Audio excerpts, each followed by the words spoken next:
And just like that, we're in Snezhnaya! Feels like we only just left Notcry. Remember back in Nasha Town? How all our friends came to see us off before we left?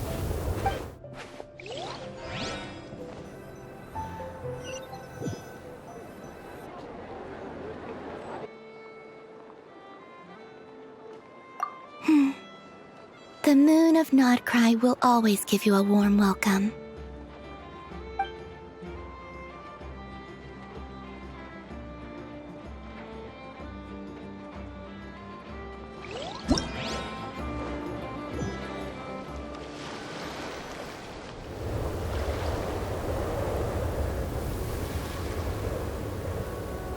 Wow! Pure white as far as the eye can see! It's so pretty! Come on, give up!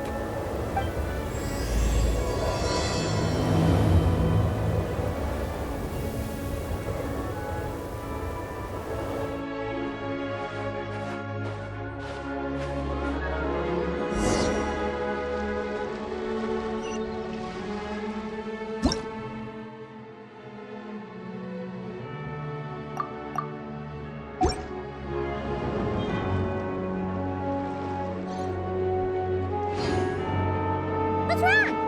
Come on, let's go!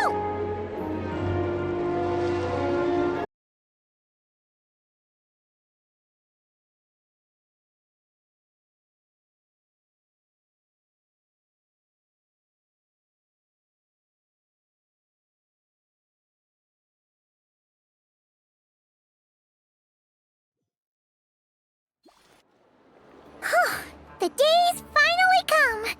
We're off to meet the Tsaritsa of Snezhnaya! What is she planning? And why does she need the gnosies? Soon, we'll have our answers! Guess this'll be the end of your journey that your sister mentioned. What is she expecting you to find there? Snezhnaya still feels like a long way away. Hopefully, there'll be plenty of time to relax, eat some good food, and have fun before we arrive. But whenever Paimon gets thinking about how our destination is right around the corner, all these questions come flooding into Paimon's head. It makes her so nervous. Yeah. Anyway, enough about all that. We can't start the final leg of our journey with that kind of mindset. Just think. We've fought dragons and sea monsters, defeated creations of the gods, faced prophecies of doom and the threat of the abyss. Heck, we've even been to the moon! With all that experience under our belts, how could we be any more prepared?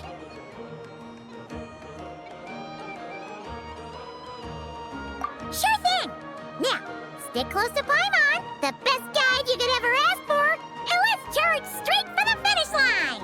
Off we go! What about me? Do I get a call out?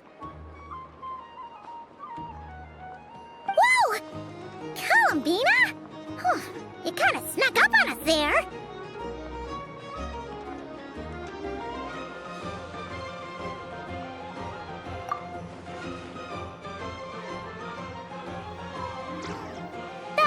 Don't look at Paimon! Paimon didn't sell you out this time. Oh, so it was you! Alright, guess there's no hiding it now. All your friends have gathered at the flagship to see you off. I invited Sandrone, too, but she said she had to go back to Snezhnaya. She must be busy. She had some nasty things to say about you before leaving. Would you like to hear them? She hasn't changed a bit. Alright, let's hear it. If they're heading to Snezhnaya, I'll bet it's to cause trouble for Her Majesty the Tsaritsa. Attending a farewell party for people like that would not be a good look for me right now. Also, please tell them not to count on getting help from a Fatui Harbinger in Snezhnaya. Our time working together was not terrible, precisely, but we're on different sides. So when you get there, don't do anything to make life difficult for both of us. Well, that definitely definitely sounds on brand for her. The attitude, the reasoning. All right, we'll do our best to keep our distance then. No, you've misunderstood. I think she means that she'd like you to go see her.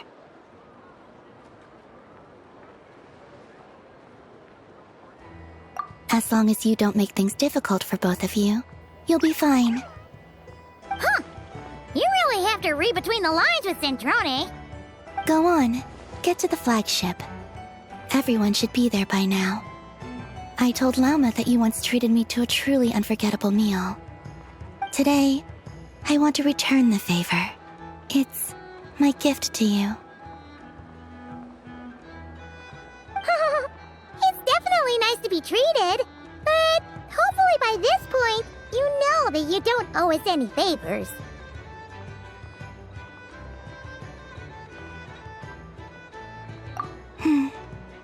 The moon of Nodcry will always give you a warm welcome.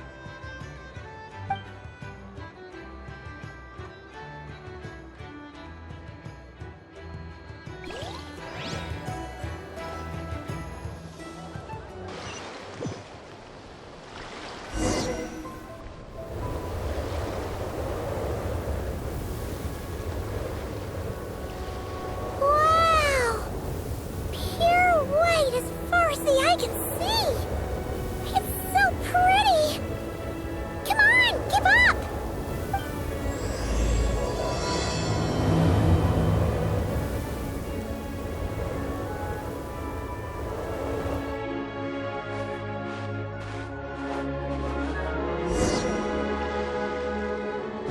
Scorching burn!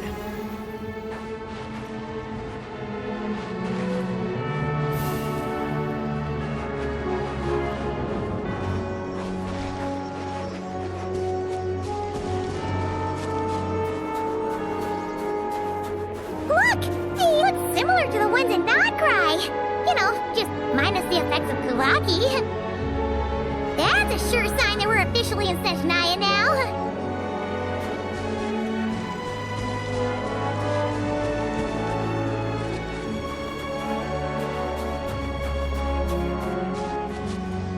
There's gotta be a treasure chest around here somewhere. No adventure is complete without a chest or two. Wah!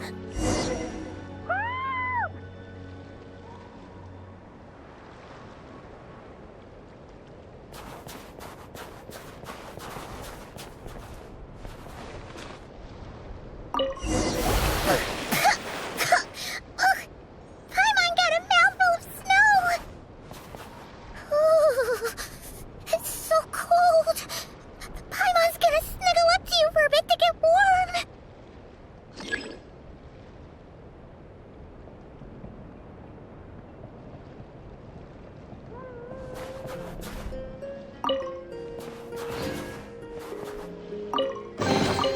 A reward on the road.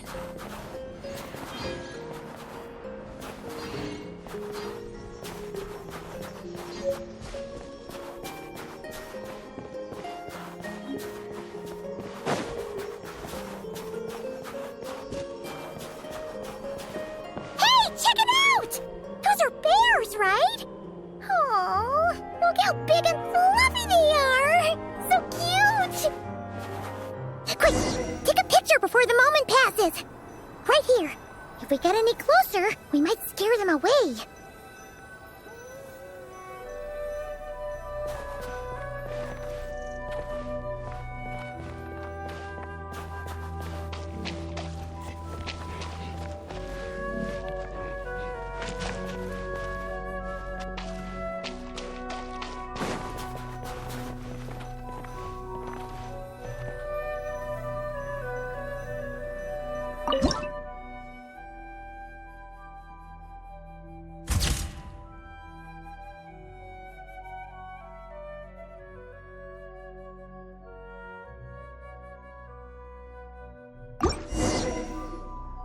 Let's see how your camera skills are these days.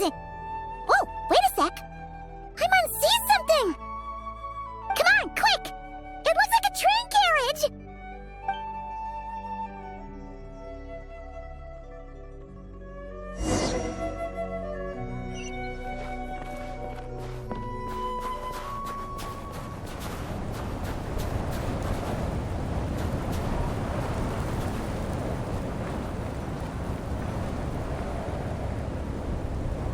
Paimon's heard that Snezhnaya has loads of railways and trains. This must be one of them.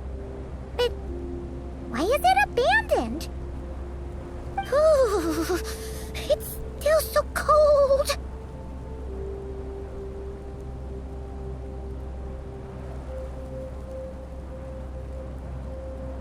Oh, I don't know. Maybe. Oh. Also, is it just Paimon or is the snow getting heavier?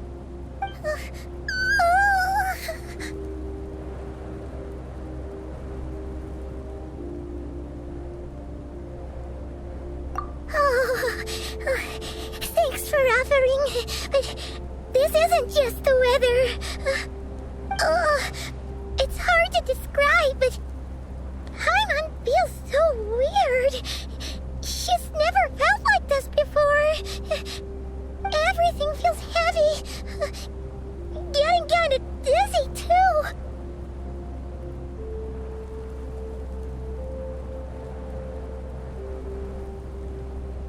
Oh, no need. Paimon's just feeling a little low on energy. That's all. It's nothing serious. Not worth ruining our travel plans over.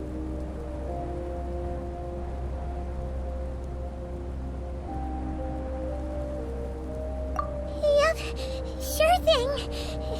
Snezhnaya, here we come!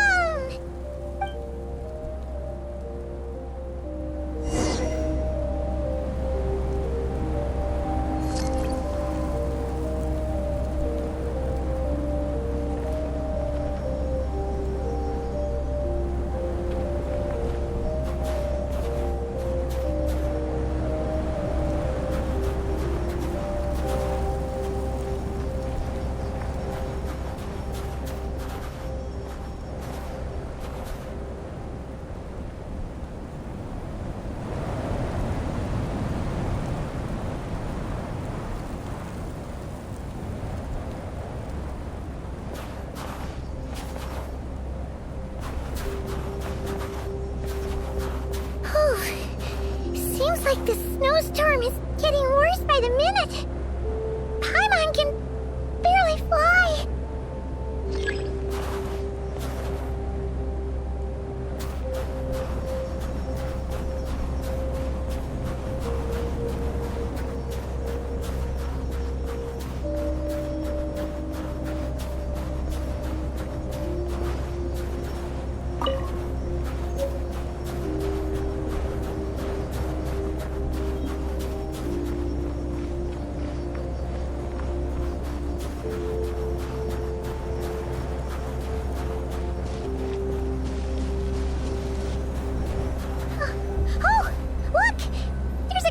Over there? Phew. Let's get out of this storm.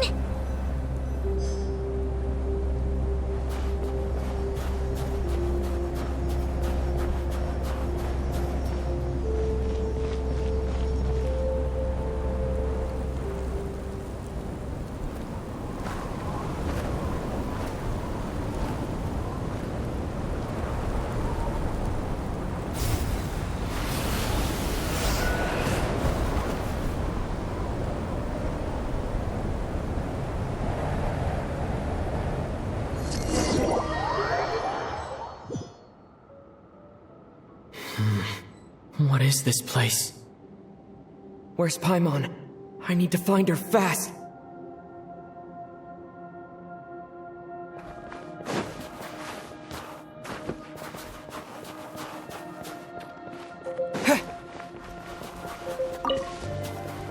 Paimon! Paimon!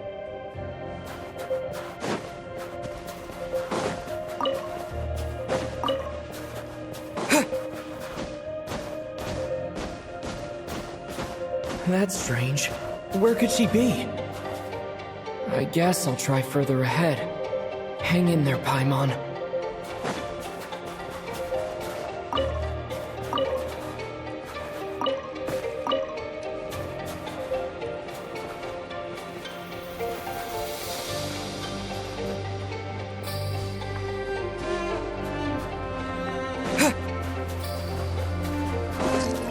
Is that a train carriage?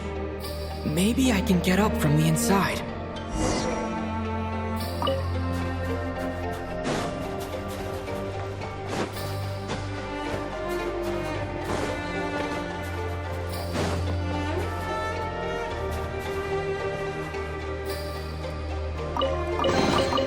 A reward on the road.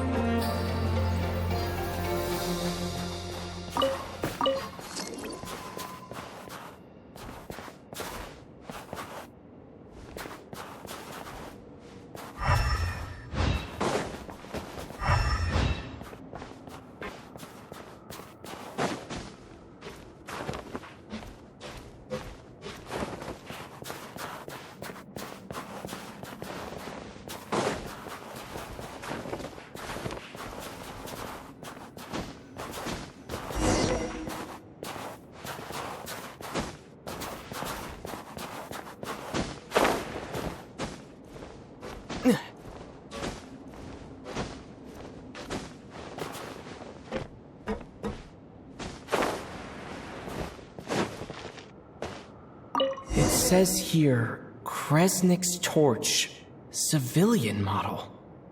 It's definitely getting a little warmer now it's turned on. I really hope Paimon's okay.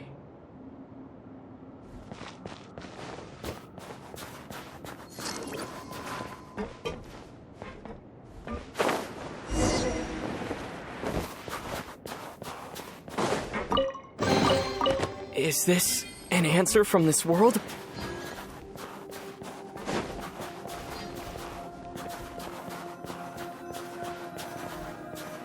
What was that strange sound? I can't tell if... Paimon? Paimon, is that you?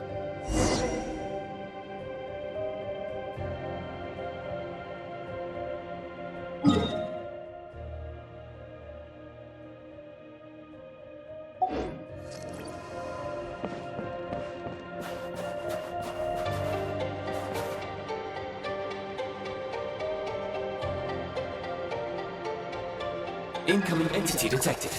Authorization granted. Initiating original. Hello, Descender, who's reached the eve of tomorrow. Eye of Grey at your service. Time since last activation. Time measurement unavailable due to the influence of... Anyway, it must have been a very long time.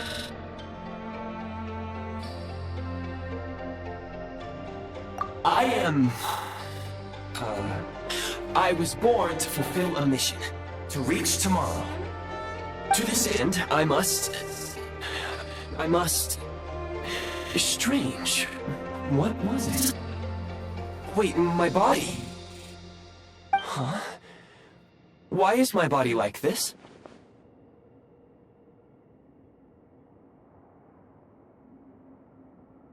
I have been like this since I was created. And yet, I also have memories and an awareness of a physical form that I once had. But this contradicts my current status. Anyway, I was created so that humanity could reach tomorrow. But I am unable to load further details at this moment. Nevertheless, serving humanity remains my primary objective. I have detected a drop in your surface body temperature. You cannot remain active in this state for much longer. In accordance with my preset programming, upon reactivation, I must ask the one who awakened me the following question. Will you accept me, Transcender? I will assist you, protect you, and fulfill my mission until we reach tomorrow.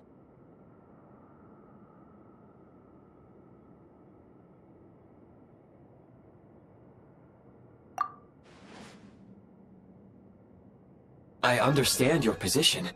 However, given your current physical condition, I must suggest that you reconsider. Before I was activated, you called out a name. Presumably that of your missing companion? If you agree to accept me, after helping you get out of here, I will search for said companion and pinpoint their location. To answer your question, yes.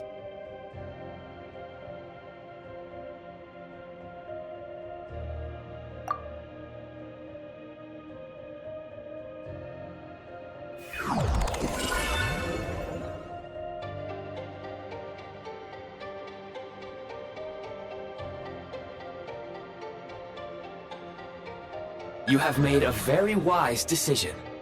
Now that we have reached an accord, you will be my new user. May I ask your name? Very well. I will remember this name until the mission is complete.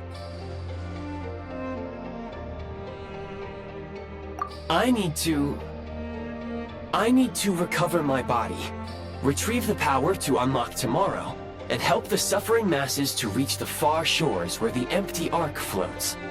I can sense my power scattered across this ice-covered land. I even have a vague sense of where it might be found. But right now, that is not essential. The key right now is you. You must survive and reunite with your companion.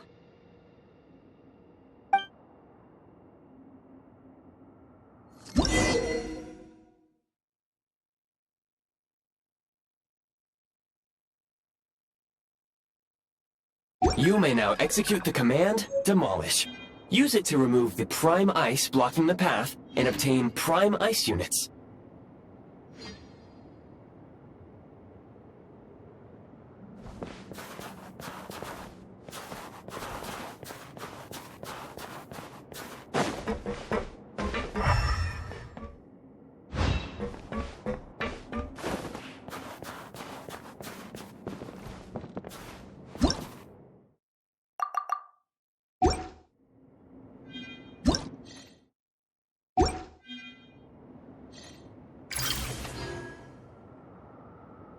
Ice unit count has been updated.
You may now execute the command, build.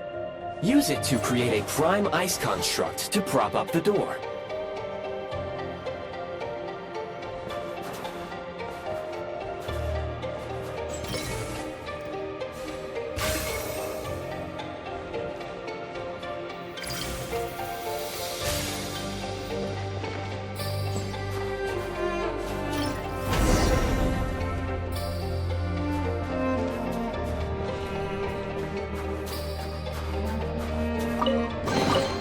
A reward on the road.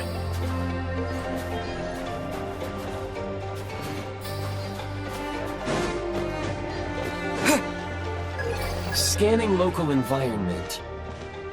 Exit has been sealed off with ice. That would not be an efficient approach. One moment. Usable construct blueprint detected nearby. You can use this to clear the solid ice ahead of you more quickly.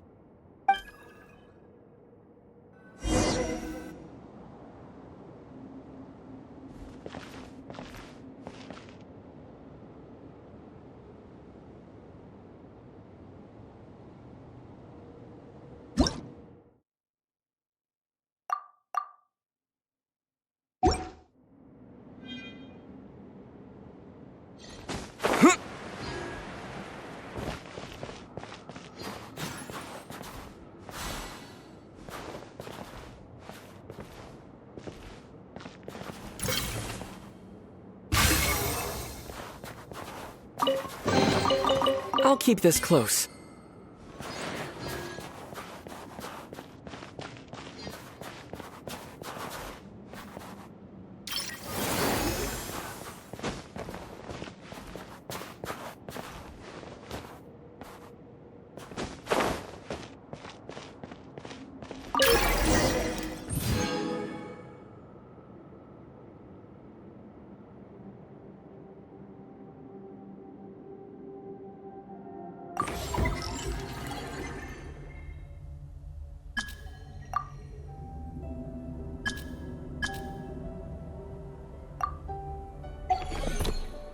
Construct blueprint added to records. You may now execute the command, build heat source. Generate a temporary heat source to rapidly melt the solid ice.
I'll keep this close.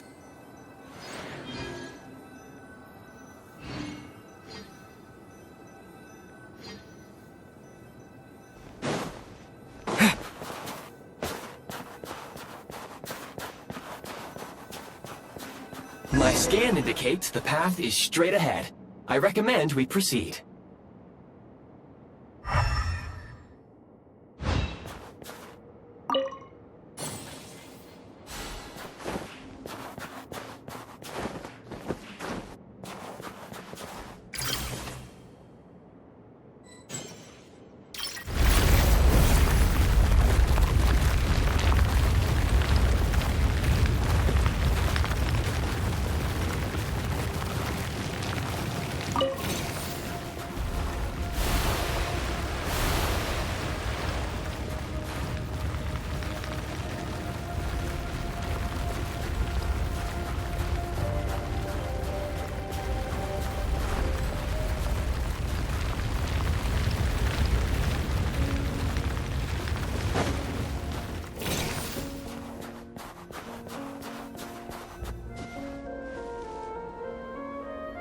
Kresnik Crystal located.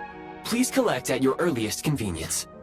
The recent construct you built provides highly efficient heating by utilizing the unique properties of Kresnik Crystal. Unfortunately, prime ice constructs have a very short lifespan and cannot be stabilized during the development period. Hence, the authorization to use Kresnik Crystal was granted. That said, I have already forgotten what warmth feels like.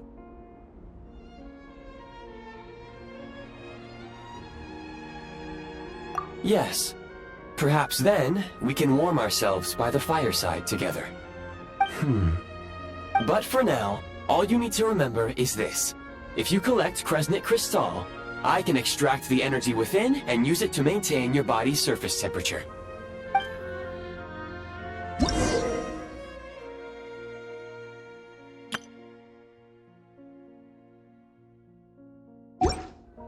Low power. Please use Kresnik Crystal to replenish energy reserves.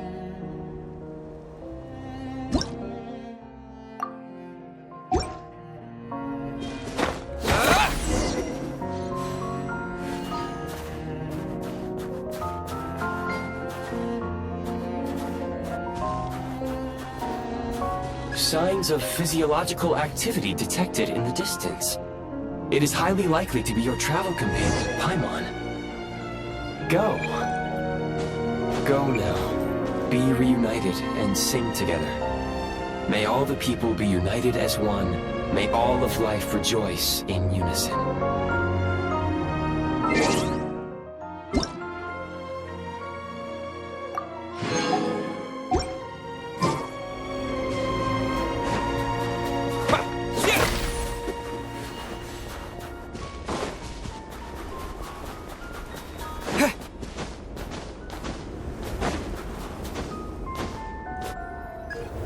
Approaching the target location. Scanning for signs of life. Life forms detected. 2.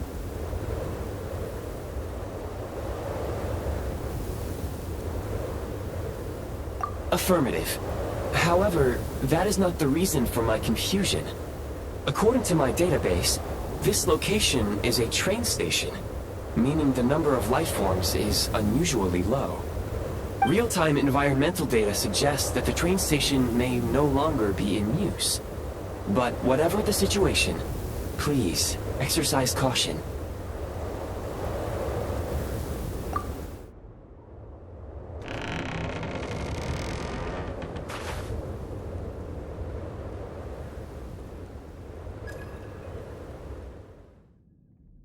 Paimon!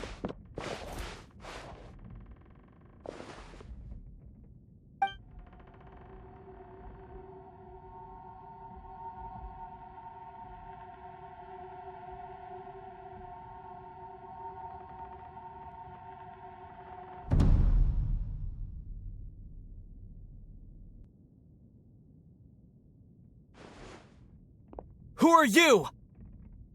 Don't worry. She's only sleeping. You must be the Traveler. She called your name repeatedly while attempting to battle her way through the blizzard. Newcomers to Snezhnaya struggle to adapt to the sheer cold at the best of times. Lately, even the locals are suffering, with a powerful monster having summoned a bitter snowstorm.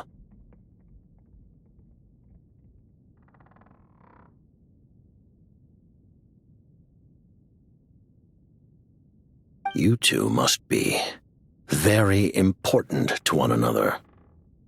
You should take more care not to get separated. Your eyes. Are you Conrian? There are indeed some Conrians left in this world who survived the cataclysm. But I doubt that is news to you. It would be unwise to interrogate my identity here. Focus your attention on your travel companion instead. We will meet again very soon.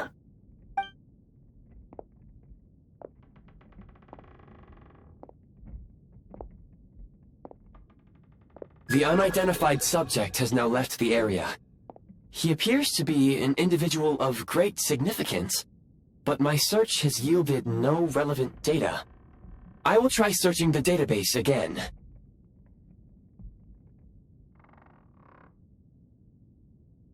Against the odds, your companion is safe and sound. The other person even left a blanket for her.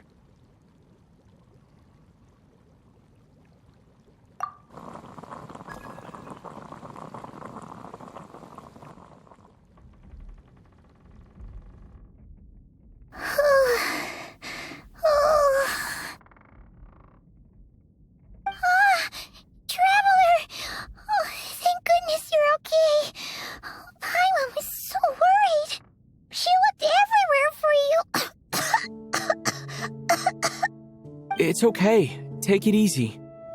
Are you feeling alright? Pretty much the same as when we first got to Snezhnaya. Paimon must have got a cold. She was feeling so faint. She just couldn't keep going any longer. So she had to lie down and sleep it off. Wait, where did the jester go?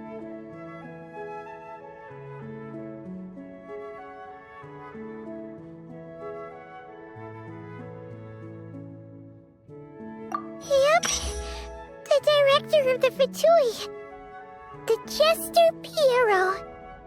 So, you met him?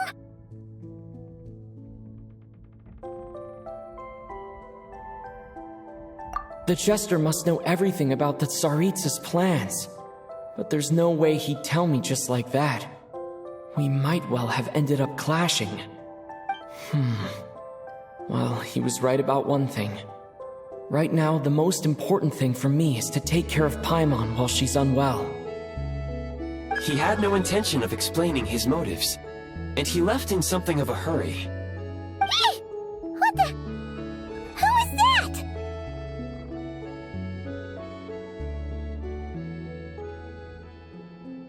It looks like... half a pair of goggles. How amazing! A self-aware... talking pair of goggles! Snezhnaya was once the land of the Fae. There are many ancient creations here that I'm sure would broaden your mind further still. Mind you, my database is also expanding as we speak. You must be a rare creature yourself.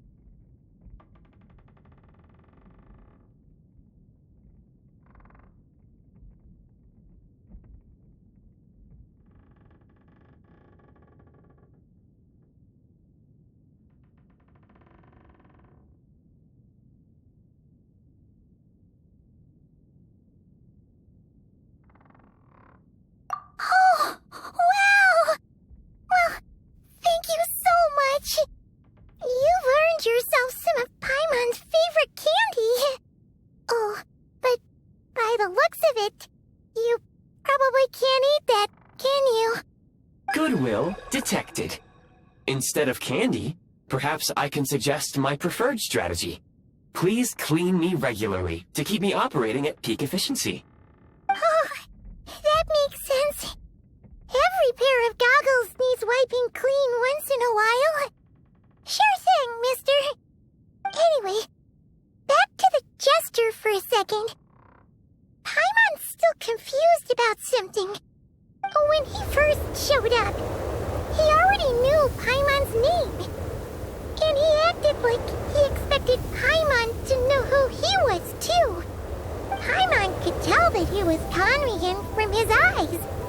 And he definitely seemed like someone pretty important. But beyond that, Paimon didn't know anything about him. It was only later, after he rescued Paimon from the snow, that he properly introduced himself. That's the only reason Paimon knows he was the Jester.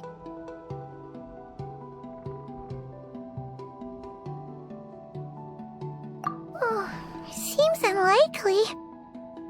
He ran into the snow following the sound of Paimon's voice, with a really anxious expression on his face. He didn't act like someone who knew she would be here in advance. And after bringing Paimon here, he just stared out at the snow. He didn't do anything to Paimon at all. In fact, he barely said anything. Wouldn't even answer any of Paimon's questions either. Paimon didn't feel unsafe around him, and he didn't seem to have any ulterior motives. For all we know, he might have just ignored Paimon's questions so she'd give up and go to sleep. Please allow me to interrupt. Fatui and director are unfamiliar terms. May I ask for clarification? Wait, you've seriously never heard of the Fatui? Oh, they're like the Tsaritsa's inner circle. Really powerful people. And the director is their boss. Understood. Since they hold elite positions and serve their god directly, it stands to reason that they would conduct themselves with due decorum. I am inclined to agree with your assessment, Miss Paimon. I did not detect any ill will from the gentleman in question.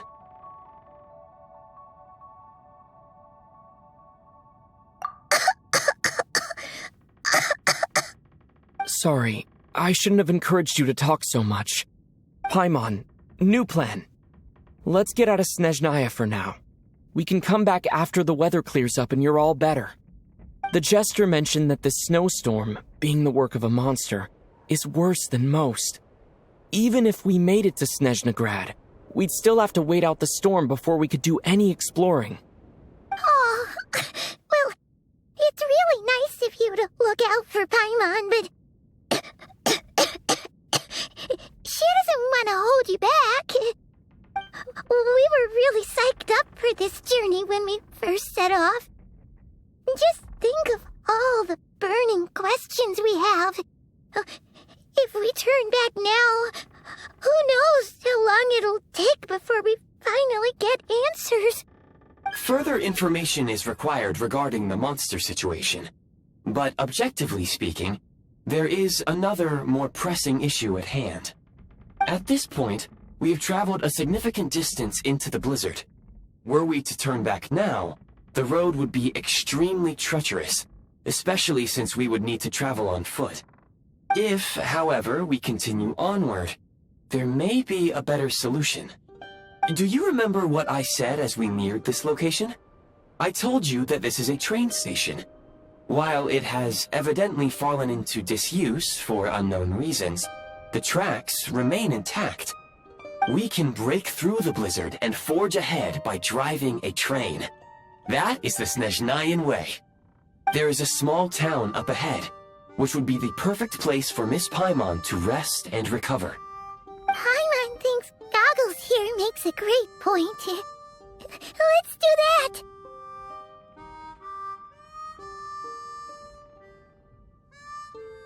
Oh, come on. Don't worry.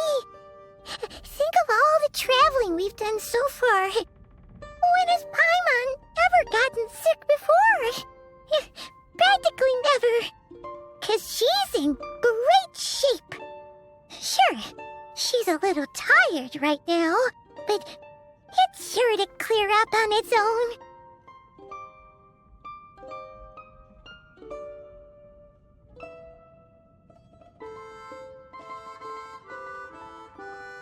Affirmative. Should you ever need my assistance during your future adventures, please call for the Eye of Grey whenever you wish. Otherwise, I will remain silent to avoid causing any unnecessary distraction. Now, please follow me to the train tracks.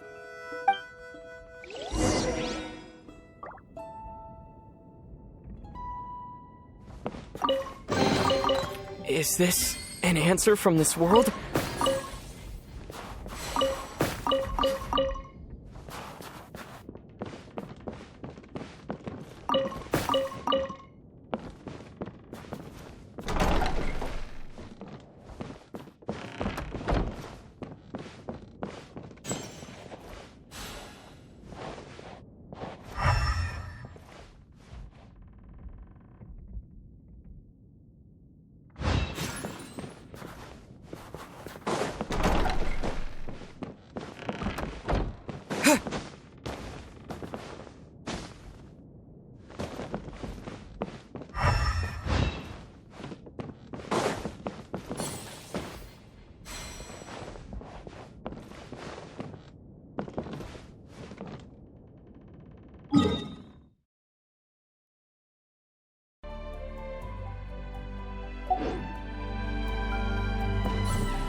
Please confirm when you are ready to depart.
Heading north from here, we will soon arrive at... Wait, there's an error message. Could not detect clear tracks.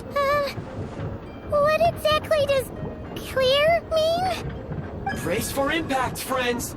Preparing to enter impromptu flight mode.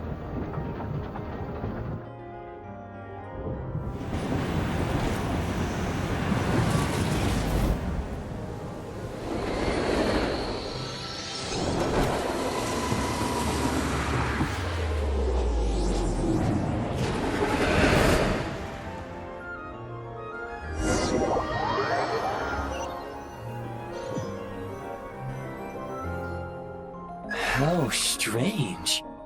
Not only was the station's status different from my records, but even the railroads and the terrain itself have changed substantially.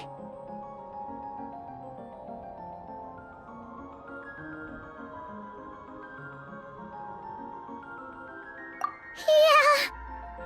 Thanks to your quick reflexes. My sincere apologies for putting you in danger. I'm afraid I'm as confused by all this as you are.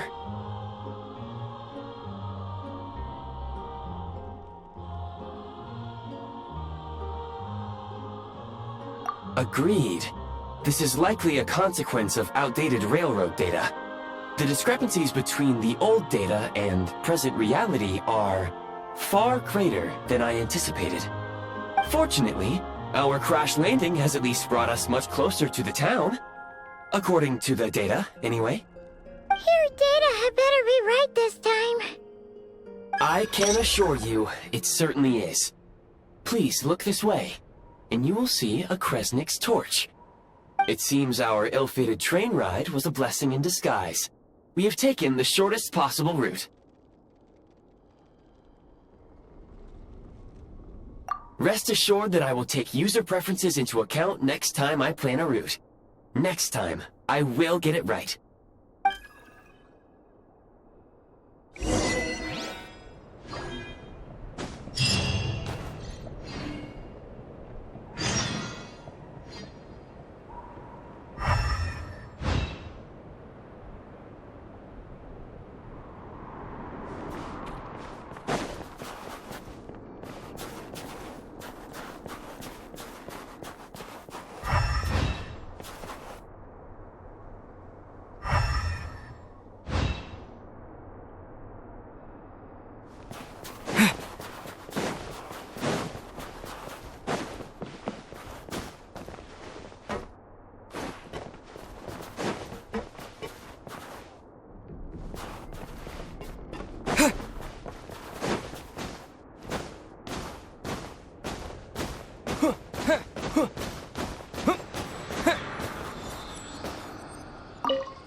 Wait!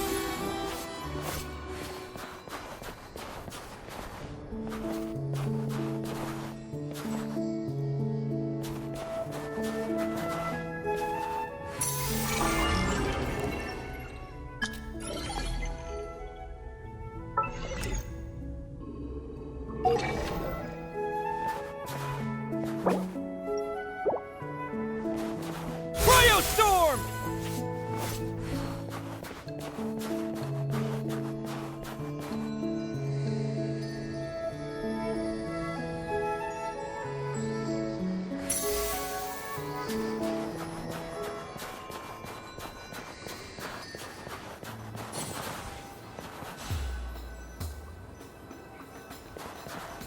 Excuse me, is there an inn nearby?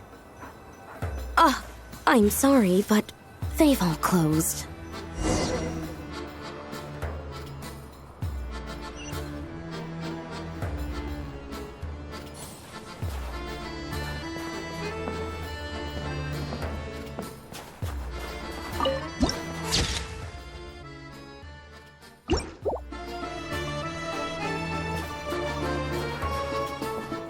Sorry to interrupt. We're looking for a place to stay. I can't even afford to warm my own house, let alone run a business.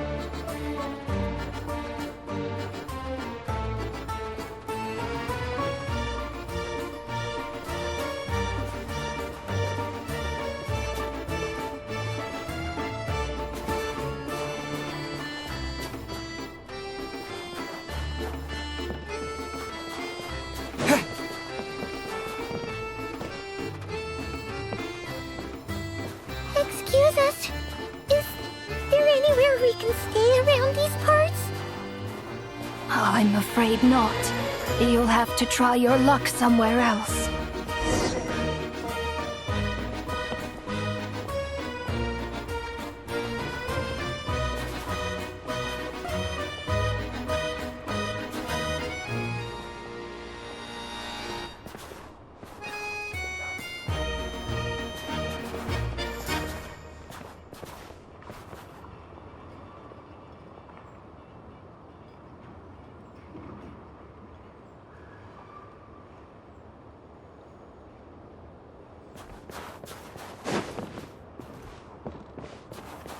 All we can do is wait for the next shipment of Kresnik Crystal to get here.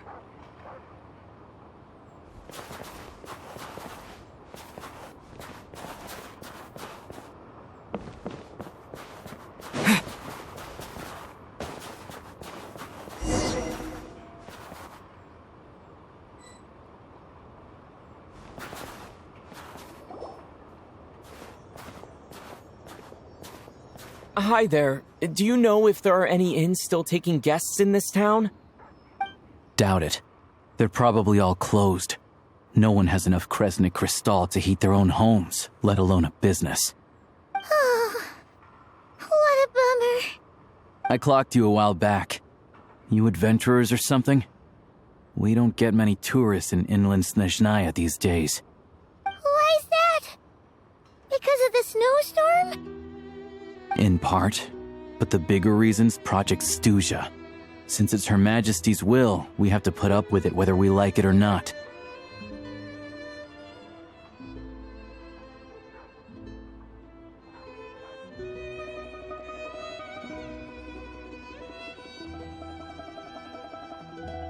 Oh, sorry.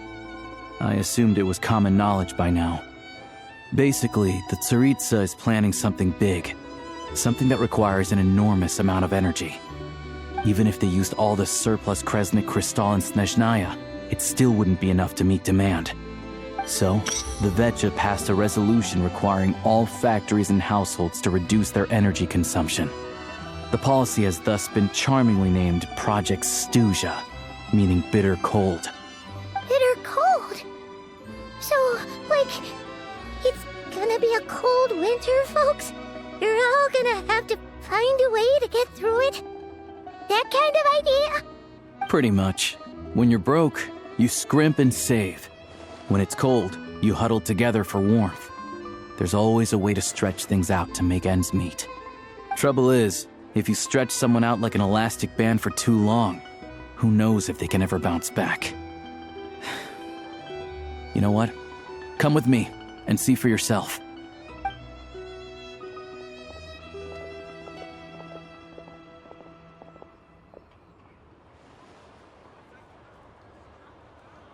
Can you please explain to me why the price of Kresnik Crystal has gone up by 1/3 again? Even as our purchase quota has gone down. You only come here twice a month. This won't even last us a week.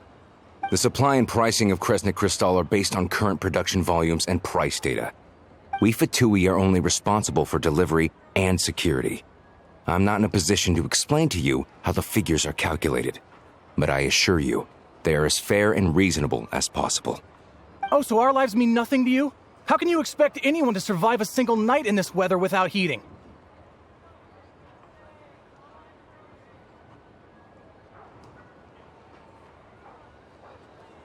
Since you insist on making me repeat myself every single visit, I will remind you again. There is no monopoly on the trade of Kresnik Crystal. You are free to purchase the shortfall from elsewhere on the market. What market? Nobody else is selling! And when they do, they charge 8 times the normal rate! It's robbery is what it is!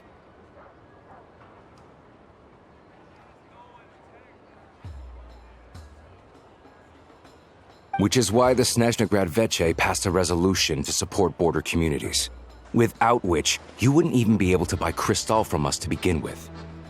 So if you're here just to argue, move aside and let the next person in line come forward. Everyone's feeling the cold here. You... All right, everyone, let's calm down for a second. A few words, if I may. We're all subjects of Her Majesty the Tsaritsa, and I'm sure every one of us is dedicated to her great cause. We all know how cold it is, and the more it snows, the harder life gets. Everyone's struggling already. Let's not make things even more difficult for each other. But Liaison Shishkin, there's clearly something wrong with this quota.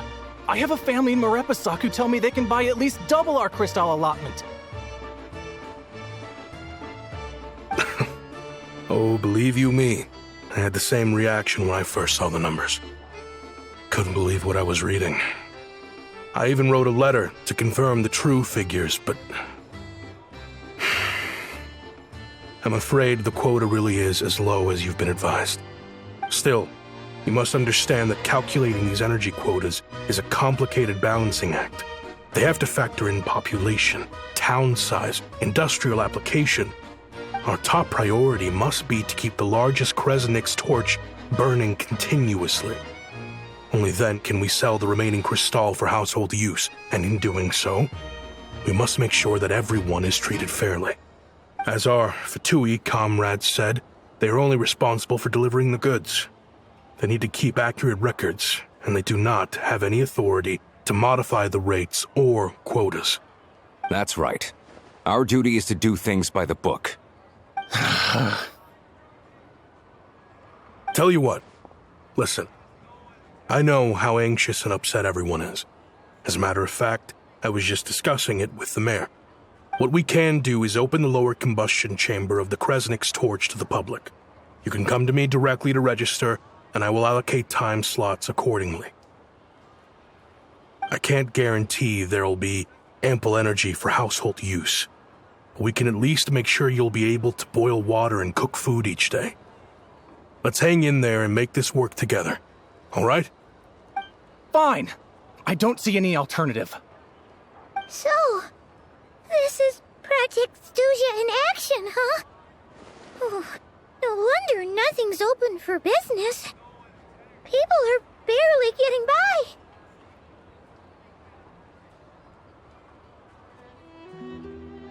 You were looking for an inn, right? For your, Fae friend? Oh, Paimon's not a Fae. Just Paimon. She must have caught a cold or something. We only just got to Snezhnaya, and we're still getting used to the climate.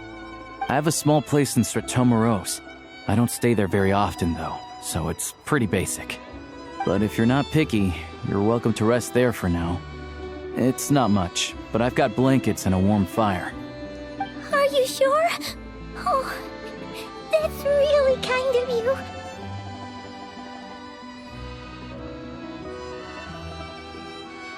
All right then. This way. Hello, I'm Alosha. I'm a hunter. Though, if you've talked to any highwaymen, you might have heard a different side to my story. But anyway, let's keep that between us for now.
introduced herself so far, didn't she?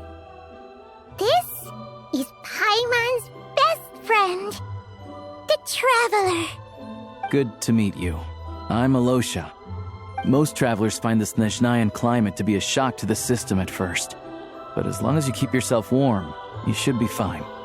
Still, you should keep an eye on your condition. When people are too quick to dismiss a cold, it can easily end up turning into something more serious. Don't say that! Paimon's too young for chronic health issues.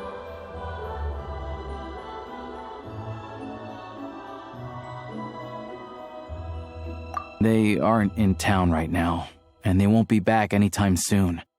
The train station has been closed ever since these power shortages began.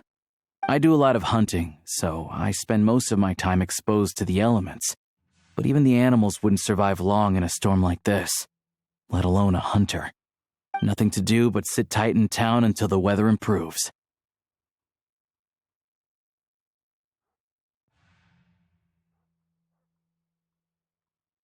I get that you're in a hurry, but even if the station were open, that doesn't mean there'd be any trains. We could end up stuck here for a long time, I'm afraid.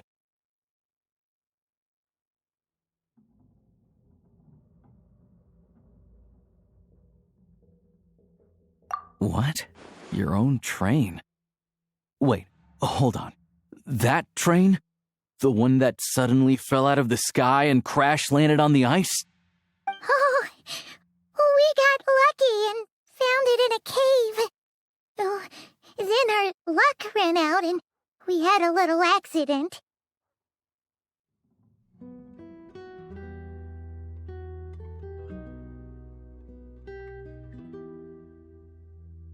Pretty crazy for a random find in the mountains. Well, as long as your train's good to roll, you might get to Snezhnaya after all. I've been doing some digging recently. Turns out, the real reason for the current energy crisis in Stratomeros is that some of the supply is being seized for a private stockpile. But to expose what's going on, I need to catch them in the act. So, I'm heading off to catch a rabbit. Huh? Wait, a rabbit stole the crystal? It's a figure of speech. Real rabbits couldn't pull this off. They'd prefer carrots to Kresnik Crystal anyway.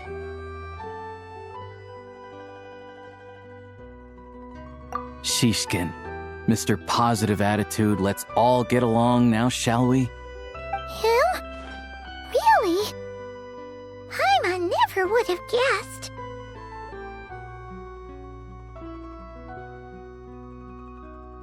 Huh? You're coming with?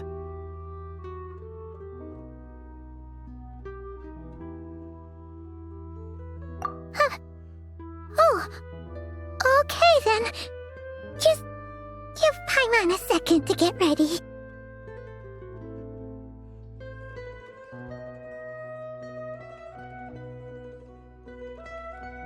Alright. Guess there's no point pushing myself. Paimon will stay here and hold the fort then. Be careful, you two. Oh yeah, there's one more introduction to do. Tagarin, get in here. Oh, a doggy. Oh, angry doggy. Oh, Tagarin doesn't like being petted then. He likes to think he's above that kind of thing.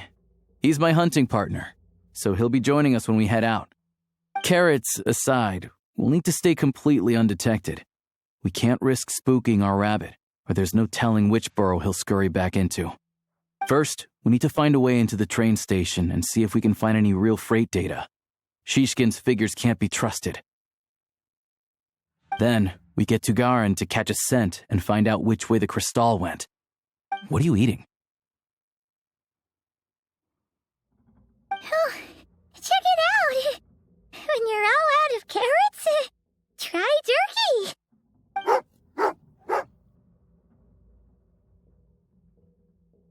Good doggy!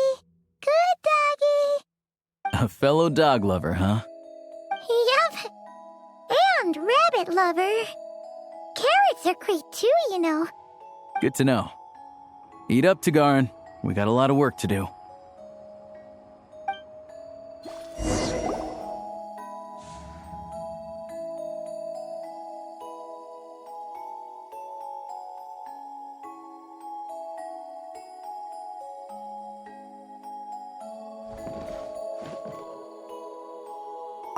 Paimon's just gonna stay here and get some good rest. You guys, be careful out there.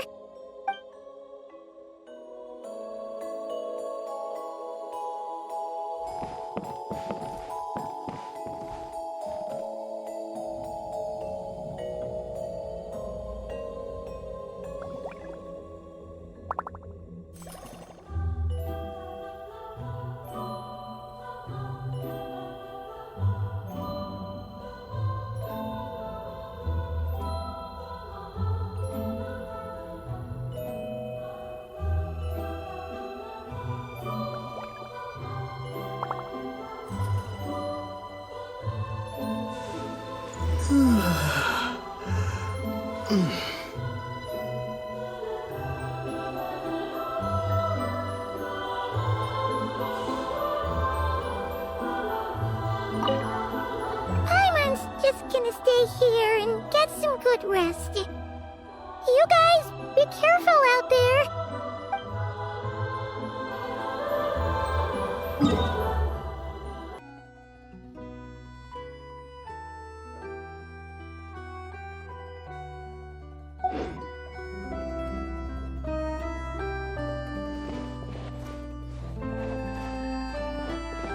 Paimon's just gonna stay here and get some good rest. You guys, be careful out there.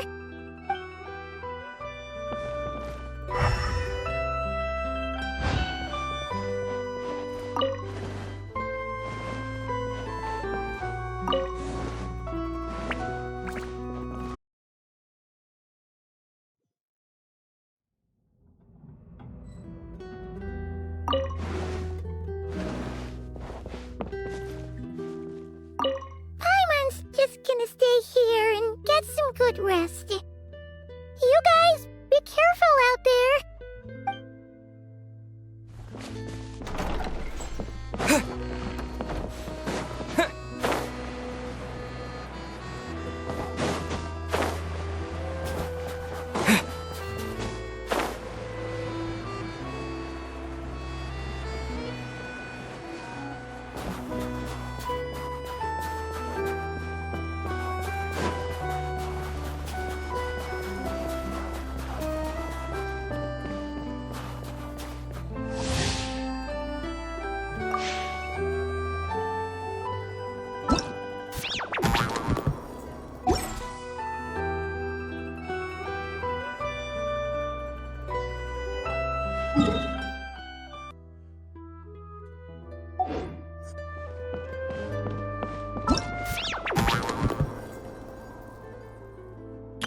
All geared up.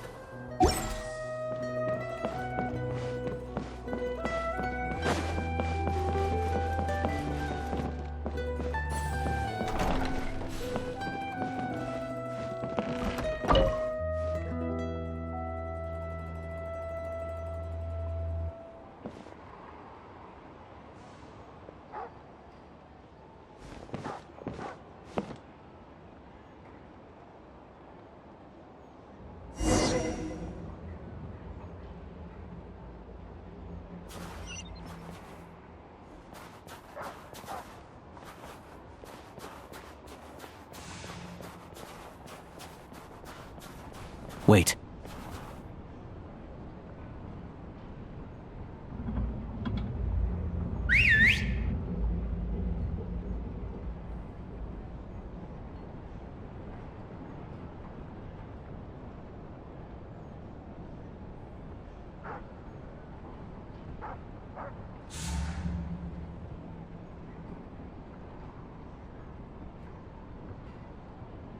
Nice work, Tagarin. Come on. We'll go around.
This way. We'll enter from the upper floor.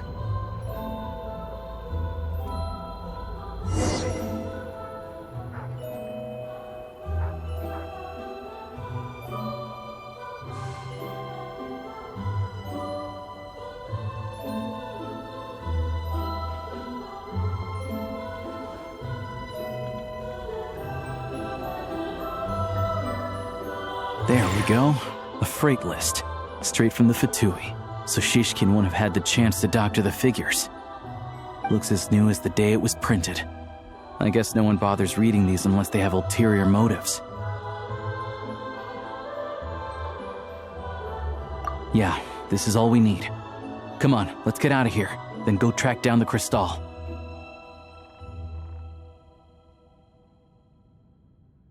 Tugarin's a keen hunter, and catching rabbits is his specialty.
Anywhere there's a stove, there will be the scent of crystal. That's normal.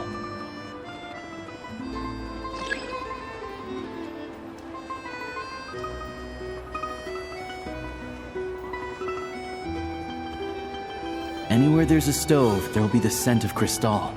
That's normal.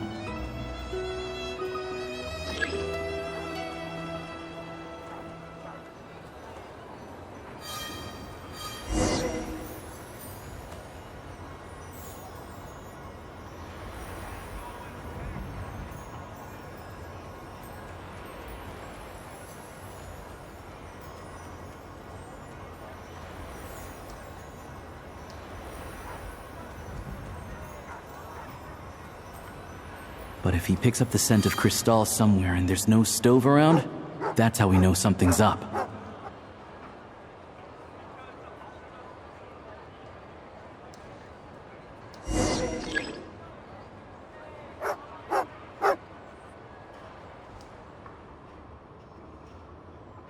This must be the rabbit's warren. Good job, boy. Sure enough, there's a tunnel. You stay here and keep watch. I'm gonna take a look inside.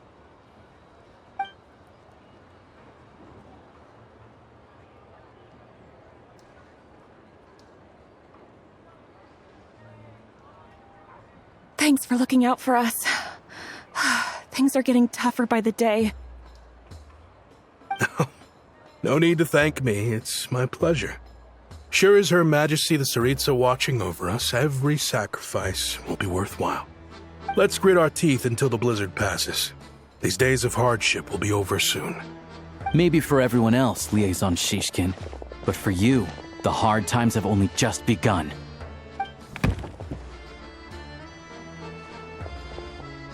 Huh? Who are you? What's the matter?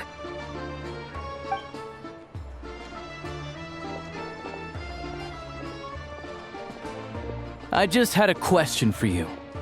Why, when times are as tough as this, would someone hoard more Kresnik crystal than they could ever use? All the crates here are from the most recent shipment, but they weren't brought here for sale. Instead, they were secretly stashed away. Would you be able to shed any light on the situation, Mr. Shishkin? Me? Why, I have no idea. But look at how much there is. It's quite a godsend. Now there will be plenty to go around. This godsend was found in a cellar adjacent to your residence following a tip from Mr. Alosha. And this is only a fraction of what we found down there. We're still taking a full inventory. The official figures will be finalized shortly. I've always been grateful for your efforts to mediate between us and the townspeople of Sretomaros. But now, Mr. Shishkin, it appears you were the source of the conflict all along. How could you do this to us? We trusted you to have our backs. You've been lying to us this whole time? Hey,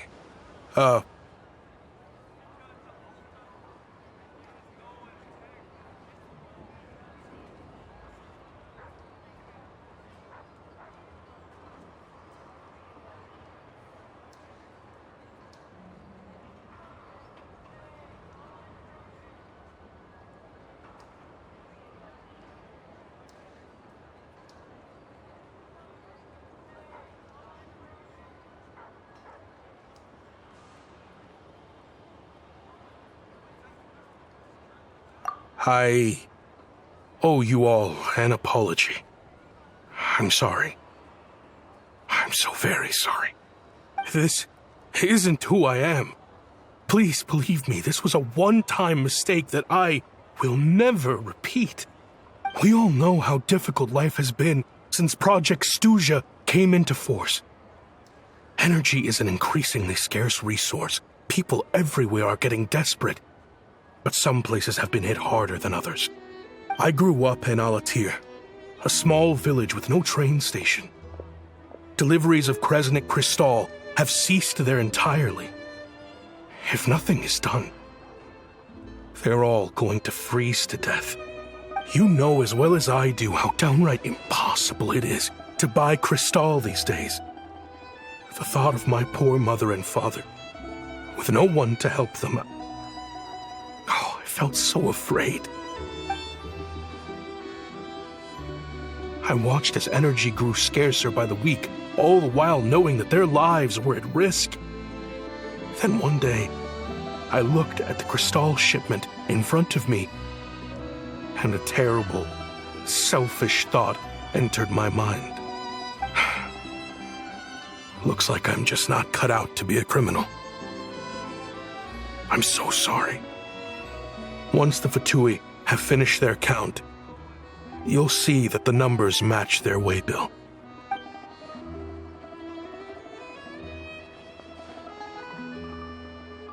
I have the official Snezhnayan quotas here. Anyone who has already purchased energy, please make your way over here to correct your transactions. I'll make a batch purchase of Crystal worth 3 months' salary for you all to use free of charge. As for Alatir, I'll think of something else. You don't have to go that far. Yeah, owning up to your mistake is enough for me. You've done plenty of good for the community in the past. I'm not looking for a handout. Drop the act. You claim this was a one-time mistake, but the real reason there's only 1 shipment's worth of stolen crystal in your basement is that you have an accomplice. Reporting in, sir. We've conducted a full search of the mayor's house. As expected, we found many crates full of crystal, half of which were still in their original shipping containers. This wasn't your first time at all. You've been colluding with the mayor of Sretomaros for a long time now. The train station's currently out of service, but it does open for a short window every time there's an energy delivery. And every time a train pulls in, you're there on site to take inventory and oversee the workers unloading the cargo. The mayor handpicks said workers. Per his instructions, they transport the crystal by tunnel at night to the mayor's house, and he sells it out of town. But since he can't get the goods out of town by train, he had to arrange an alternative method of transportation. This meant slower sales, which gave me plenty of opportunity to catch him in the act. Wait, the mayor's involved in this too? Preposterous. What proof do you have of any of this? Basic math. I've spent a lot of time lately counting carriages as the snowstorm rages. Counting carriages? What? The energy consumed by a train depends on its total weight. And since energy is a limited resource right now, it's fair to assume that every carriage is packed full. So, if we take the energy required for the Kresnik's torch, add the sales figures you provided, then compare that figure to the train's theoretical cargo capacity, guess what? The numbers never match. It's always off by 1 or 2 carriages worth. This time, you set a new record. 3 carriages missing.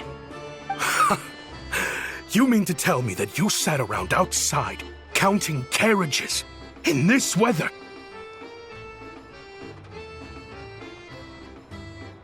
I'm a hunter. I have 2 options. Hunt or starve. Well, I've heard enough. The evidence speaks for itself. Take Shishkin and the mayor into custody and escort them back to Snezhnaya.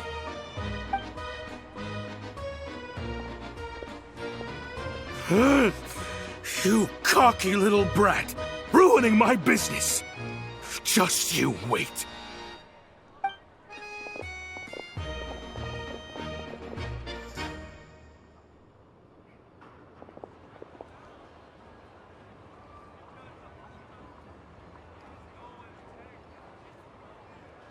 Yeah, something felt off, so I just followed my gut. Math isn't my strong suit, though.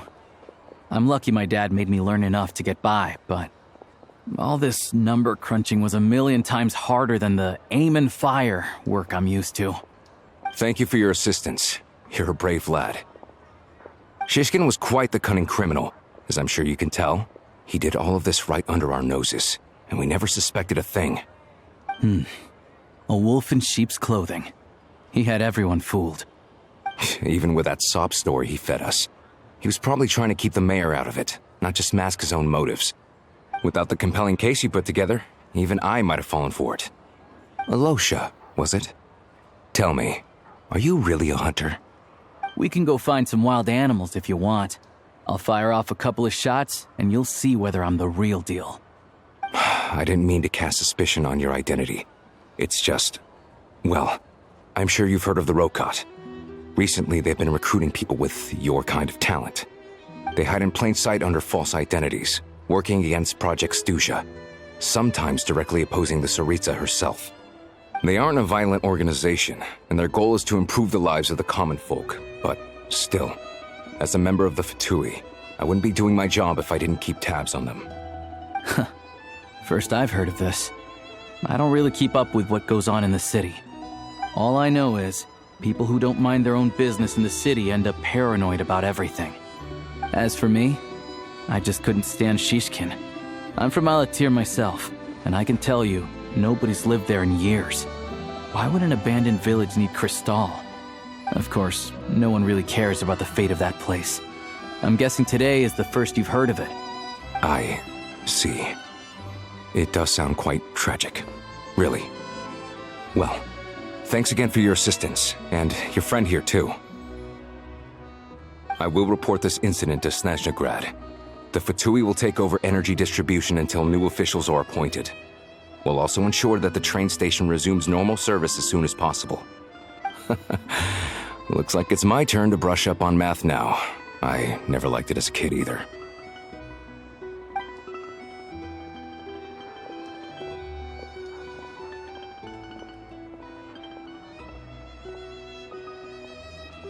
Don't mention it.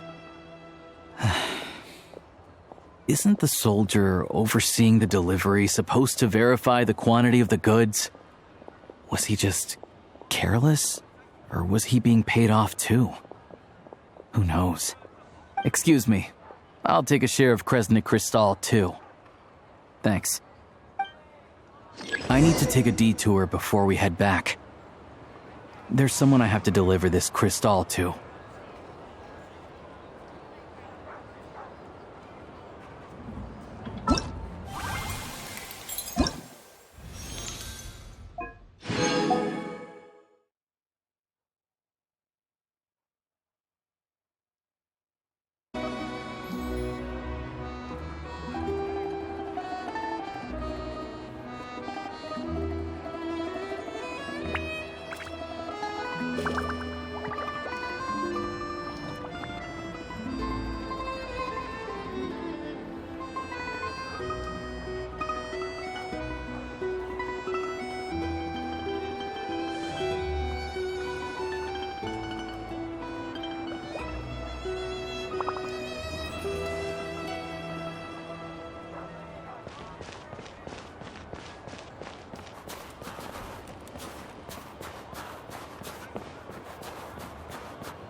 Nice. Feels like my aim is more accurate.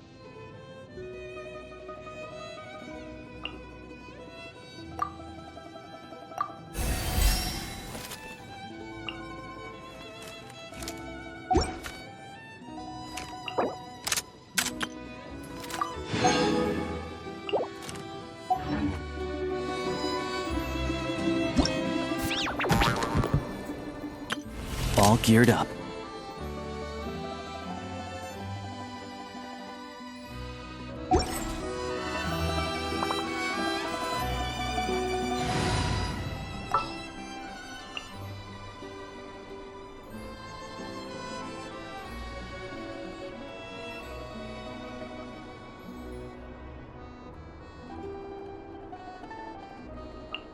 All geared up.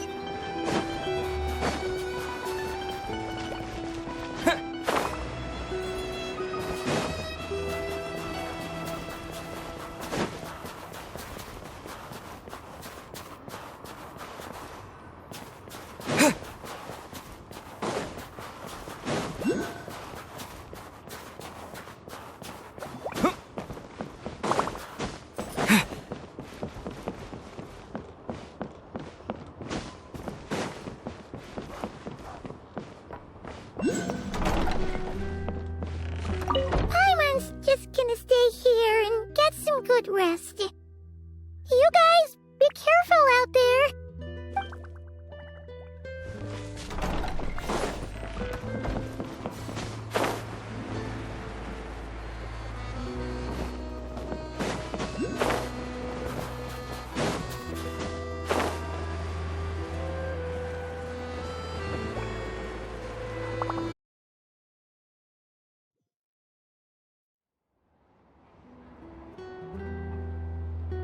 Hang tight for a moment. This old lady, she doesn't really know who's who anymore.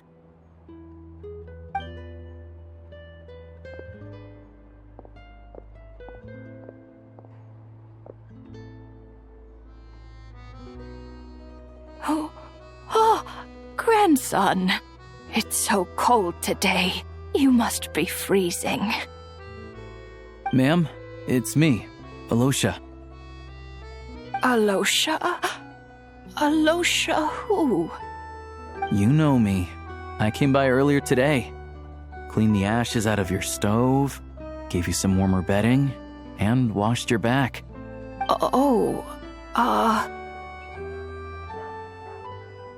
I'm sorry, I don't remember. Now, how often do I get to see my grandson? Come on, take a seat and relax while I fix you something to eat. It's okay. You just rest. I'm fine. Oh, you. It's nice to come and visit your old granny once in a while, isn't it? Sretomaros, a good town. All sorts of things to do and people to meet. And the local officials are good to us. Sit down, come on, take a seat. I still have some fruit left. Let me get it for you. Please, don't get up on my account. You need to rest. Where's the fruit? Right under the basket by the door. Or maybe it was on the bedside cabinet.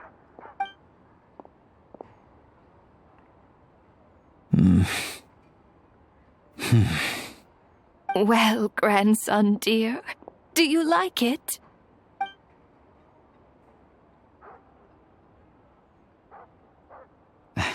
Very much, ma'am. It's delicious. Good. Wonderful. You don't need to save any more for me next time, all right? Fresh fruit is hard to come by at the moment. You should eat it as soon as you get it. Oh, I don't need it. I'm fine. But if you like it, come back for some more soon.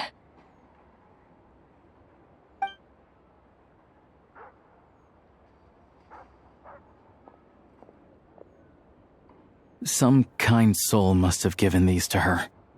But she always saves the nicer things for special occasions.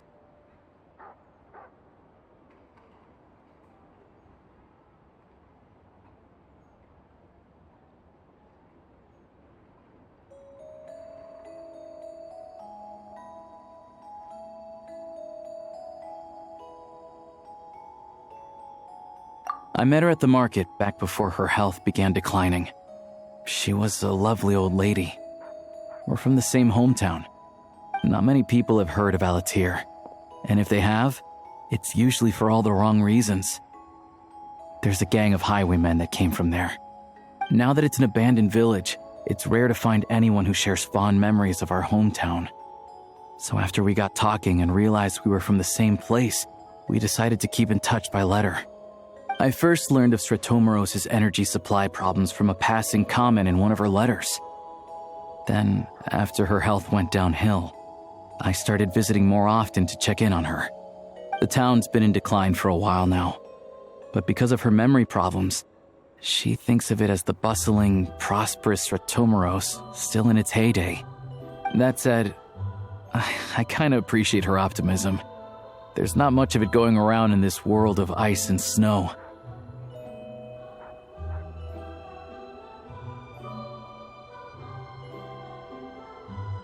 It's fine.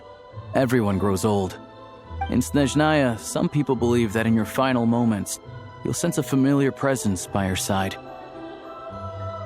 You turn to look at them, but their face is blurry.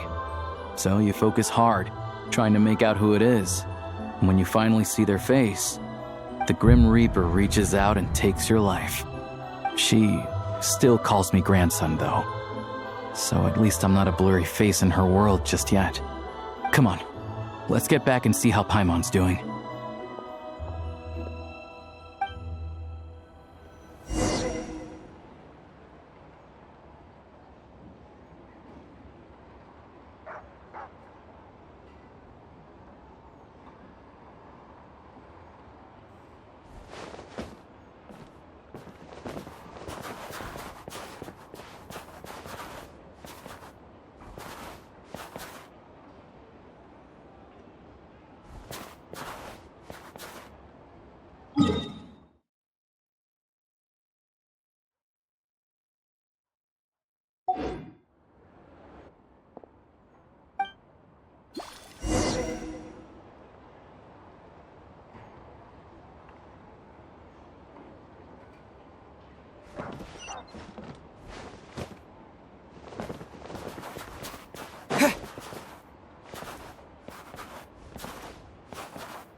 Begin.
Is this an answer from this world?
A reward on the road.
Paimon, we're back.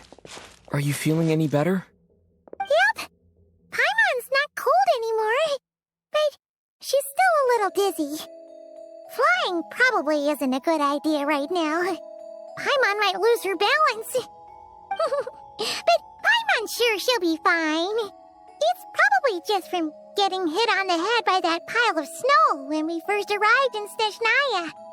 Her complexion's looking much better. Let's keep an eye on her.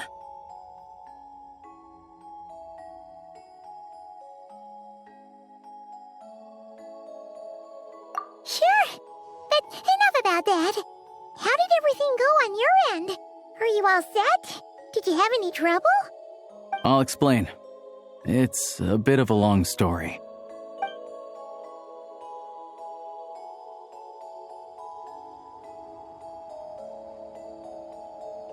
Jeez, you guys got pretty busy. Sounds like the liaison officer and the mayor were running quite an operation. Good riddance to both of them. It's a good thing you managed to catch them. So, you said the train station will open again soon, right? And everyone has enough crystal now? Yeah. Well, enough to survive at least. Project Snezhnaya isn't going away anytime soon. People will still have to scrimp and save to make ends meet. Don't know. The goal of Project Snezhnaya is to gather energy for the Tsaritsa, but no one knows where that energy's going. It's never been made public. The thing is, we were told that the project would only last for 6 months, but time and time again, they keep extending it. Extending it? Does that mean the Tsaritsa's plan isn't going very smoothly? That's what everyone suspects. In principle, any proposed extension needs to pass by majority vote in the Snezhnaya Veche. But even though opposition has been growing, any detractors end up caving in to political pressure from the rooster, Pulcinella. He's the chair of the Snezhnaya Veche and a key figure in the voting process. He has the backing of many powerful and influential people.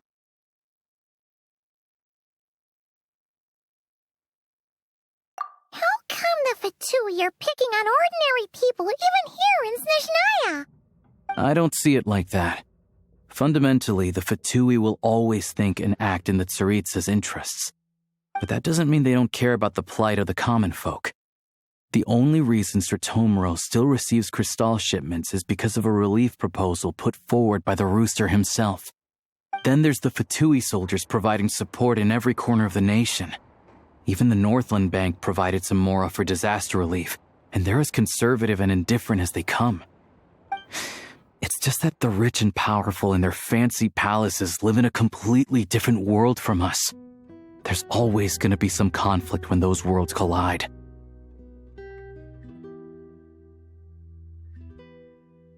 Yeah, well, even though we all believe in Her Majesty the Tsaritsa, there are still many differences of opinion on how best to tackle the big issues of the day. Regular folk don't have an easy way of getting their voices heard in Snezhnaya, while the rich and powerful are either unwilling or afraid to speak out for all sorts of complicated reasons. The Rokad provides the disaffected with false identities and an outlet to vent their frustrations. Of course, an organization like that exists in a gray area. The moment the Veche think they've crossed a line, there's sure to be a crackdown. But so far, they've been doing their best to help the common folk.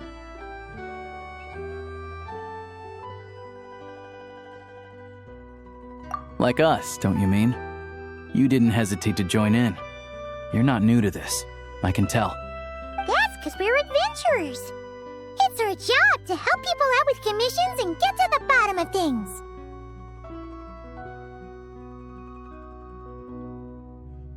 Sounds like we're going to get along. So, what's your business in Snezhnaya? Aside from taking your friend to see a doctor, of course. I want to meet the Tsaritsa. It's complicated. I've had run-ins with many of the Harbingers along the way, and I really need to know what the Tsaritsa is up to. Her ultimate goal? What the Gnosis mean in all of this? Since I've made it this far in my journey, I have to find the truth, whatever it takes. Wait, so... No way.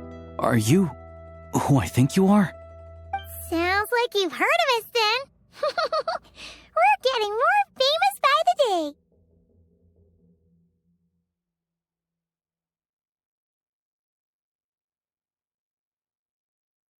I didn't realize I was in the company of giants.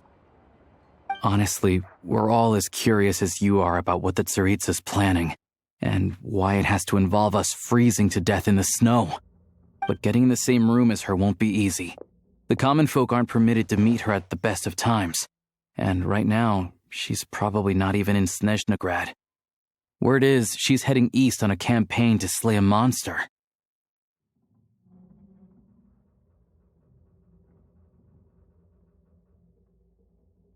Yeah, so you've heard of it.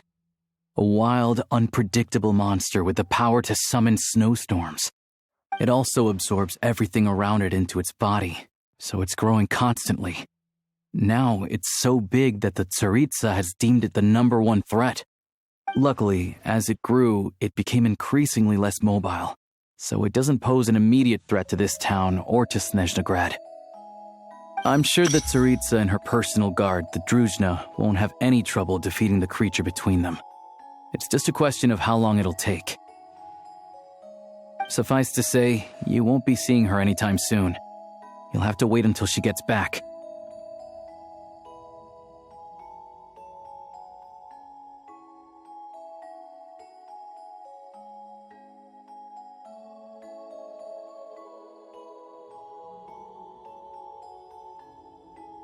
Fair. Well, the Fatui will be taking over management of the train station for the time being. Things should be up and running by tomorrow. Once it's open, we can see about getting your train towed to the station. Whoa! That's gotta take a lot of manpower. Are you sure we can talk them into it? The Fatui aren't exactly spotless in this whole mess. Plus, we helped them out. Should be easy enough to negotiate.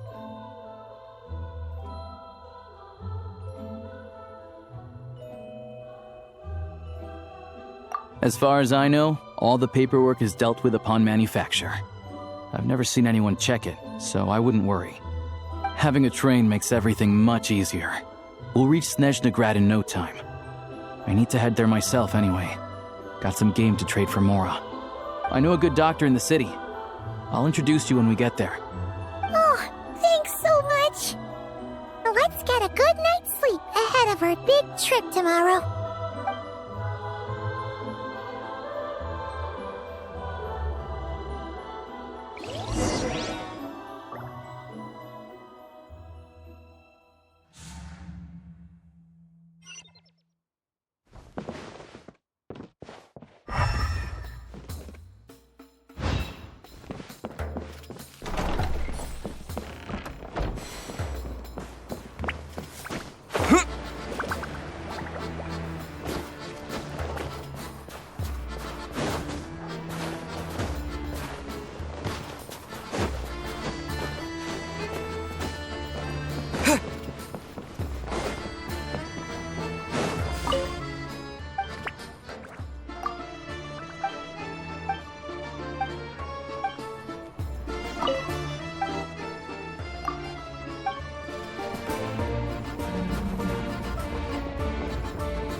Drive carefully, all right? You don't want to end up in this situation again. Also, I don't think I've seen a train like this before. Is it a new model or something? Not a fan of small talk, are you? Anyway, take this. It's an up-to-date map of the Snezhnayan rail network. All the track switching is automated, so as long as the train's moving, you don't need to worry about collisions or anything. We'll leave you to examine the train's conditions yourselves. Fingers crossed nothing's broken. I doubt Sratomaros has any engineers with experience working on this model. Shouldn't be a problem. Thanks for everything. All right then. Have a safe journey. And make sure to check everything's working before you set off.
Our destination settings have been applied. Let's give this thing a final once-over and then head out. Goggles, your time to shine. Affirmative. Running vehicle diagnostics. What's this?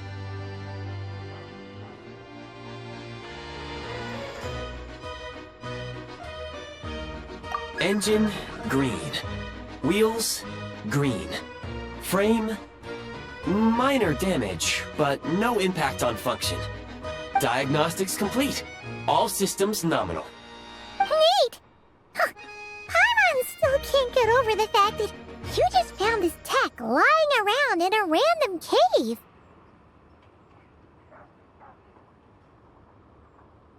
I've lived in Snezhnaya my whole life, and I've never heard of an interactive, talking train autopilot. Strictly speaking, I wasn't designed purely to drive trains, though I doubt you have any interest in navigating the practically unreadable operator's manual yourself. All configurations are complete. Should you require any further assistance, please call for the Eye of Grey. Away we go! Oh, nope. Paimon's gonna find a warmer seat.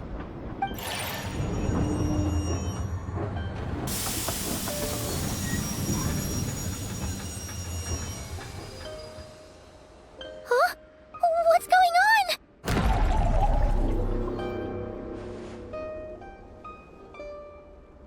Oh no.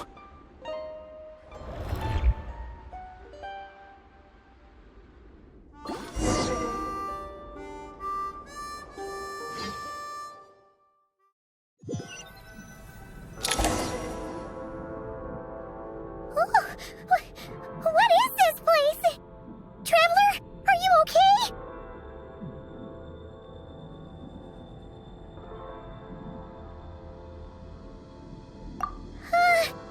Paimon's still airborne, but it feels like swimming through thick, gloopy water. That's horrible. Just our luck. Of all the things that could have gone wrong. Halosha, you're Snezhnayan, right? Any idea what the heck this place is? It's called the Shadow Realm.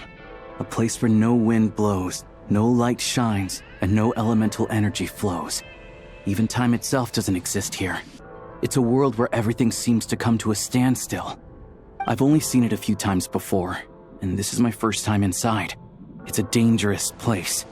Most people who get sucked into the Shadow Realm are never seen again.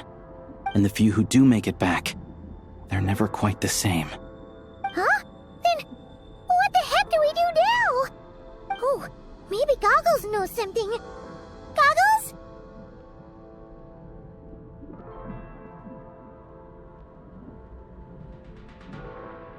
Great! Now we're done for! Hold it together. Let's not get ahead of ourselves. I heard a story once about the world of shadows. If it's true, there's a way to escape. We just need to find the exit. Come on, let's explore.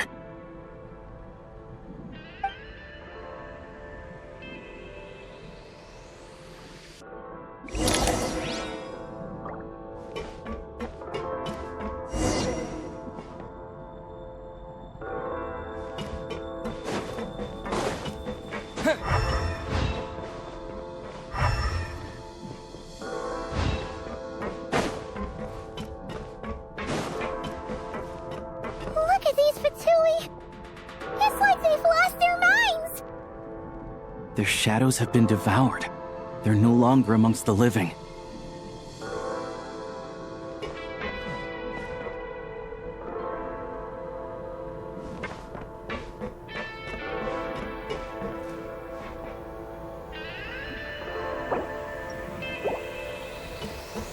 Let's hammer this out! I can't channel elemental energy here, but I have a few gadgets that still work.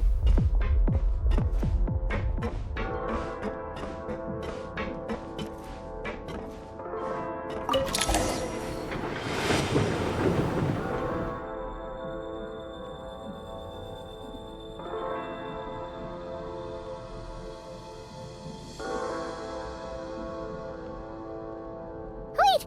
What's that blue thing? Is that... Goggles?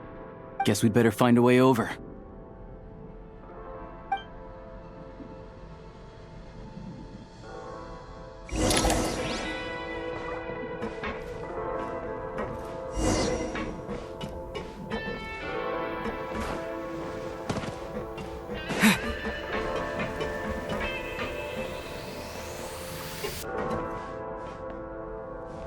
Ready to draw blood. This is the last one. What do we do next? Play it by ear.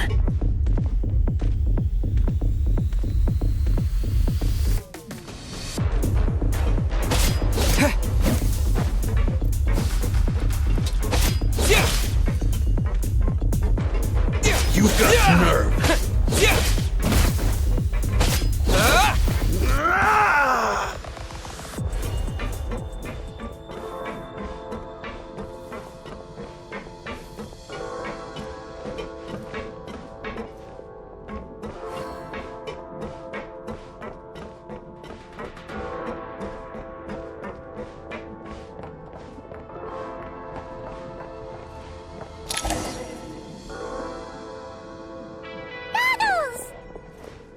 Hello. I am glad to see the three of you safe and sound. For now, at least. But things aren't looking too good. Correct. We are now inside what is known as the Shadow Realm, the darkest space in the shell, where even the Most High is loath to cast its gaze. Time and space hold no meaning here. It intersects with the world of the Light Realm only rarely, like an air bubble that rises to the water's surface. We must leave this place before it sinks back down into the depths once more. Sounds like you have a plan. Yes. In fact, the very purpose of my creation was likely to... from the Shadow Realm. It appears that key data is currently inaccessible, but now is not the time to resolve that problem. I have marked the exit to the Shadow Realm for your convenience. In addition, I have prepared some equipment to aid you as you traverse the Shadow Realm, traveler.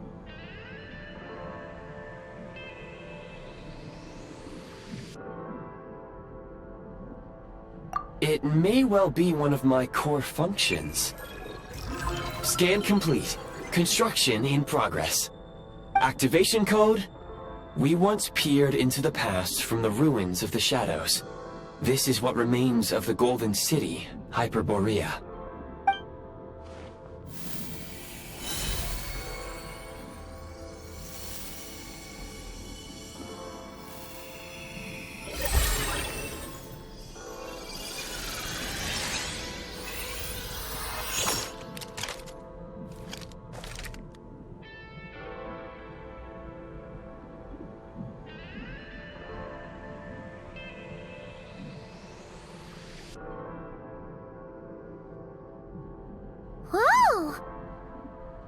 Now go.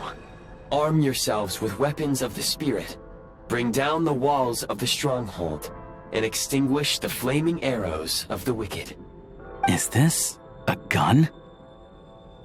In the Shadow Realm, where humans cannot channel the elements, there once was one who, after much research and many attempts, found this to be the most effective means of attack.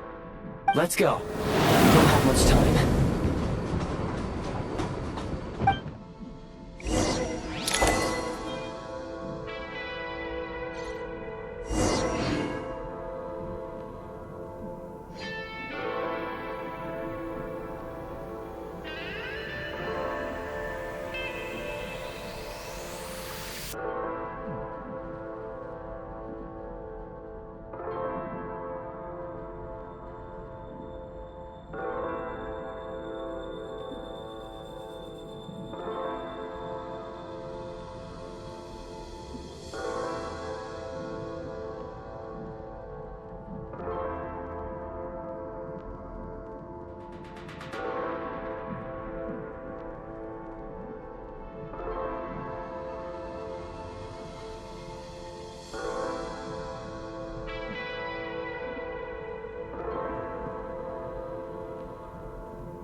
Take great care not to fall down. Should you...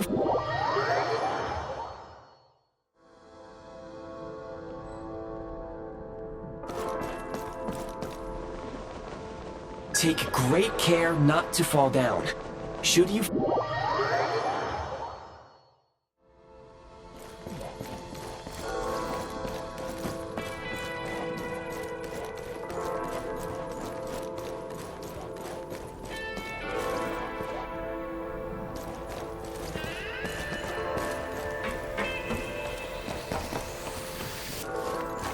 When you encounter small obstacles, you can simply clamber over them.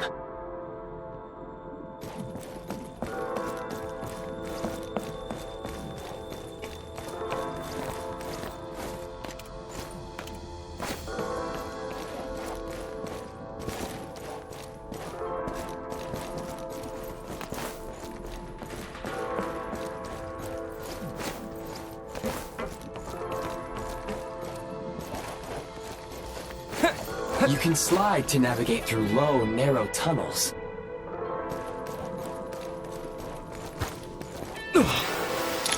Obstruction ahead.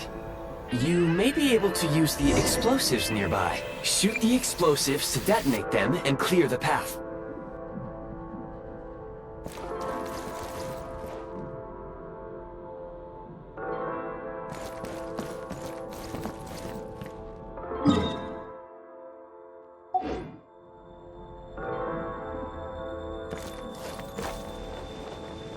Take great care not to fall down. Should you...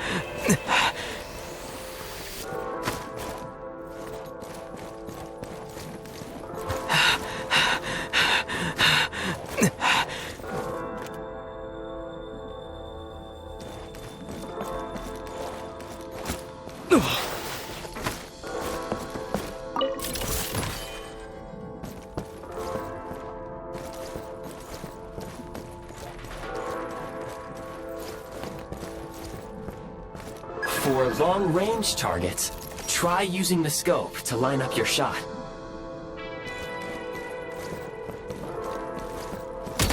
Fall back!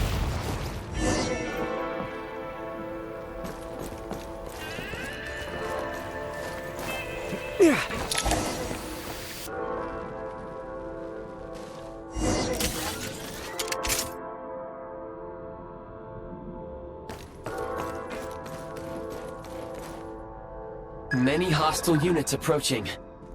I suggest a new strategy. Take cover, and pick them off one by one.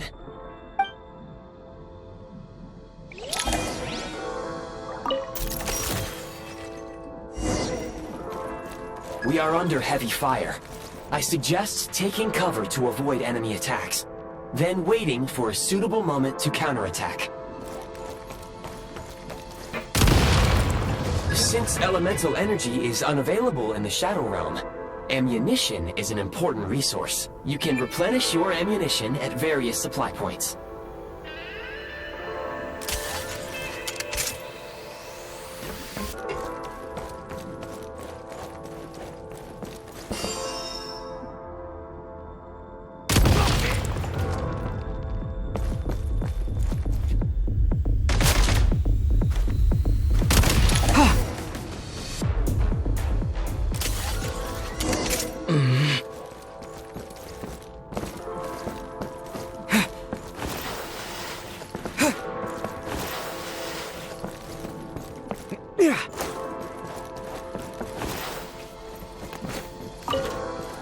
More enemies detected. Try attacking with the newly unlocked Assault.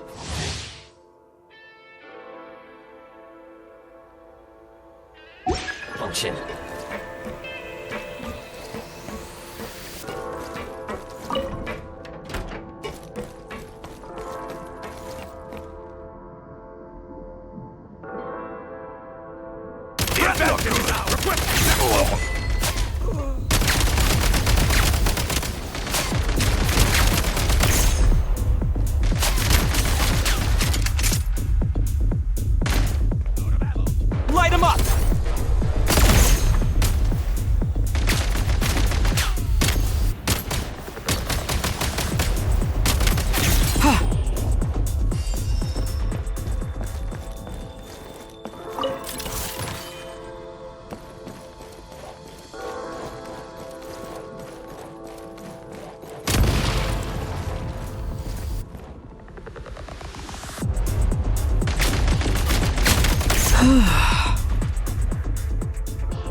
Back in business.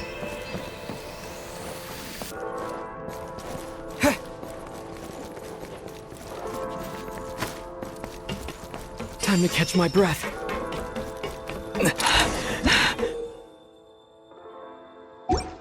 Aim at the freeze mark and pull the trigger to move using the rope.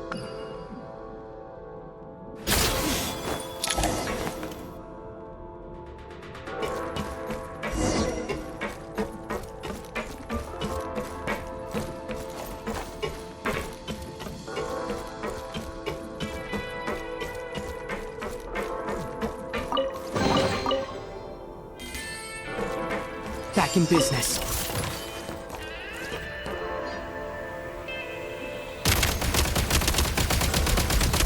Need a refill! Light him up!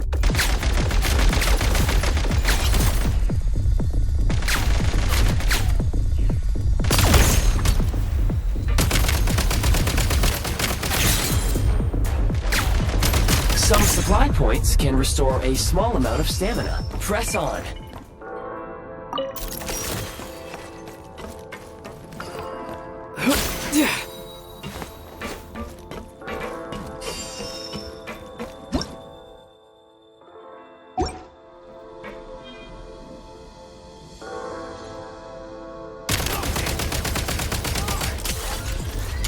Taking cover! Full power. Light him up! You thought I was gonna miss!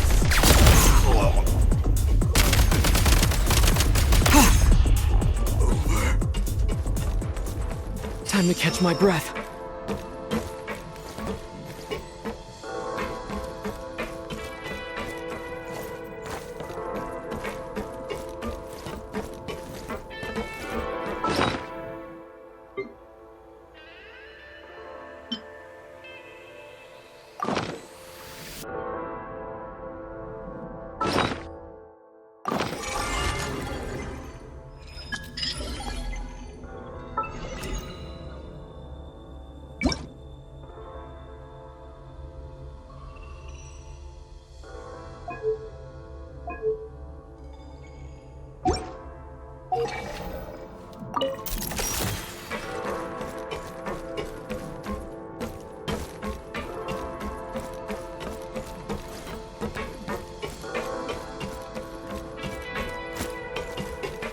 You should be able to use the prime ice construct left here to cover long distances.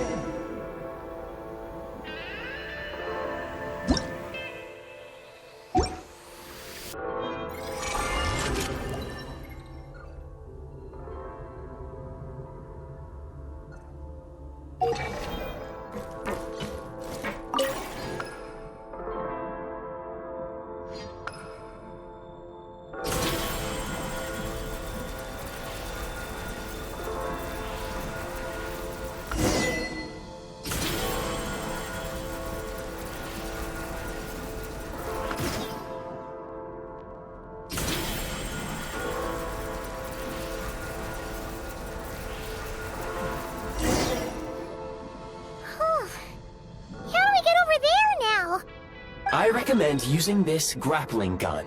Such devices were originally used to secure structures in the Shadow Realm. If you detach the connected hook, the grappling gun will automatically fire a rope to another nearby hook. Okay. So, we just removed this hook, right?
Time to catch my breath.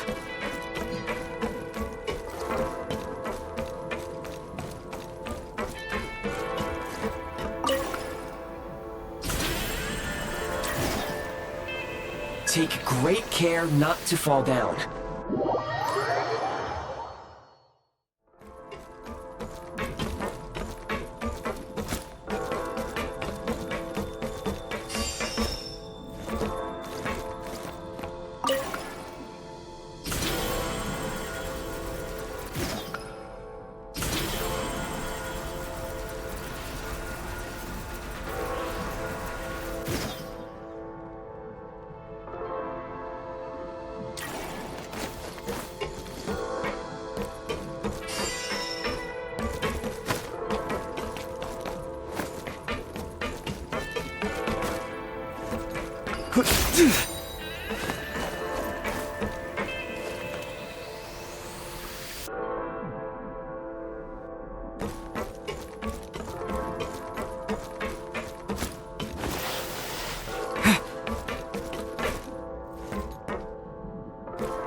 Sprint at the prime ice launcher to reach high places with ease.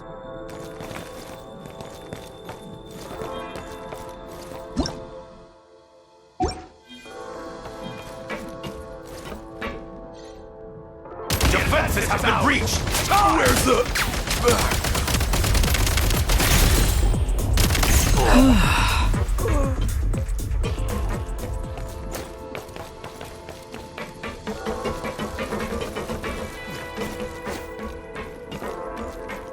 Back in business.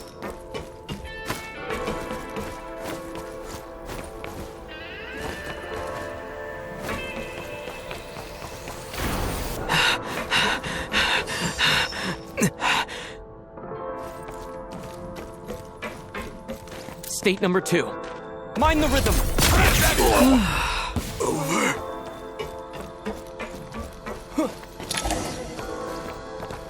Usable munitions detected. Frag crystal.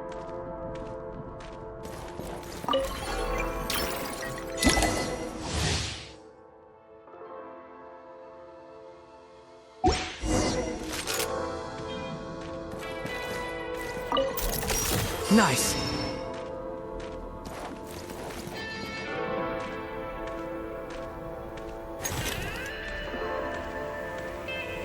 Try this! Close it!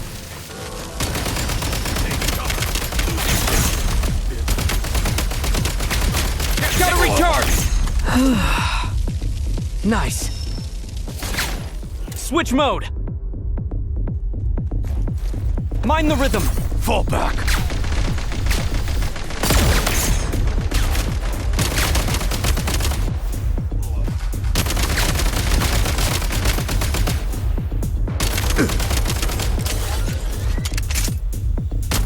Where's the...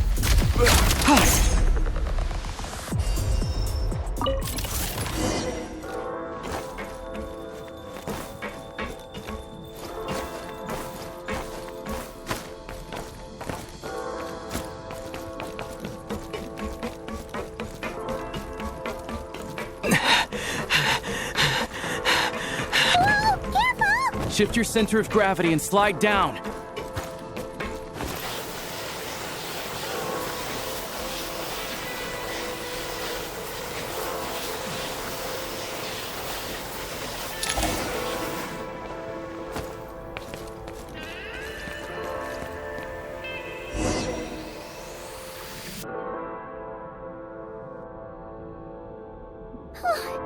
How much longer is this gonna take? The exit is right ahead. We are very close now. However... It's like they're trying to keep us trapped here. That platform and the carriages are swarming with undead patooey. Guess we gotta storm through. Switch mode!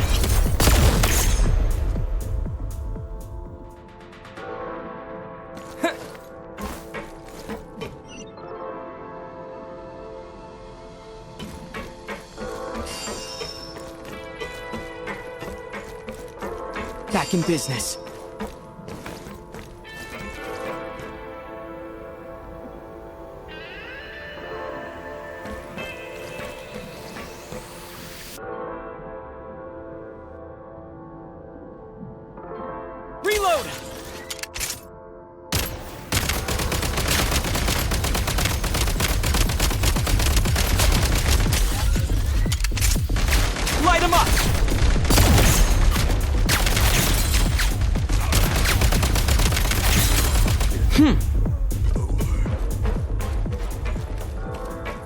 back in business.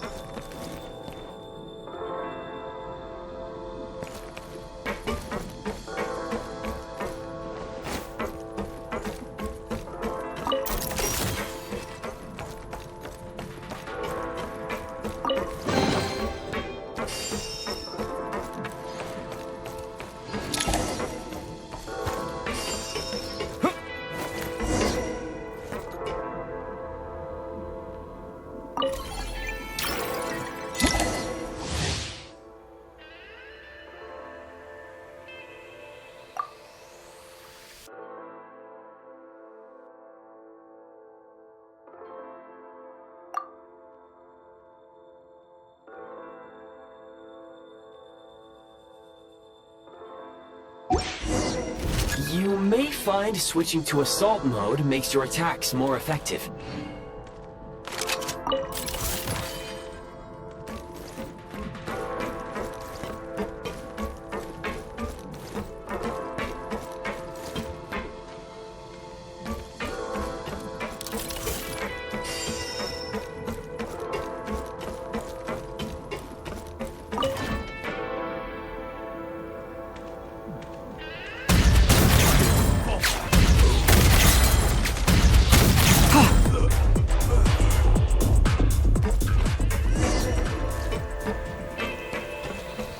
Time to catch my breath.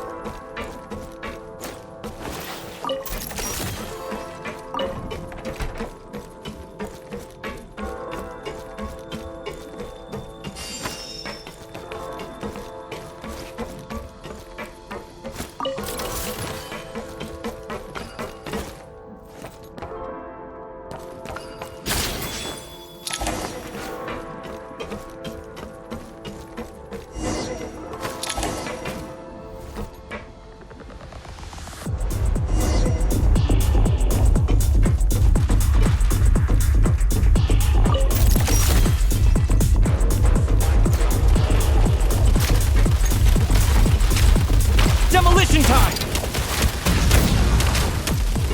I'm on my last legs now, but I'm not done yet.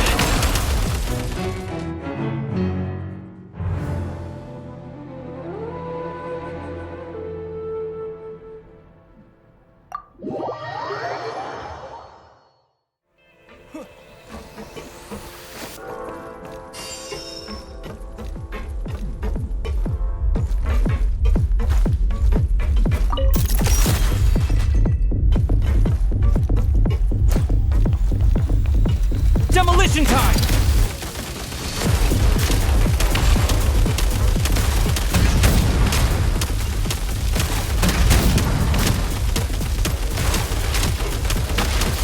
I really messed this up.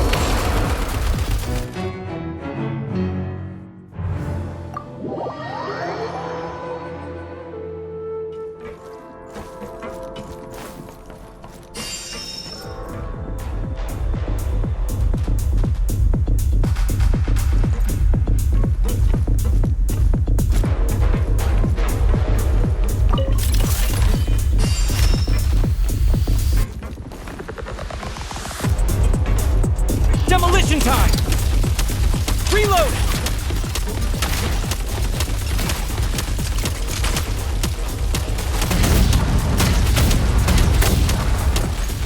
Demolition time! Come on! We're almost there!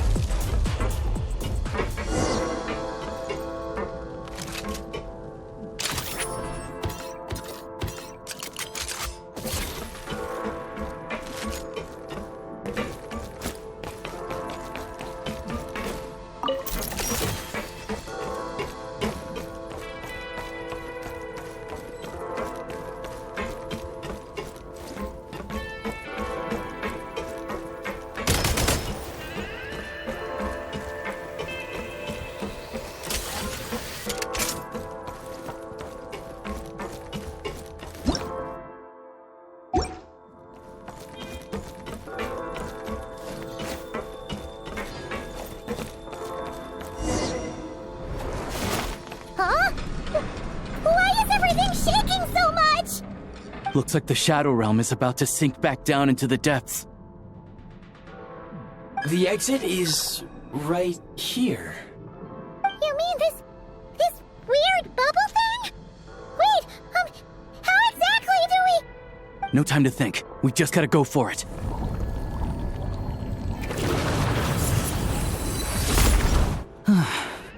Looks like I was right.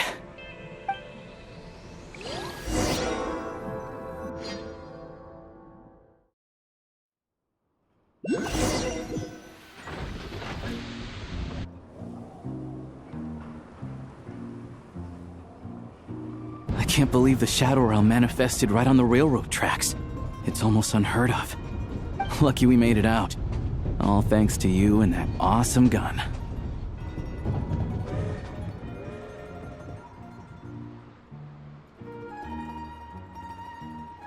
Ah, so you have heard of the Golden City before? Yeah, it came up a whole bunch in Nokrai. You're a pretty neat surprise in that sense, aren't you, Goggles? We had no idea they left cool gadgets like you behind.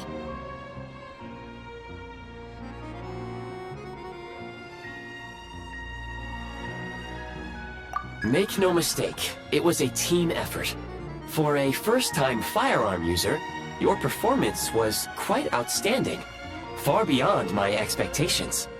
As Alosha said, it is highly unusual for the Shadow Realm to manifest in a place like this, but we should still watch out for similar dangers ahead. Oh, let's hope not. If anything else goes wrong with this trip, Paimon's gonna have train trauma for life. The Shadow Realm can appear anywhere, not just on the railroad. I am simply advising that we take sensible precautions. Now, if you wish to further calibrate and upgrade your firearm, you may do so over there, provided you have the necessary components. Please take a moment to catch your breath while I repair the body of the train. Amongst other things, this will ensure Paimon is a little warmer while on board. Oh, thanks, Goggles. You're a trusty train conductor. Well, maybe trusty isn't quite the right word, considering. Anyway, at least you get the job done. Yes, of course. And just like the Eye of Grey, I am sure it will be a great asset to you in your future adventures. If not the trustiest, then it will at least get the job done. Let's get some fresh air while the Eye of Grey fixes the train.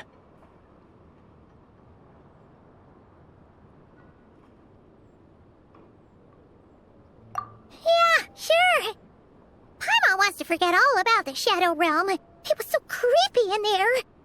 Stretching our legs might help take our mind off things.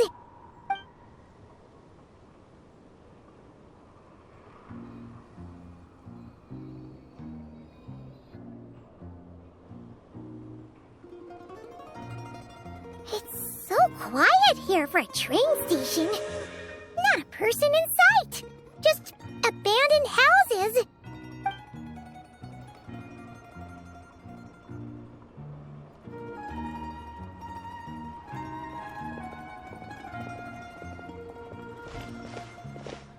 Huh? So much for repair? You've swapped our train out for a whole new model! My plan was to restore the train to its original appearance per my records as quickly as possible. Now that the repairs are complete, the train offers optimized performance and a significantly improved trendiness level. Huh. Didn't know trendiness was a parameter. According to my calculations, parameterization is the most effective way for the Eye of Grey to understand trendiness. Hyperborea, huh? I'm sure I've heard of that in a story somewhere. What an incredible little gadget you are.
You might want to avoid looking down if you're afraid of heights. No, it's not that. Paimon's just praying that we don't have yet another accident.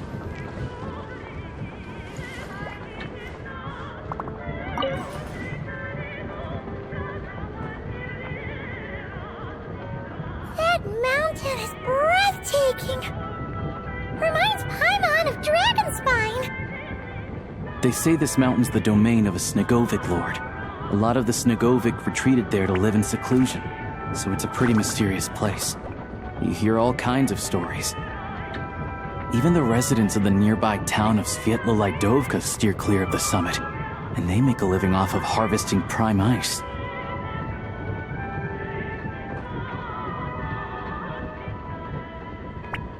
Look, Snezhnagrad's just up ahead.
Here we are.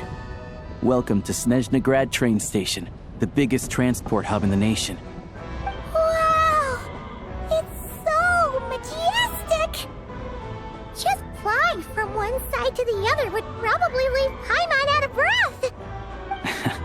It's built for maximum efficiency, but yes, transferring trains here can be a little tiring.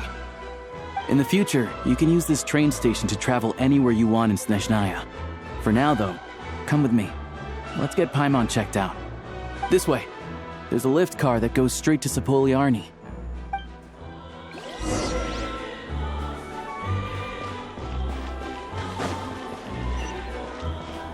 Look! They have really funny-looking hats! And those ones are about the same height as Paimon! But it looks like they can't fly! Those would be Volkudlak and Domovoy. You'll also see the winged Vila and the snowborn Snegovic amongst others. No wonder! We'd heard that Snezhnaya used to be the realm of the Fae. Paimon can really see it now.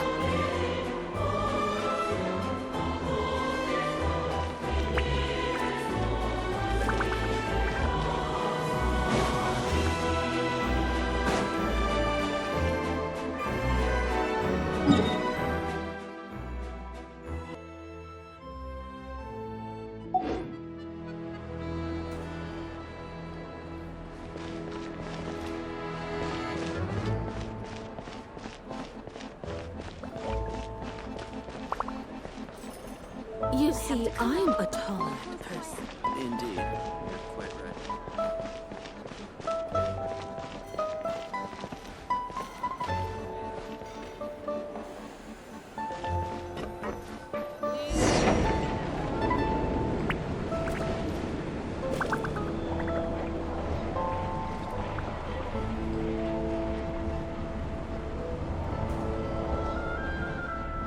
To the left is the Market of Zolny.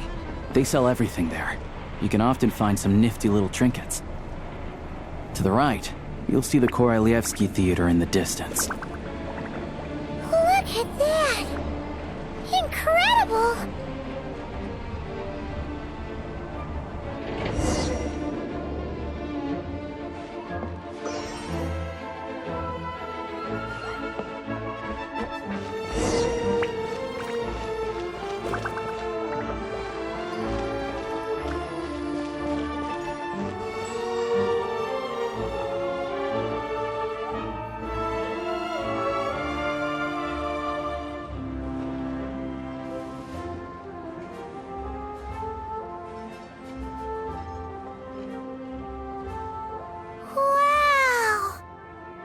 Snezhnaya is stunning! Seeing it with our own eyes makes all the trouble we went through to get here worth it! I found it pretty stunning when I first came here too. But I soon found out that stunningly beautiful means stunningly expensive. The prices here are crazy. I'm just a small-time hunter, so Zolny is where I spend most of my time. This way will take us to Podvorier Restaurant. They offer food and lodging there, so you can get settled in while I fetch the doctor. Is that gonna be stunningly expensive too?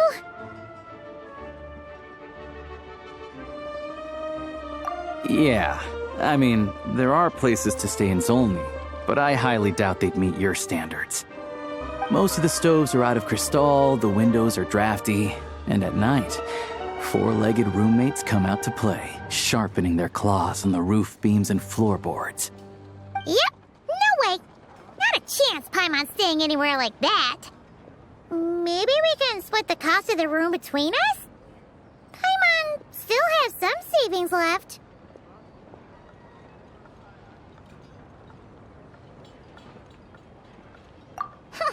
Fine then. It's your treat. Paimon will save her money for buying a nice little cake. Don't worry, you'll get some too. I'm glad to see you've perked up. If you find yourselves in the mood for some sightseeing later, there's a few places around here worth seeing.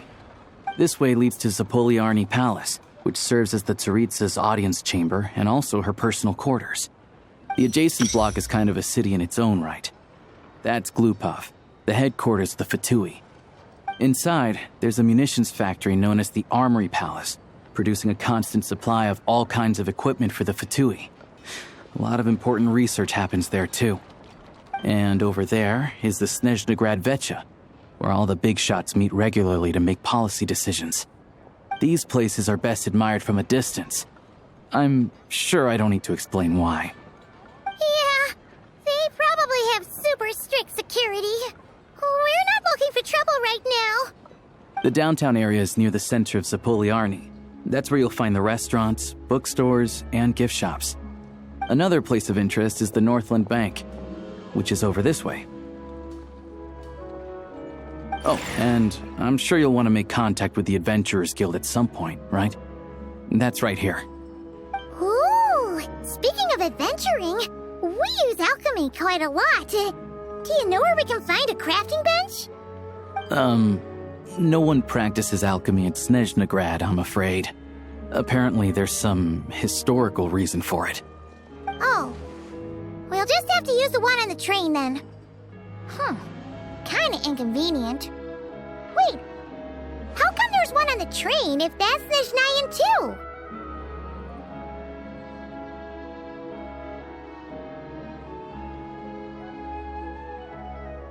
Yeah, I don't know. Not my area of expertise. Still, I wouldn't say the absence of alchemy makes life here any less convenient. Anyway... Finally, there's Zolny in that direction. It's mostly residential buildings and factories, but there's a few shops too. Worth a look around if you're interested. That's about it. You guys go ahead and get checked in while I track down my doctor friend. Sounds good. Thanks for all the recommendations. It'll be good to get out of the cold wind. Paimon's starting to feel another headache coming on.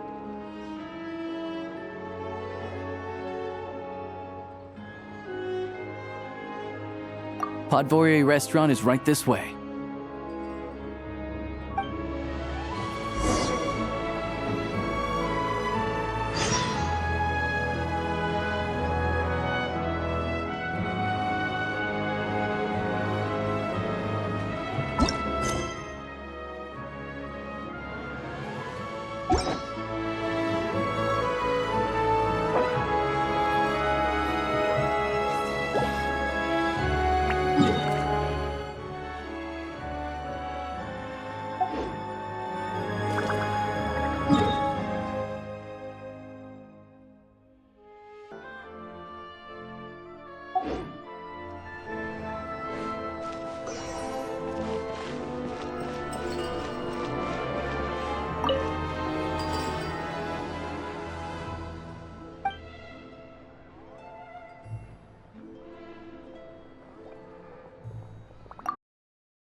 Ad Astra Abyssosque. Welcome to the Adventurers Guild headquarters.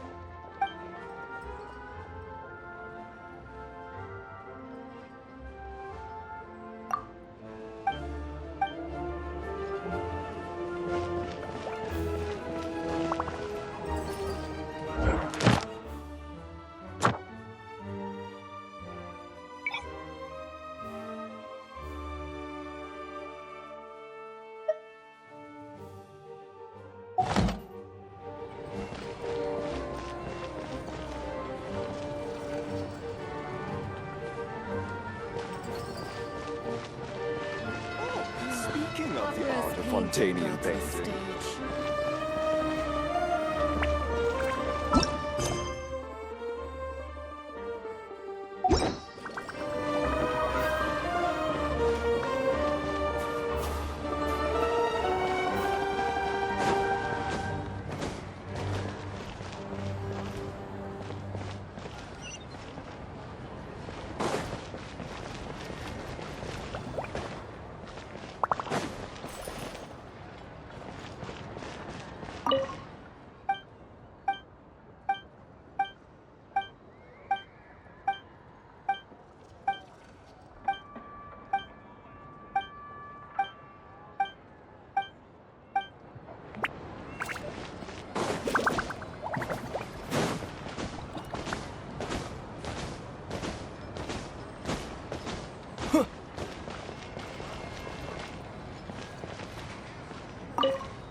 Looks like you get what you pay for, huh?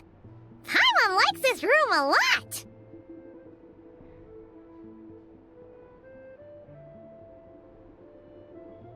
Yeah! Much better now that we're out of the cold! Oh, thanks for taking such good care of Paimon. Honestly, she feels kinda bad for throwing a wrench in the works. If this were anywhere else, we'd be out investigating and adventuring by now. But instead, we're stuck here waiting for a doctor.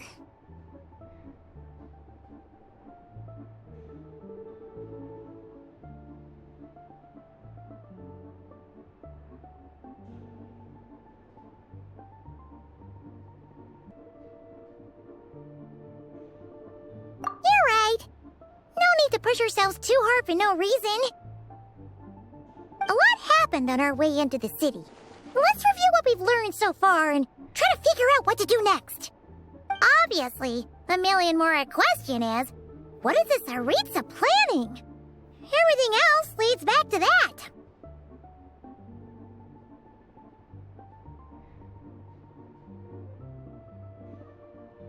Sure was. And so far, we've learned that in addition to the 7 Gnosis, her plan also requires a ton of energy. But we won't get to see her anytime soon. Alosha said that she went east to fight that big monster. It must be a pretty powerful one if it can blanket the whole of Snezhnaya in a snowstorm this awful.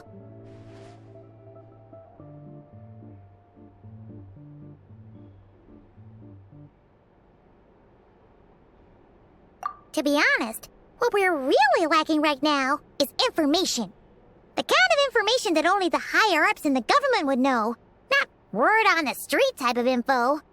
Paimon can think of a few people who might be able to help us. But...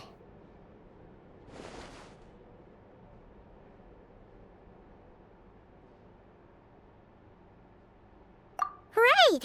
And when we left Nodcry, Sandrone specifically left a message reminding us which side we're on. So... it's unlikely they'd tell us anything confidential about the Tsaritsa's grand plan.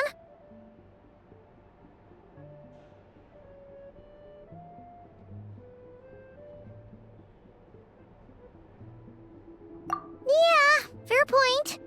Besides, that Gloop-Off place is right nearby. We've got nothing to lose, so it'd be a waste not to go. There's gotta be someone there willing to talk to us, right? Maybe Arlecchino or Sandrone? Or possibly Tartaglia. But it's unlikely we could sweet-talk Arlecchino. Let alone Sandrone. She basically told us to stay in her lane already.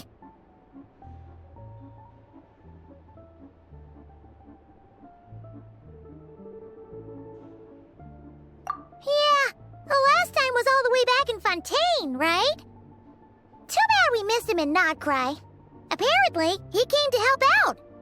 Hello. Is there a traveler in Paimon in there? That's Alosha! Come in!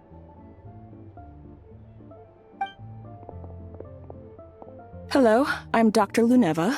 Alosha mentioned that one of you is feeling a little under the weather.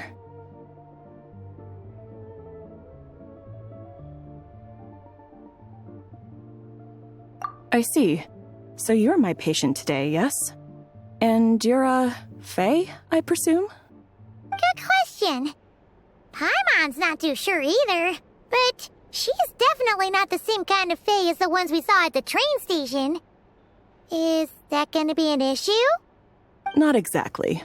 It's just, I'm used to treating human patients. Fae tend to be far more resilient than even the healthiest and most long-lived of humans. But don't worry, I do have some experience treating Fae. I've even diagnosed plenty of cats and dogs in my time.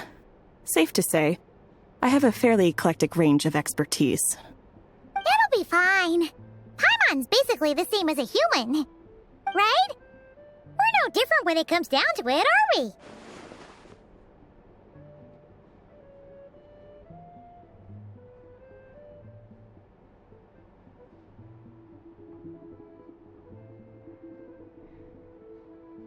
More like you don't eat enough. The more talking you do, the more you need to eat.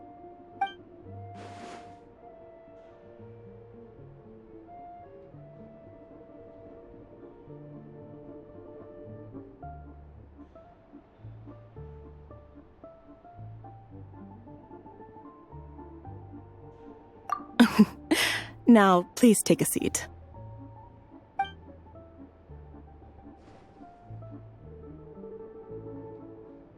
Okay, vital signs are good. Test results are all within normal ranges. I don't think it's anything serious. More than likely, you've just caught a cold. I can give you some medicine to tide you over, but as long as you rest properly for the next couple of days, you should feel better. Make sure to keep an eye on your temperature, though. If you find yourself with a persistent low-grade fever, or if your symptoms don't improve, just contact me again.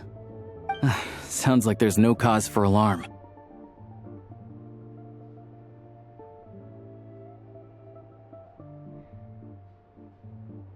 Thank you, Doctor.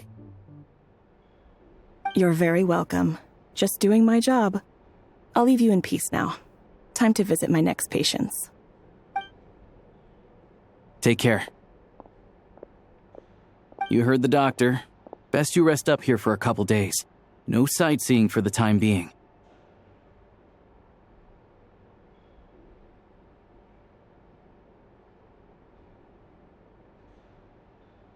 All right then. Guess we've got no choice. Let's just treat it as a short vacation. I have to get back to it. If you need anything else from the doctor or me, go to the Hunter Trade Station in Zolny. The boss there knows how to reach me.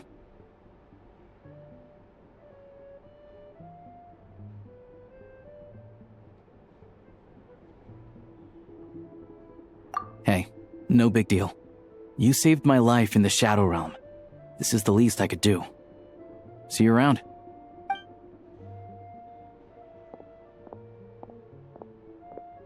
All right, time to find Child and see what he can tell me.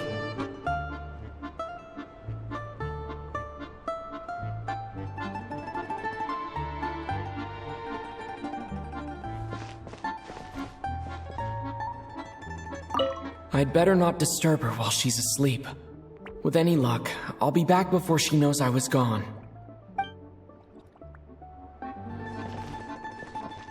I'd better not disturb her while she's asleep. With any luck, I'll be back before she knows I was gone.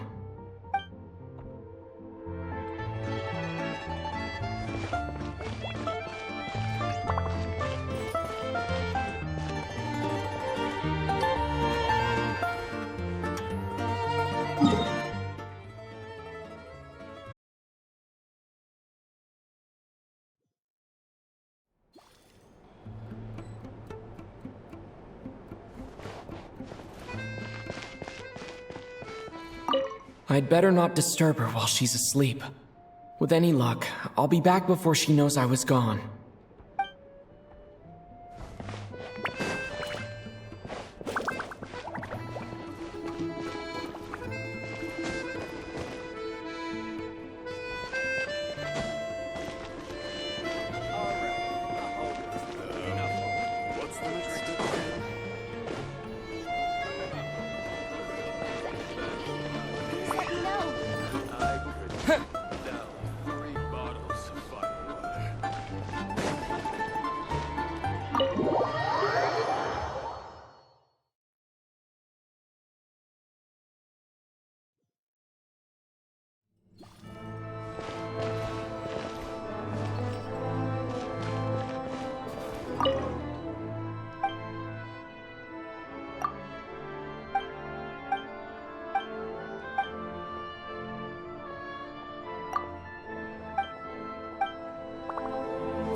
Fancy a drink?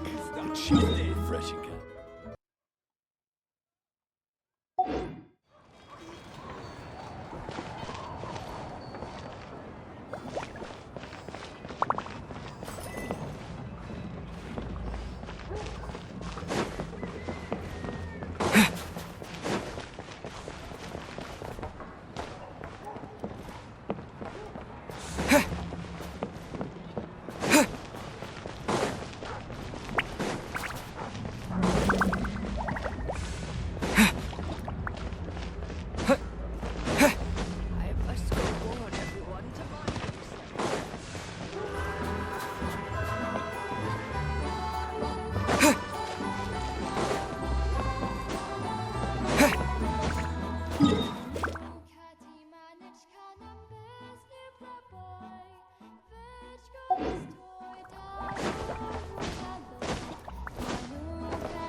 Spirit.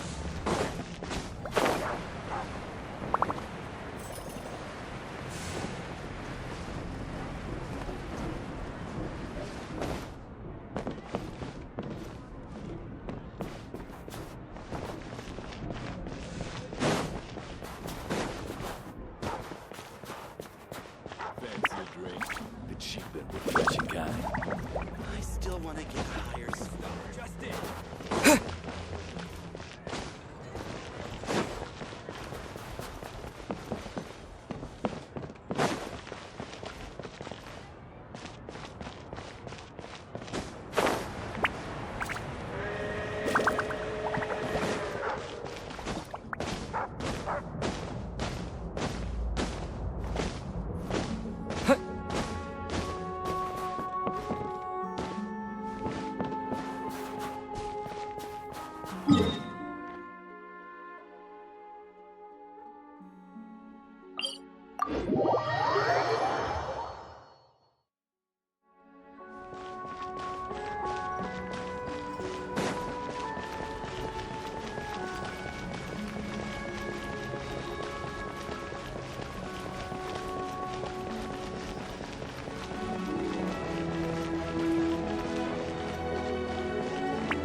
Hold on. Please display your invitation letter or permit.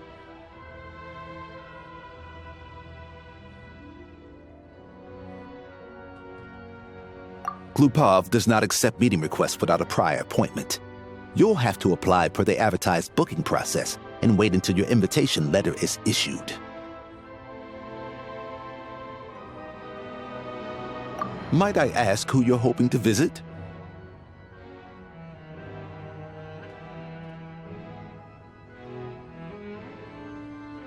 Another one who thinks the rules don't apply to them. I don't understand why people think they can just talk their way in here. You don't just show up and land a meeting with the Harbinger. But I have to go through the motions for protocol's sake. Honestly, it's such a waste of time asking when I already know what the answer's gonna be. Wait a moment. I'll pass on your message. If Child is unavailable, you'll have to go through the proper procedure.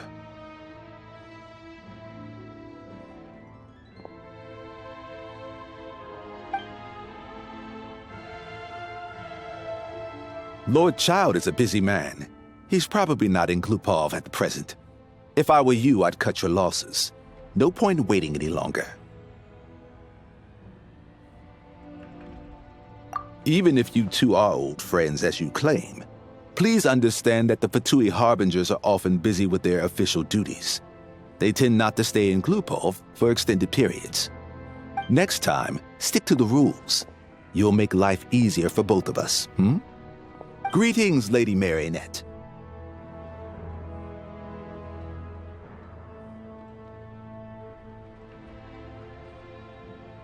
I'll take care of our guest here. It's his first time in Snezhnaya, so it's no surprise that he doesn't know the rules yet.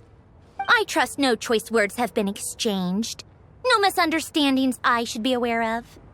No, Lady Marionette. No incidents to report. Whew.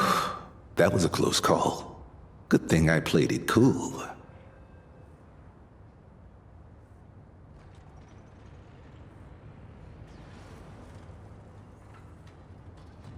Is that right? Good to know.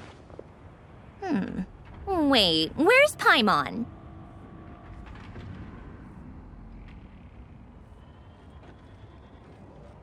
Under the weather? That's hard to imagine. She's always buzzing with energy. I take it she's still adapting to the climate. Happens to a lot of people. It's even colder here than in Nodcry. Has she seen a doctor? I can get you one if you need.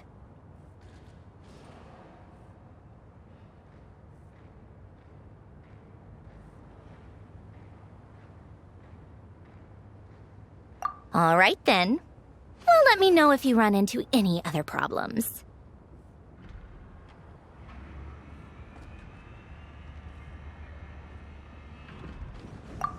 Why else? I was just about to sit down for some much-needed tea time when I heard that an old friend of Tartaglia's had shown up outside. No appointment, nothing. And, as obnoxious as it may be to show up uninvited at Glupov, I couldn't help but take pity on the poor soul who was waiting outside in vain. So I had no choice but to abandon my freshly brewed piping hot tea and come to see this mystery guest for myself.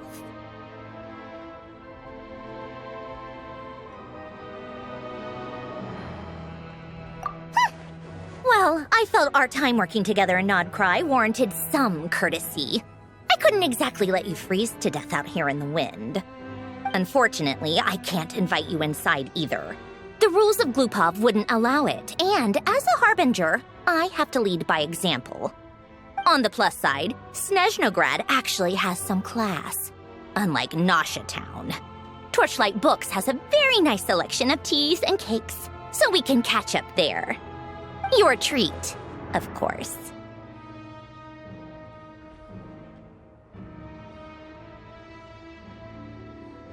Because I already wasted one perfectly good cup of tea today. That's why.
I'd better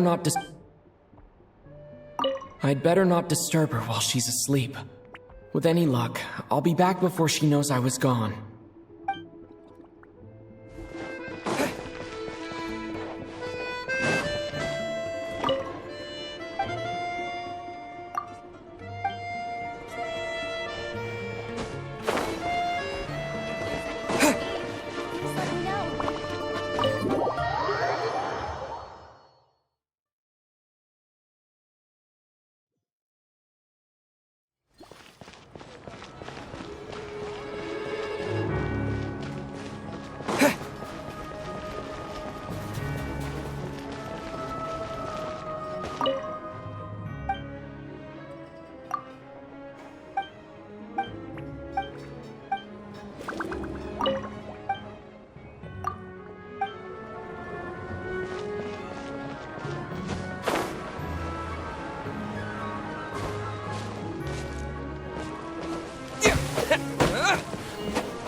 I've ordered for the both of us. No objections, I assume. I'm sure you trust my taste.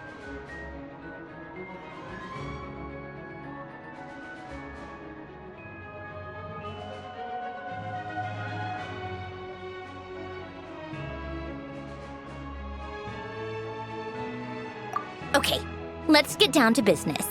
I'm guessing you don't actually have any urgent business with Tartaglia, per se. You just want information, right?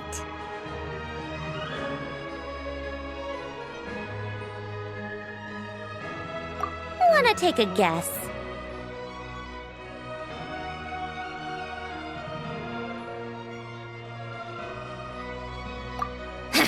Of course you'd say that. You shouldn't underestimate Counselor Tartaglia, you know.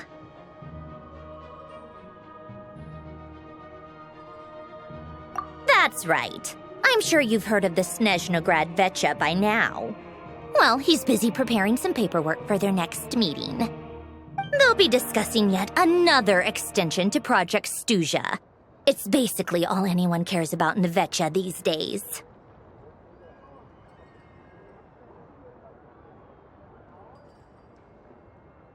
Yeah, he's more of the shoot first, ask questions later sort, isn't he? It all started with a very detailed letter that Capitano left for the jester, Piero, before leaving for Natlan. In that letter, he detailed the future arrangements for his subordinates. All of his key people were reassigned to Tartaglia. I guess he'd already prepared to leave us for good all the way back then. But Piero didn't reveal the contents of the letter until the events in Natlan had concluded.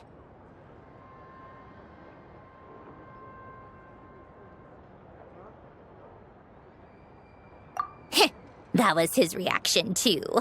Why me? With a bewildered look on his face. He'd always assumed Capitano looked down on him. He was a man who kept his thoughts to himself and barely spoke to him the whole time they'd known each other.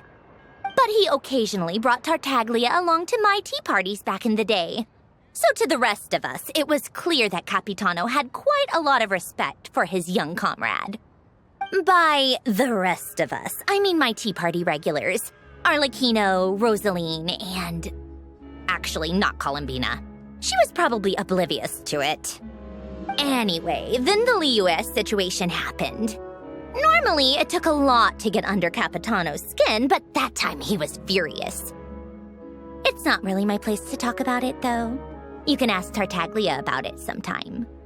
Basically, Tartaglia probably had the wrong idea about Capitano all along, right up until Piero revealed the letter he'd left behind.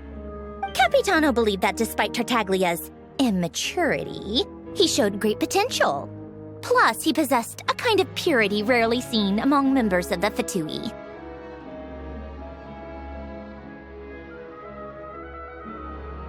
Yeah, it's one of the few things that I'd agree those two have in common. But there's one other reason why Capitano chose Tartaglia to assume command of his troops. He knew that after he was gone, several of the others would swoop in on his army like vultures. With the ones who stood to benefit the most being the Rooster, Pulcinella, and Regrator, Pantalone. Once they divided Capitano's troops between them, they'd be more powerful than ever. No one would be able to stop them. So, you can see why Capitano chose to hand that letter to Piero, right?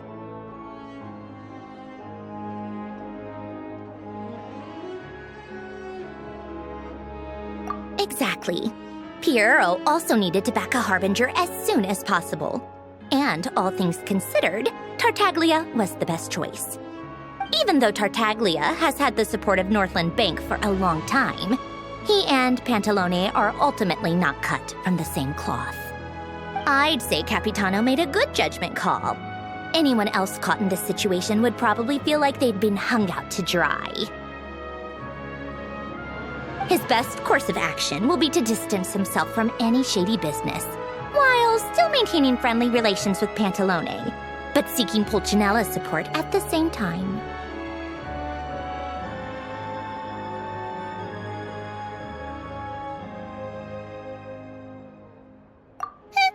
What's the point in having a tea party if you don't spill a little tea? Besides, none of this is confidential anyway. Ask any journalist out there. They'll give you all the lurid details. You'll see it firsthand if you ever sit in on a session of the Snezhnograd Vecha. All the factional strife, whether open or unspoken, it plays out for all to see in that one little room. Having a voice in a Vecha is the only way to steer policies in your favor. So, every person in that room represents a particular interest group. Pantalone, for instance, represents the financial sector, and Tartaglia represents the Fatui soldiers. Personally, I have no interest in political jousting, but since I have a number of engineers and researchers under my command, I have to make their voices heard. Then there's Pulcinella, the linchpin of the Vecha. He represents politics itself. Everything involves him, so nothing can bypass him. Any issue that comes up, he knows how to mediate. That's what the Tsaritsa values most about him. I'm starting to see why everyone is so frustrated with the way things are, but also powerless to change it.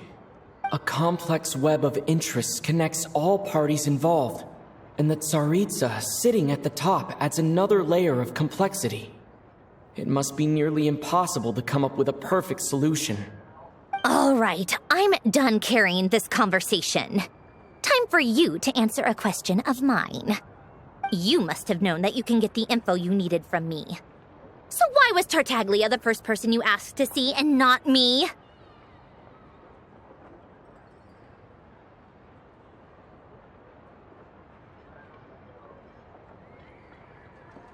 Huh? Jealous? As if. Wait. Oh, I think I know what it is. Columbina passed on my message to you before you left Notcry, right? I only meant you should be mindful of which side you're on. Is that actually why you didn't ask for me? Because you took that to heart?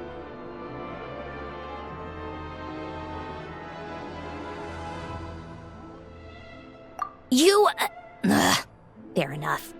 It's not your fault. I blame all these politicians I've been hanging around with lately. Always beating about the bush when they talk. I guess it must have rubbed off on me. Anyway, just ask for my help next time, okay?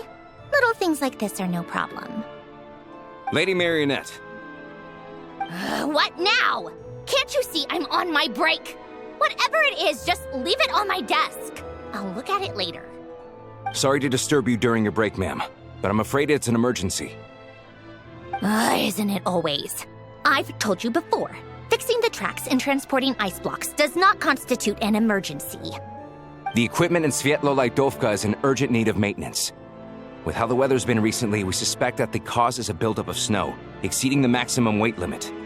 The supports on one of the machines broke and fell, awakening a dormant beast and leaving many of the ice miners trapped in a nearby ice cave.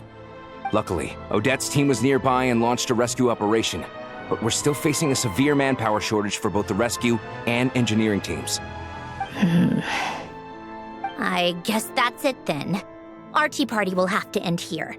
I'm the only engineer you'll need.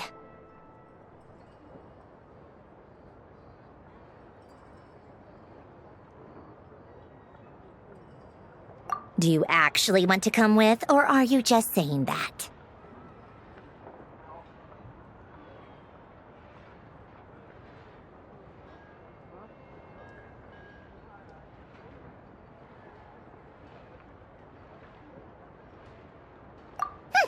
Nice of you to return the favor.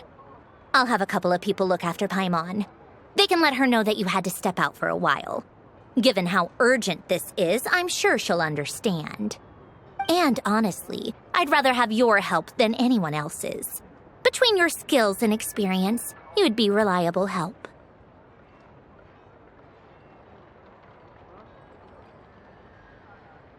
Then let's go. You, take 2 people to Pavoyer restaurant. Find his room and watch it like a hawk until we get back. If anything happens to Paimon, you'll be answering to me. Yes, Lady Marionette.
Back in my day, the drinks I down 3 bottles of fire. Don't worry, we'll be keeping a close watch.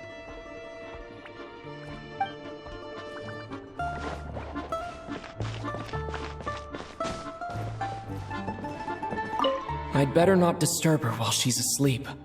With any luck, I'll be back before she knows I was gone.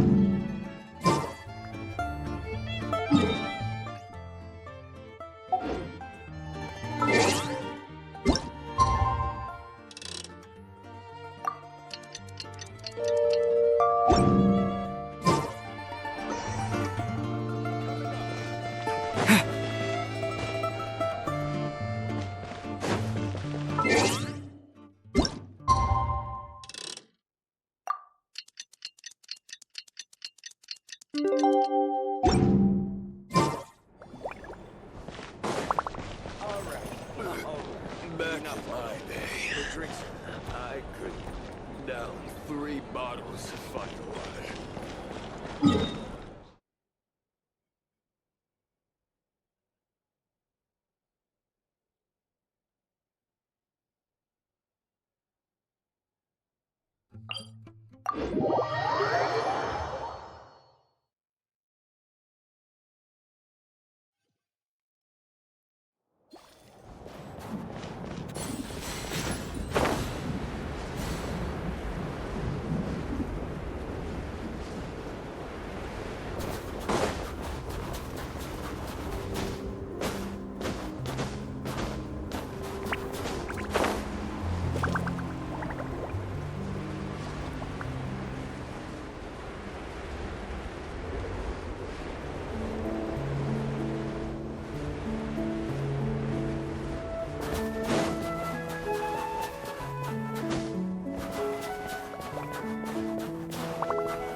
They weren't exaggerating. This is really dangerous.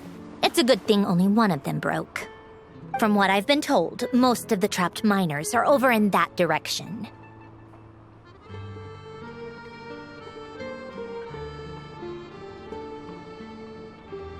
Yeah, you do that while I check the rest of the equipment. I'll evacuate the people around here as I go. Meet me back here as soon as you're done.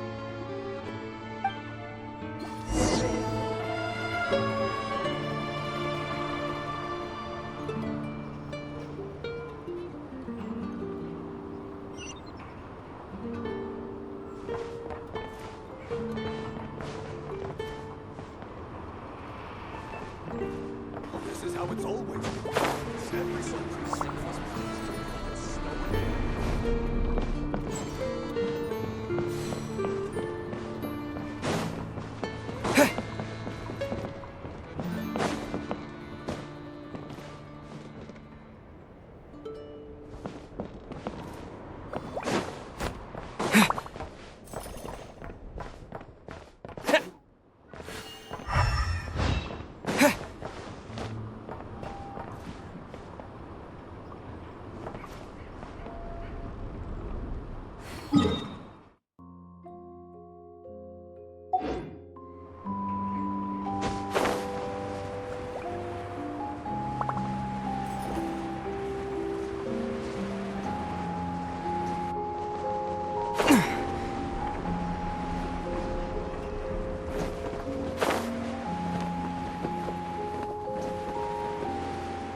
I have to be getting close. Don't go any further.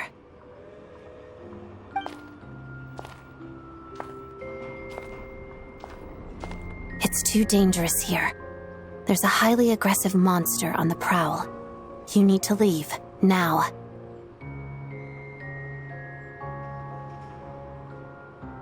Ah, I see. You're the backup from Snezhnaya. Well, I'm Odette. Good to meet you. Ah, so this is Odette. She was the first member of the Fatui on the scene. There are 5 people trapped in the cave. Monster type is unknown, and so is its location. Let's go. Every second counts.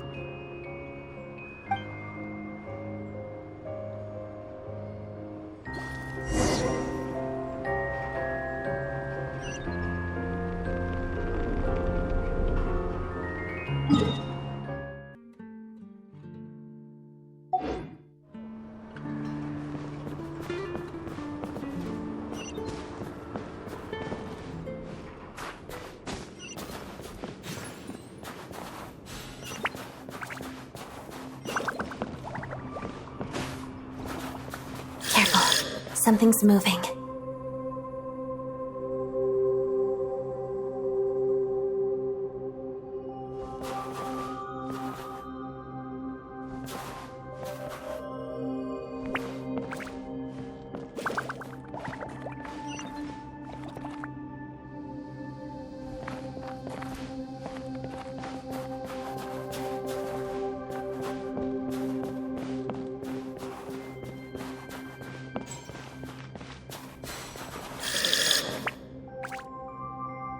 This must be the monster's shadow.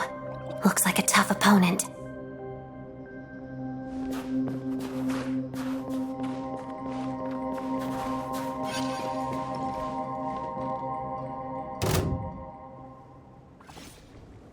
Lightning flash! Lots of the snowflakes. Thunderclap!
Crystalline Adagio.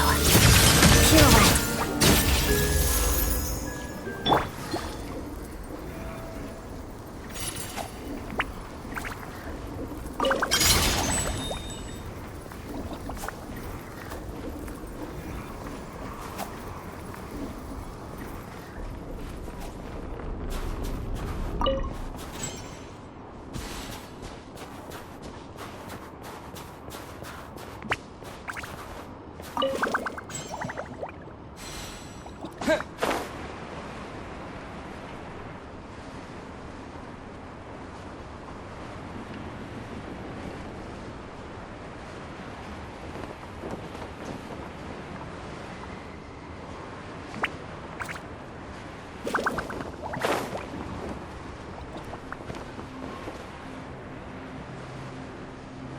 I see them. They're right behind the monster. The monster seems very agitated. It could attack at any moment. Let's make the first move.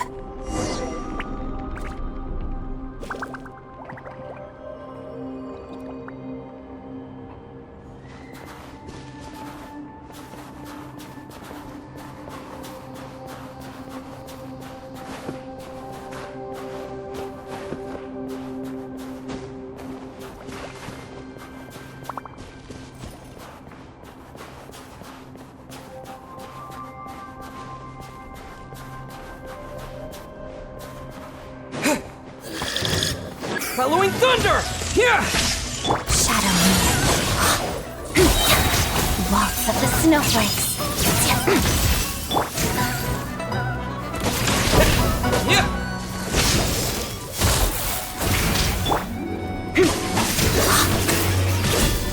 Together.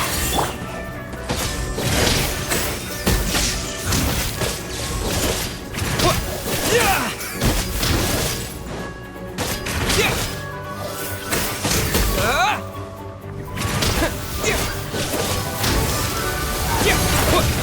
Lightning flash! Let's begin. Crystalline Adagio.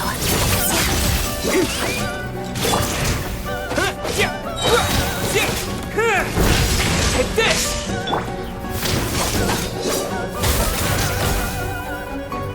Together. Waltz of the snowflakes.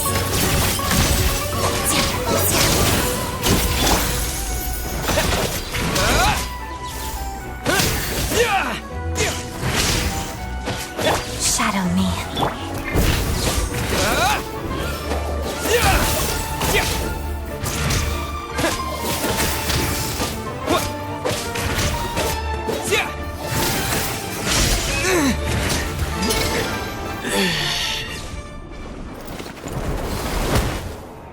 Thank you for saving us.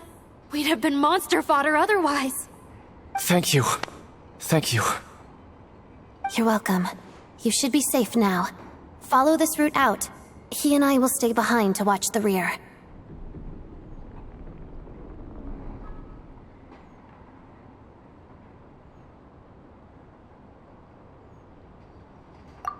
Thank you. Come on, let's go. This way.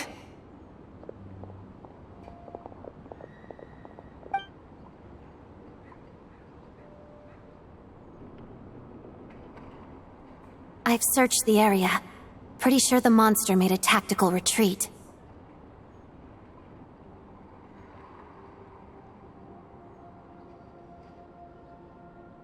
Yeah, but with us here, it won't be coming back anytime soon. It may be small, but don't be fooled. It's a ferocious beast. People are just food in its eyes. It's lucky we got here when we did. The trapped miners have been successfully evacuated. Time for us to leave. Wait, this place. There's something unusual about it.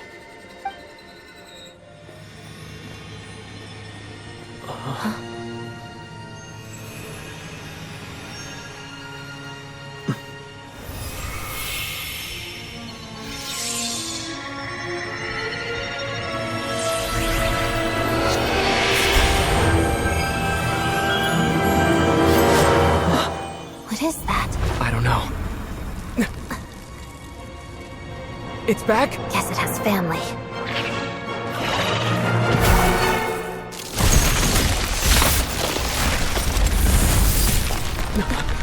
This way. Run!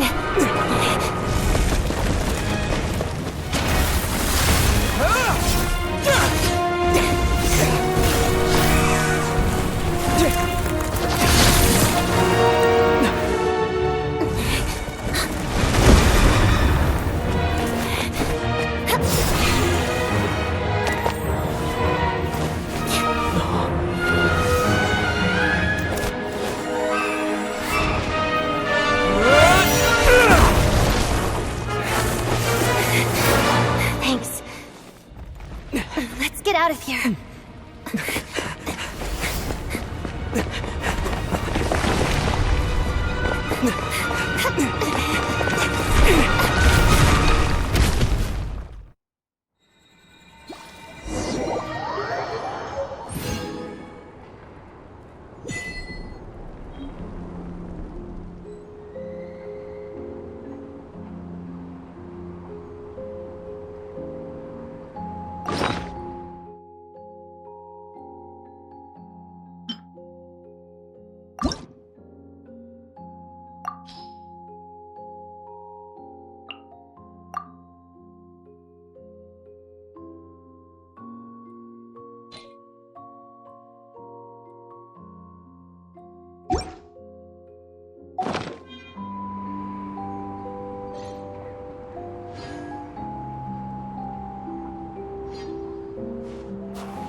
Ad Astra Episosk.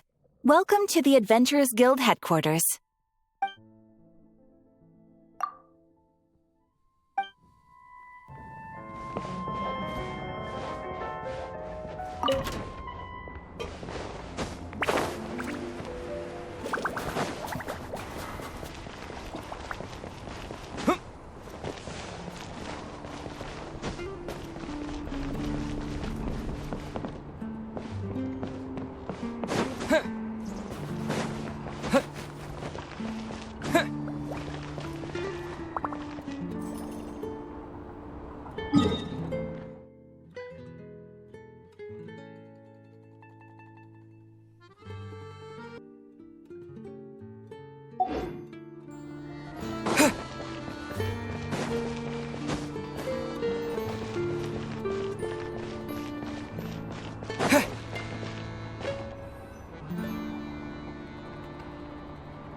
Everyone's accounted for.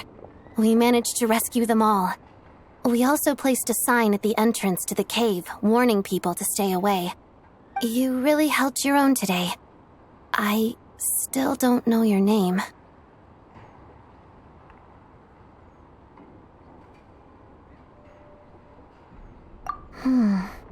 Don't think I've seen you before. I'll remember the name. All right then. See you around. Hello, Lady Marionette. I hear the rescue operation was a great success. I knew I could count on you. What brings you here, Odette? Here for a performance? No, a Fatui mission.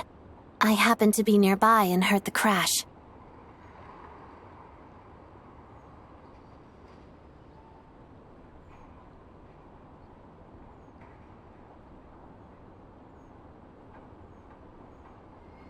She hasn't introduced herself then.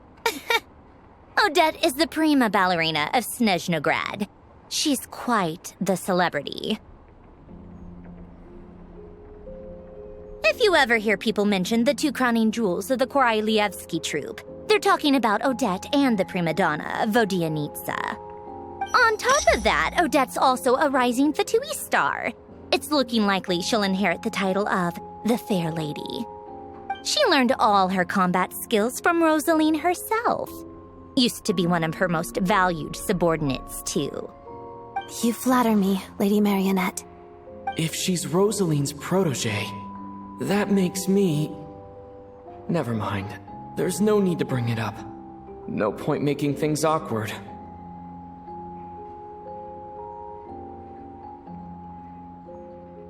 How's progress on your end, Lady Marionette? Equally successful. I finished reinforcing all the equipment. Took me a little longer without Polonia's help. But the outcome is the same, of course. Even if the heavy snowfall summoned by that monster lasts for another 3 months straight, this equipment won't give way. All right, now that we're done here, it's time to get out of this blizzard.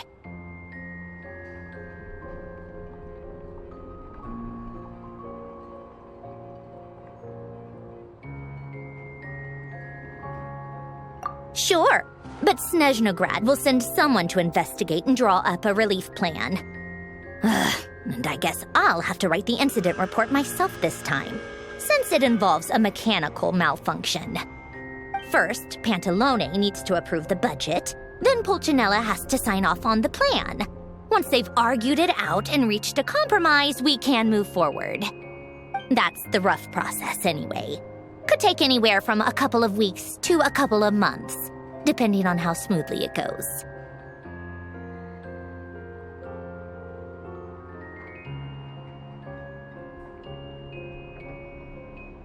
Yup, nothing we can do about it. There's a whole stack of incident reports like this back at the office. The snow has eased a little for now, but there's no telling when that will change with that monster still at large. Fuel for heating is in short supply, and relief is weeks away. There's no immediate threat to life, but still, it just feels like there should be a better way. Hey, quit daydreaming. Let's get back to Snezhnograd. When did you get a new sword? I found it in a cave. It handles pretty nicely. You have a strange affinity for second-hand swords.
Don't worry, we'll be keeping a close watch.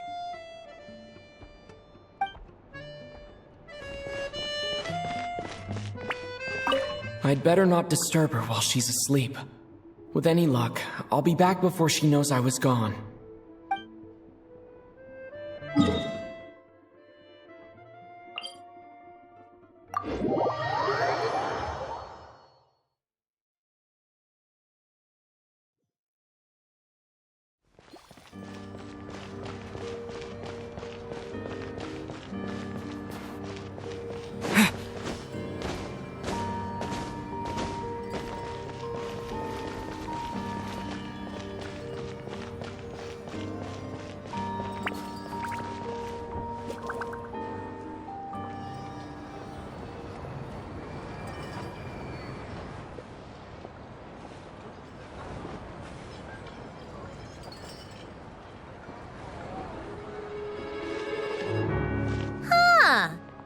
if it isn't Counselor Tartaglia, Mr. Big Shot himself.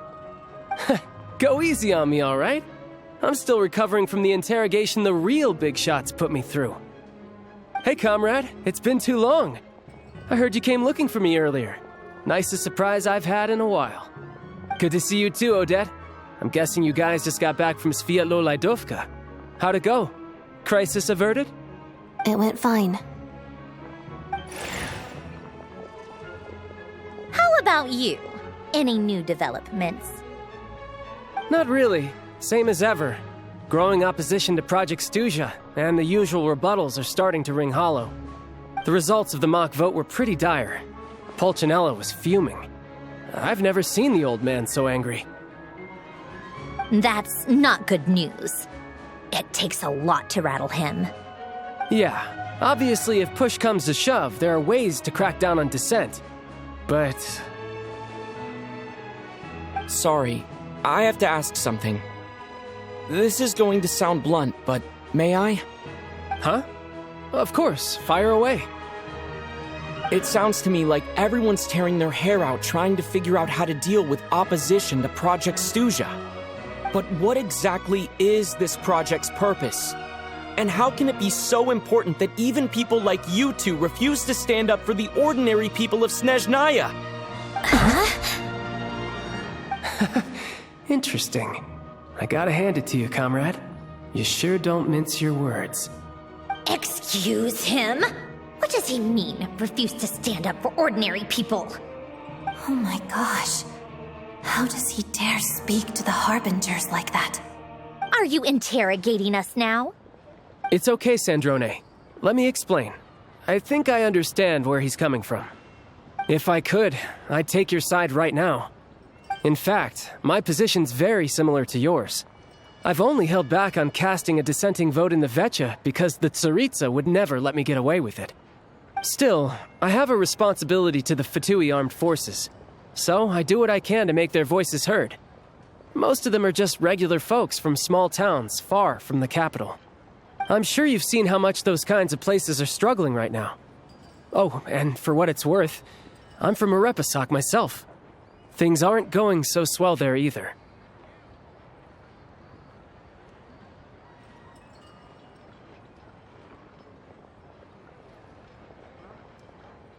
The Tsaritsa wants to create a better, safer future for the people of Snezhnaya, but she's thinking long-term. I don't doubt that from where you're standing, Project Stuzha seems to be creating all sorts of issues for everyone. But considering the Tsaritsa's vision for the future, these are sacrifices worth making. Sounds cold, I know, but I promise it's not as black and white as it seems. Maybe Sandrone and I can't oppose Project Stuzha outright, but we're constantly raising our concerns in Vecha meetings. And even though we can't put an end to it, there are plenty of other ways to make a difference. We're trying everything we can think of, and so is Pulcinella. I respect Her Majesty, the Tsaritsa, and trust her decisions. But at the end of the day, I'm still just a normal guy who cares deeply about my homeland. And my family, who all live here. There's no way I would ever abandon them. As contentious as things can get within the Vecha, there's no selfishness or malice behind it. Everyone wants to get through this period as smoothly as possible. The issue is that there's no way of pleasing everyone under the present circumstances. Most of the time, we're trying to decide on the lesser of two evils, which obviously isn't a great look. But that is not the same thing as being blindly loyal to the Tsaritsa. No one's got their head in the sand here. We're all well aware of the way things are. We're just doing our best to make it work. In fairness to Sandrone, she rushed to Sviatlo-Laidovka's aid the moment she heard that people were in danger. And even Tartaglia, who used to only care about the thrill of the fight, is clearly doing his best to rise to the demands of his new role as counselor.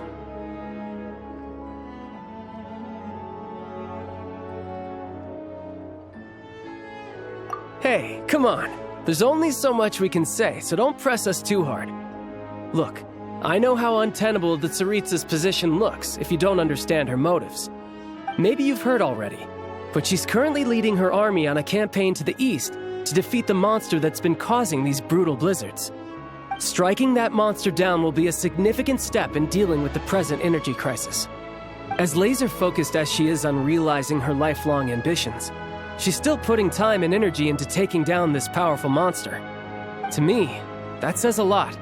If she thought Snezhnaya and its people didn't matter in the grand scheme of things, why would she waste her time on something like this?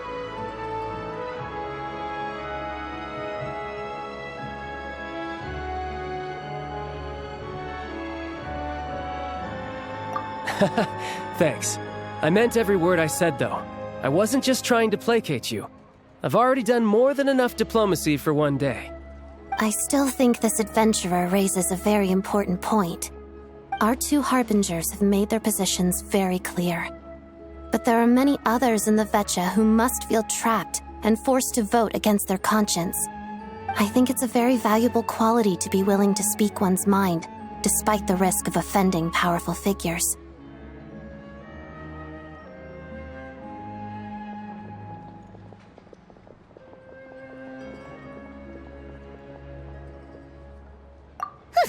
You can say that again.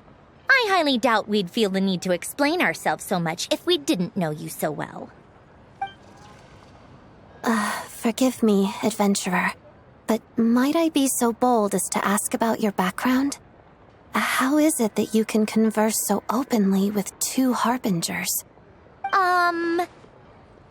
Oh, haven't you been properly introduced? Easier said than done. I like to think I'm not the kind of person who goes around busting open people's old wounds. I've only learned his name so far, and no details of his experiences. Is something wrong? Uh-oh. Is there no avoiding the subject of Rosaline? No, it's just... all right. I guess there's no getting around it. This is the world-renowned traveler, who helped resolve the storm terror threat in Mondstadt, cleaned up after the mess I made in Liyue, and then went to Inazuma, where there was a duel before the throne, in which the traveler defeated Rosaline. Oh. I'm sorry. I didn't think you two would be seeing much of each other, so I figured it wasn't worth bringing up. It's fine. It was a long time ago. It's fine. Sorry, I just remembered that we have a rehearsal coming up. Please excuse me, I should get going.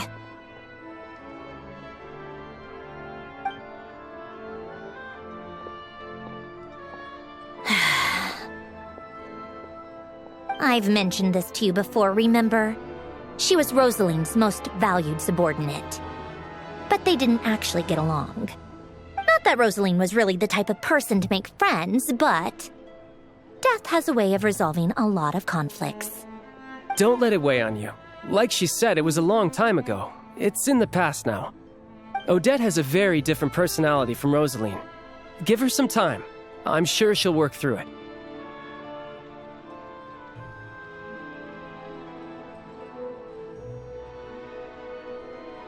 Oh, by the way, where's Paimon? It's not like her to hide away. She hasn't been feeling well, so she's resting at Podvorier Restaurant. I got a couple of my people to look after her while we were gone. Oh, right. Sorry to hear that. Poor thing. Reminds me of when Tonya was little. She really felt the cold back then. Used to get ill all the time. I felt so bad for her seeing her lying in bed, coughing. She was so mature for her age, though. Whenever someone came to visit her, she'd greet them with a smile and would never complain. I'm sure Paimon's a good kid, too. You're a little short on manpower, right? Let me have a couple of my people take over for yours. I'll send my most capable and reliable. They'll make sure Paimon can recover in peace. Well, that would be great. Your people are more qualified.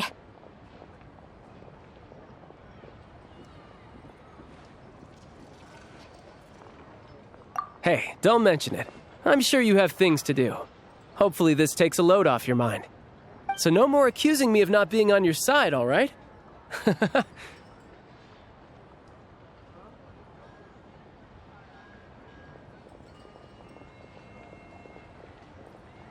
Already?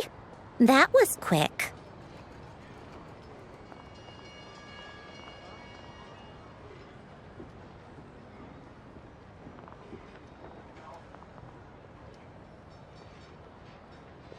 I'm afraid I can't help you there. Our director's recent movements are confidential. Even we're not in the loop. If you hadn't told me, I never would have known he'd gone south. I assumed he'd been in Glupov this whole time.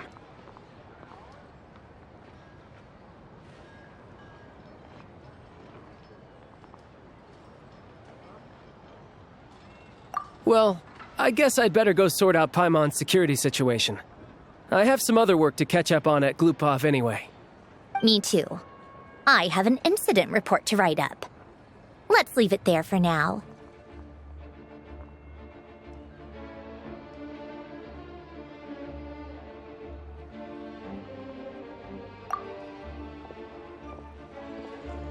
I guess everyone's in a difficult position. But Tartaglia's right. I have things to do. Things I want to do. And things I ought to do. To start with, I should ask Alosha if he knows any way to help Svietlo Lydovka.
How strange.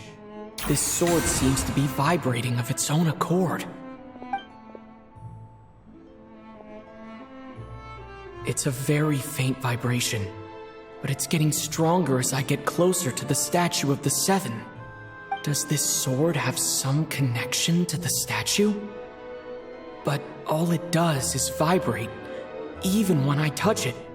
That place I got this sword from was definitely out of the ordinary. Maybe I should try channeling the power of cryo.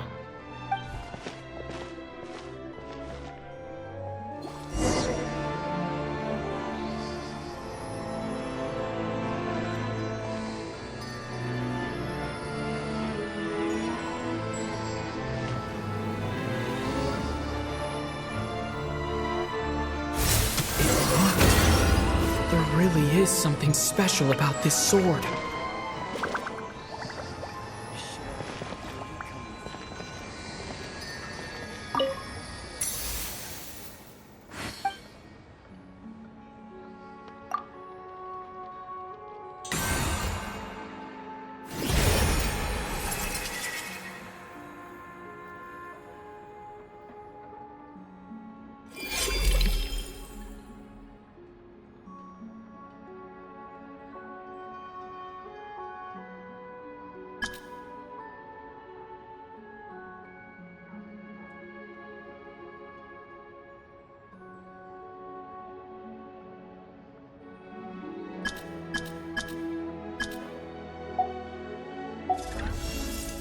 I don't really understand what just happened, but I'm pretty sure this sword just got a little more powerful. I'll have to try the same thing again when I come across another statue of the Seven. In the meantime, I'd better go find Alosha.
Don't worry, we'll be keeping a close watch.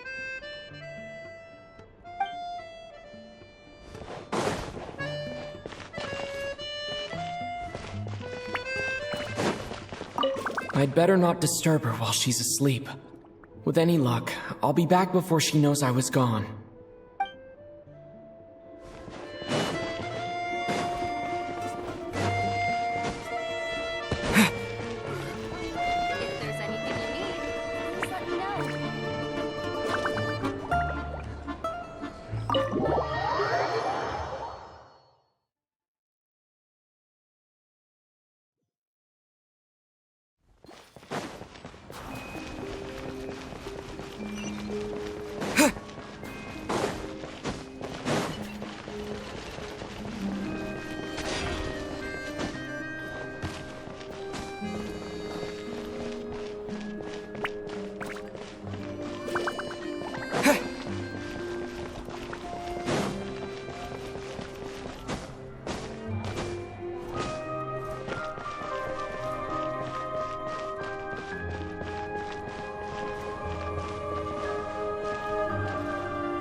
Hello there.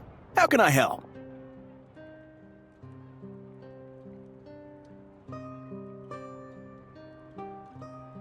Ah, sure thing. Give me a second, I'll go fetch them for you.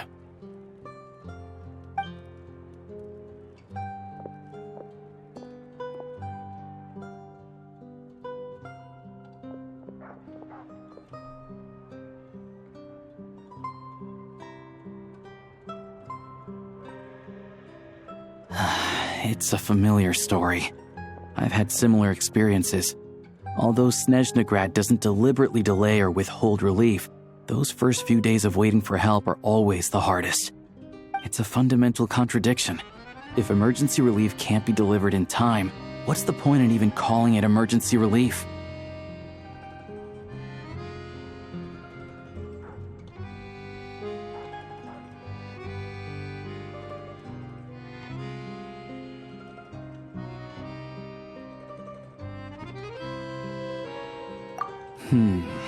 Not necessarily. I think there's a good chance that Kresnik Crystal from Stratomoros will start flowing into the market.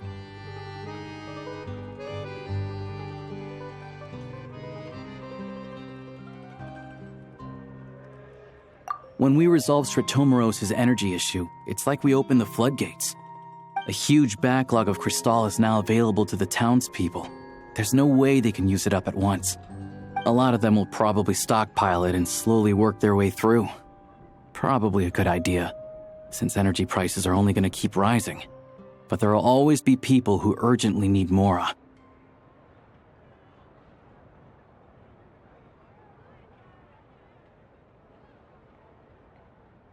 Exactly. At the current prices, selling crystal is an easy way for an ordinary person to make a fortune. Hey boss, how much do I have left in my account? 1 second, let me check.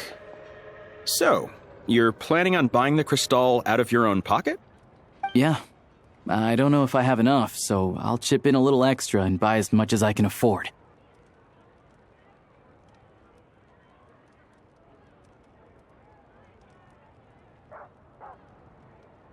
No, it's fine.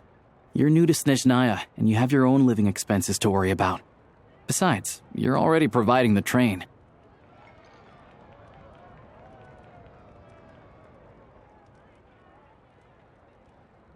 Here's your Mora. See what you can find at the market. But I doubt there'll be much crystal left. Yeah, well, can't hurt to take a look. Let's see. Huh?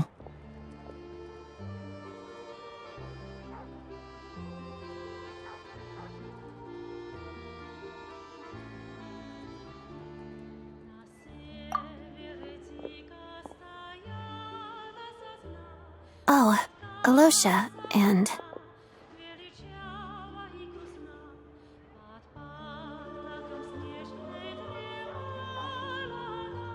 Hello?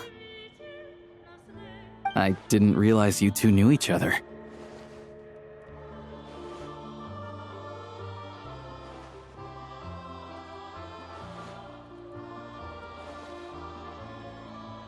Yeah, I take on some odd jobs in the city to supplement my hunting income. Sometimes I work as a cleaner or prop hand at the theater where Odette is one of the big stars, so I've met her a few times. When the weather's as bad as this, it's better for a hunter to adapt than to keep looking for game. Yes, and we sometimes need extra help.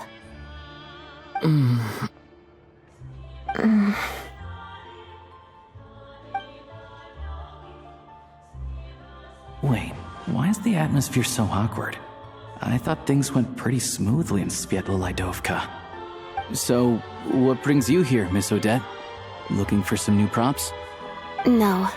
After I got back to the theater, I couldn't stop thinking about the situation in Svietlolidovka. It bothered me so much I couldn't focus on my dancing. So I decided I'd come here and see if there's anything I can do.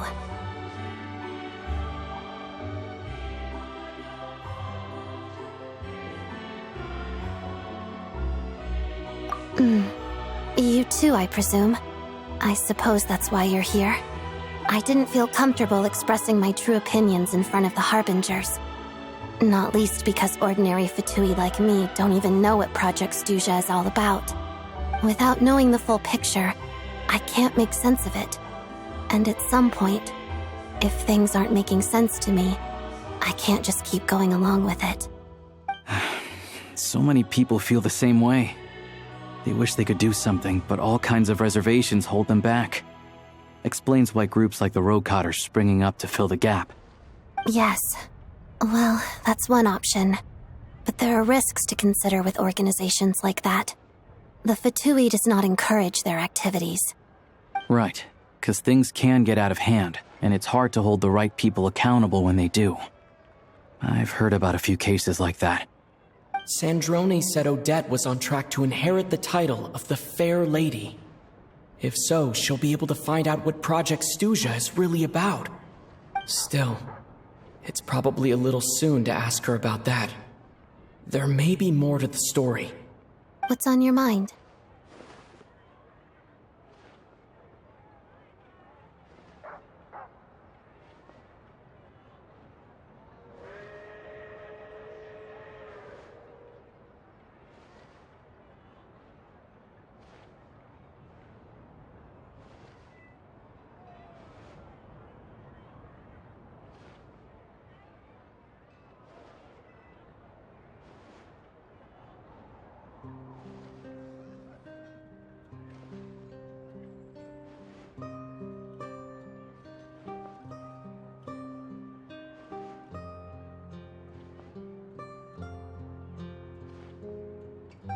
I think we can both agree that no matter which side you're on, it can't stop you from doing the right thing. Where there's a will, there's a way.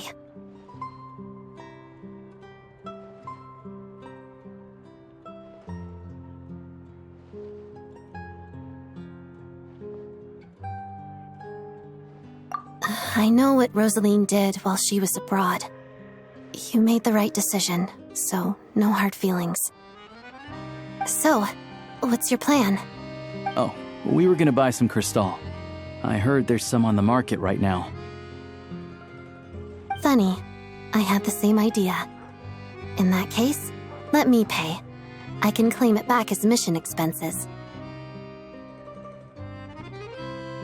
The real issue here is that government relief is behind schedule. Surely it makes more sense for the state to cover these costs than for us to pay out of our own pockets. True. It's a huge expense after all.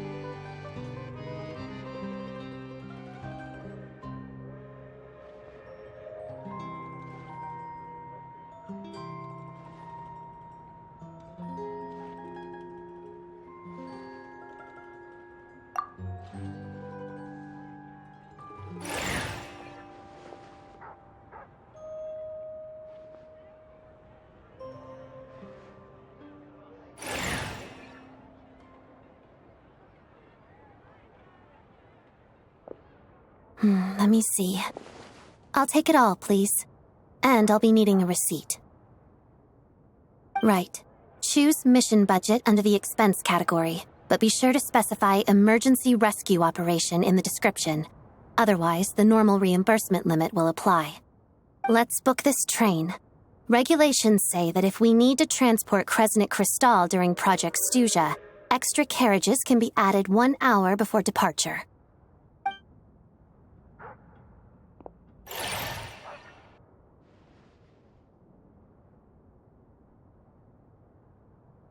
That should do it. The train will be escorted to its destination by Fatui guards.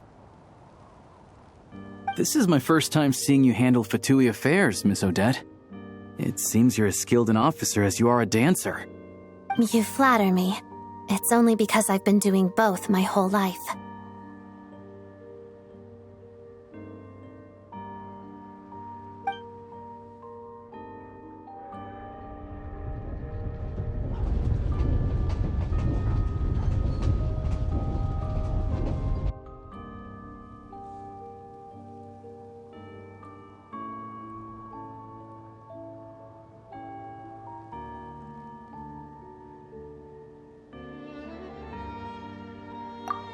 Anyway, I bet you've been non-stop today, am I right? Any idea how Paimon's doing?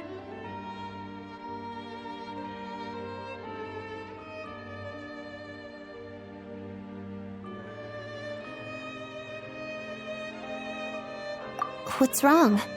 Who's Paimon? His travel buddy. Hasn't been feeling well. She caught a cold right after they got to Snezhnaya. Sounds like she's important to you. I can't believe you've been dealing with this on top of everything you've been doing to help the people of Snezhnaya.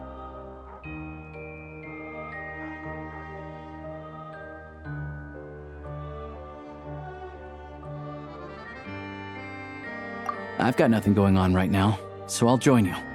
I want to see how she's doing. May I come too? I have some candy that someone gave me back in Svietlolaidovka. Plus, I know a little bit about relieving cold symptoms.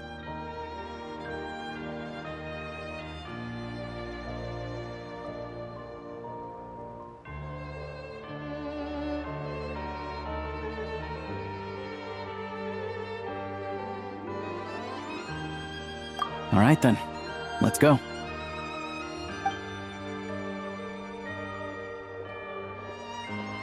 I still don't know what the deal is between these two, but at least the tension seems to have vanished. A good sign, hopefully.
Hello.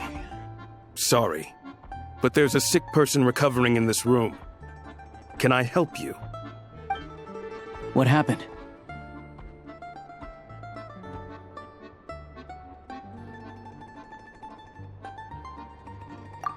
Oh, please, excuse me. Are you the Traveler? Could I take a quick look at your Adventurer Handbook? Master Child said I should verify your identity.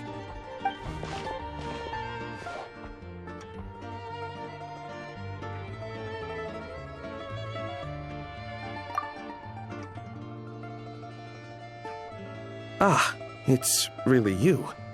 Sorry for the inconvenience. We're under strict orders from Master Child to keep this room well guarded. At the same time, we can't interfere with Podvoye Restaurant's business.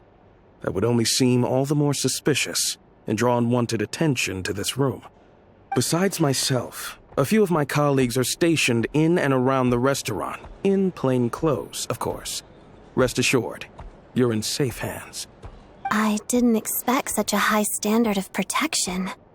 Well, Master Child handpicked us for this special assignment. We're not about to let anything go wrong. Anyway, I won't keep you any longer. Please, head inside.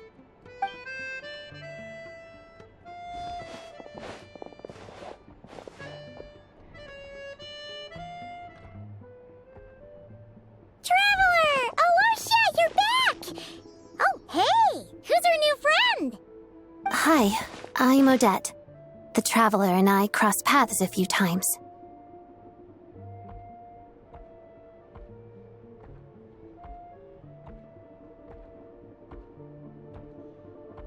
Another friend from the Fatui, huh? You're practically a member yourself by this point.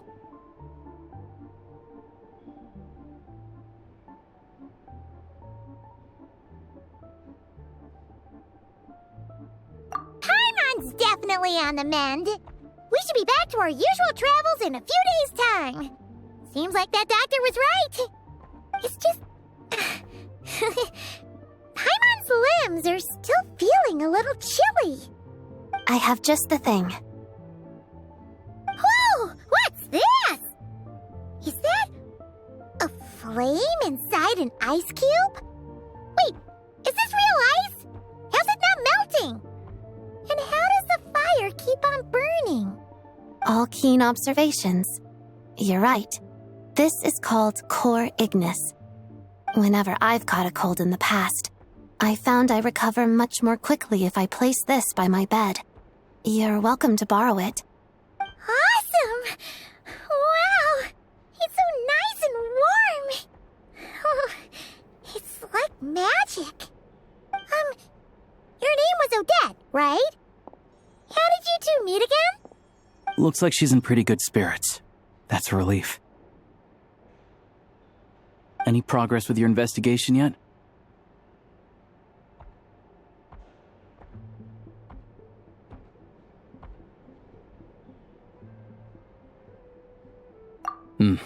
No surprises there, I'm sure. They're not likely to let anything slip.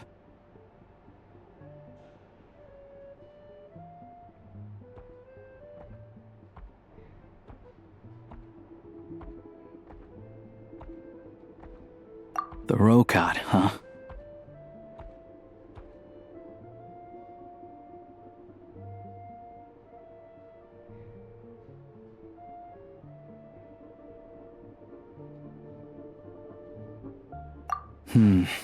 Let me think. Members of the Rokot keep their true identities hidden, but I think there might be someone I can introduce you to. Leave it with me. Meet me at the Korolyevsky Troop tomorrow, and I'll tell you how it goes. Would anyone like a drink? I'm gonna head to the bar. Paimon will have... maybe some hot milk? Yeah. Paimon's in the mood for something warm. Enough with the secret chat, you two. Let's catch up properly in a minute. Paimon wants to know everything that's happened today.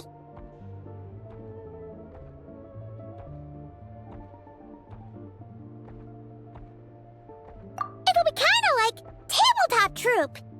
No reason why listening to a story can't be an adventure.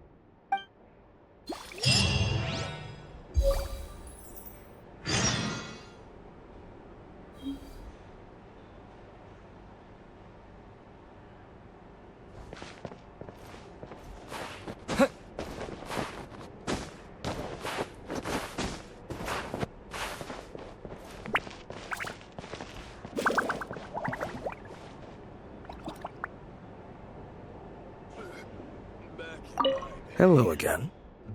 Please rest assured, we'll keep a close watch on this place.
Hello again. Please rest assured, we'll keep a close watch on this place.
The boss is gonna give Paimon a copy of the latest newspaper to read. That should keep Paimon entertained.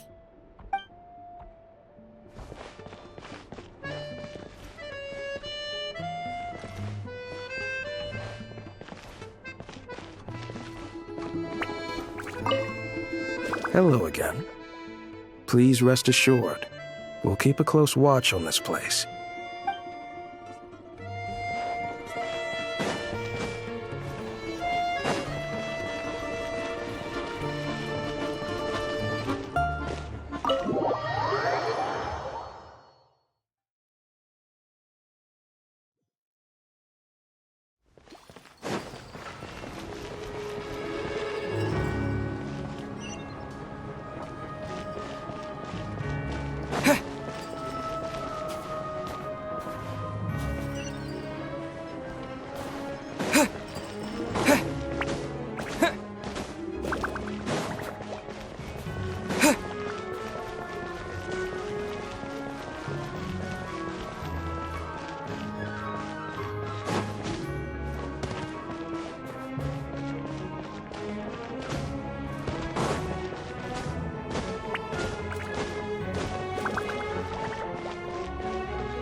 Ah, you made it.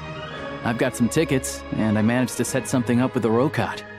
It'll have to wait until after the show, though. Happy to stay and watch? I doubt you've seen the Korolyevsky troupe on stage before.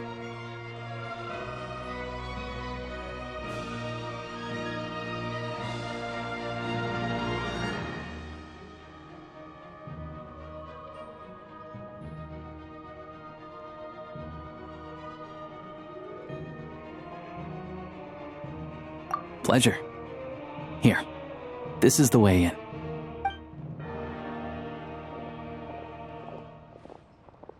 Please present yourself for a routine inspection in accordance with theater regulations. Thank you.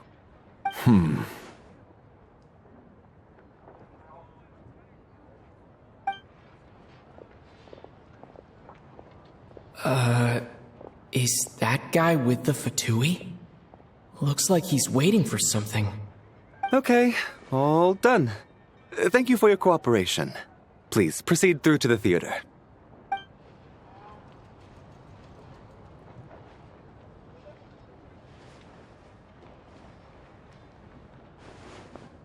What's up?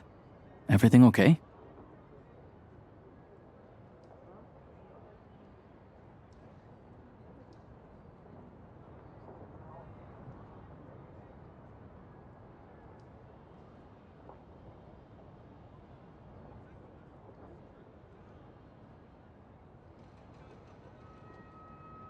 Snezhnaya's business and political leaders are always passing through here, so it makes sense that security's tight. Still, it's a little unusual to see the Fatui's Armory Palace guard here. You saw him, right? The guy right at the back. Strong, silent type. His name's Valeri. He's part of the Special Assignments Battalion, but I only ever see him here for one thing: to look for a guy named Mitya.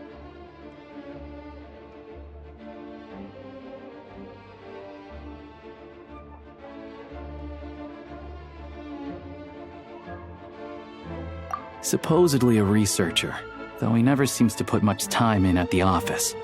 The theater is one of his favorite places to hang out when he's playing hooky from work. But that's not for us to worry about. Let's go. The show's about to start.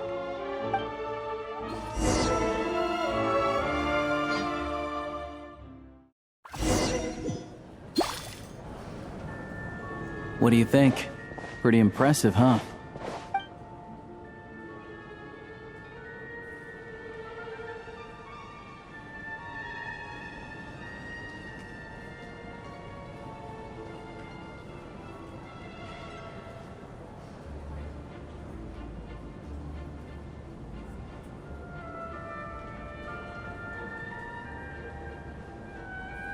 Oh, the one in Fontaine? I hear it's iconic. Never seen it for myself, though. Here we are, just in time. Sorry, coming through.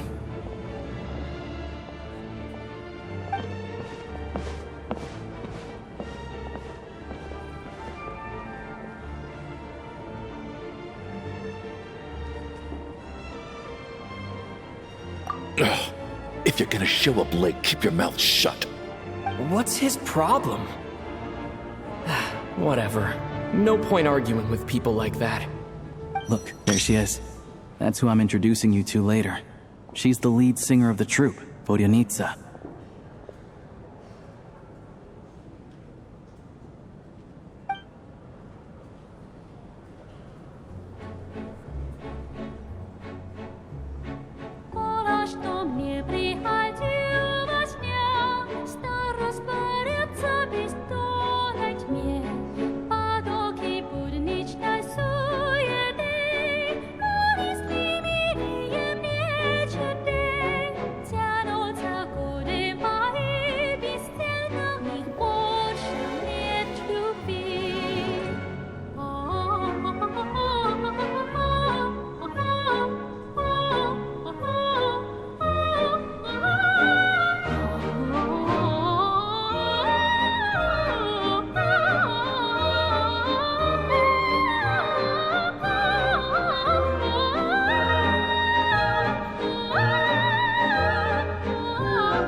This leads directly to the green room.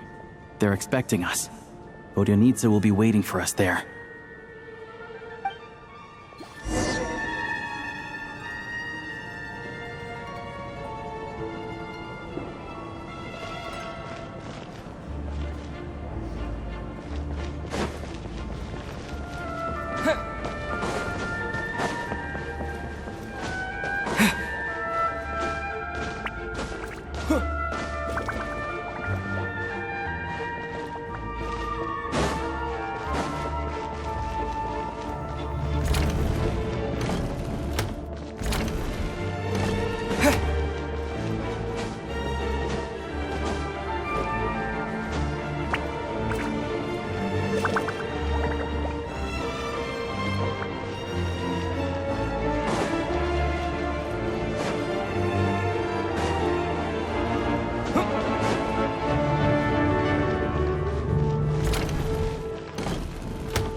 Hey there.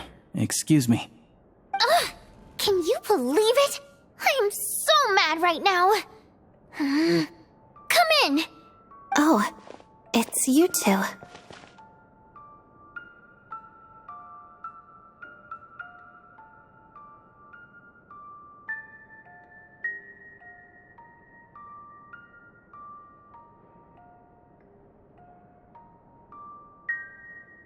Huh?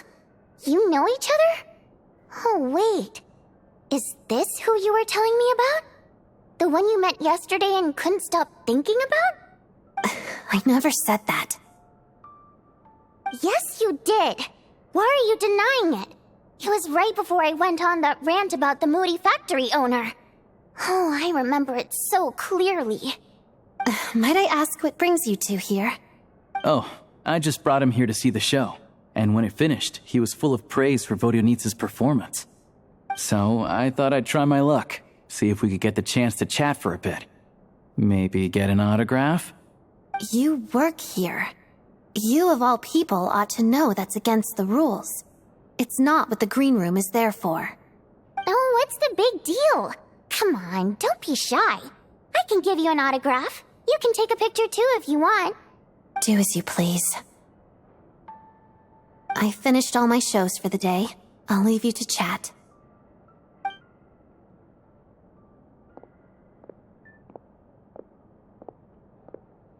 I wasn't making that stuff up, you know. Odette's just too proud to admit it. She thinks very highly of you, and so do I. You did the right thing in Svietloladovka. We're good. Odette's out of earshot. I'll lock the door.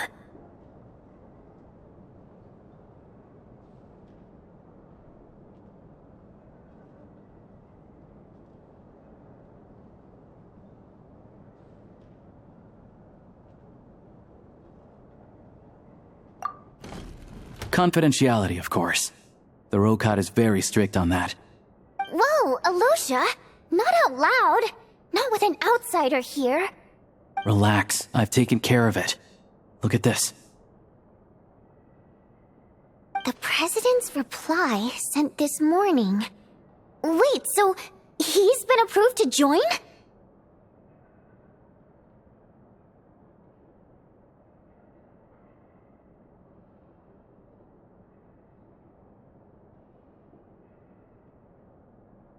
You told me last night that you wanted to get intel from the Rokot.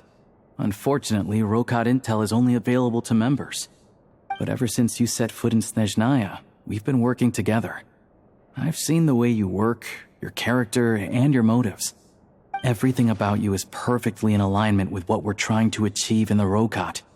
So I figured I might as well cut to the chase. I wrote a letter to the President explaining your situation, including just the right amount of detail. His approval came very quickly. Of course, it's still your decision whether you want to join or not. We'll respect your choice.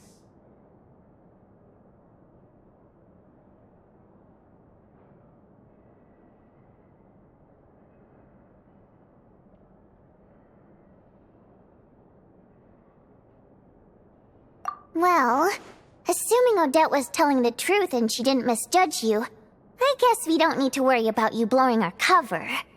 Still, you gave me a real fright. I didn't know that's why you came looking for me. So, that stuff you said about admiring my performance, was that just because Odette was here? Did you actually mean it?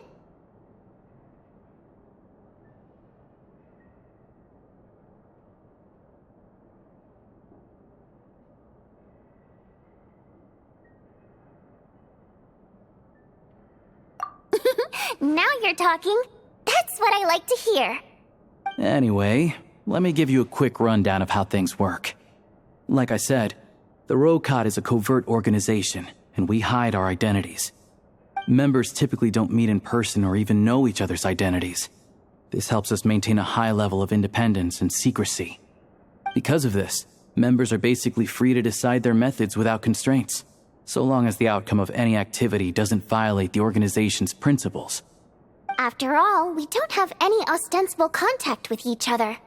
This way, if anything goes wrong, no one else will be implicated. Beyond the freedom to choose how you operate, it's also your choice whether to act at all. We have plenty of members who have yet to take any action.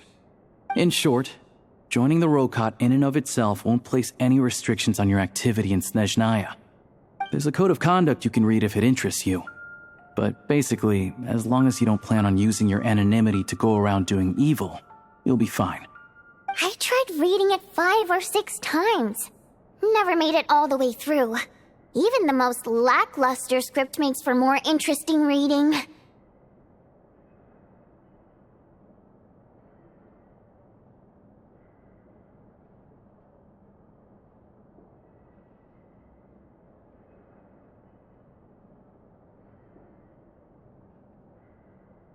Great.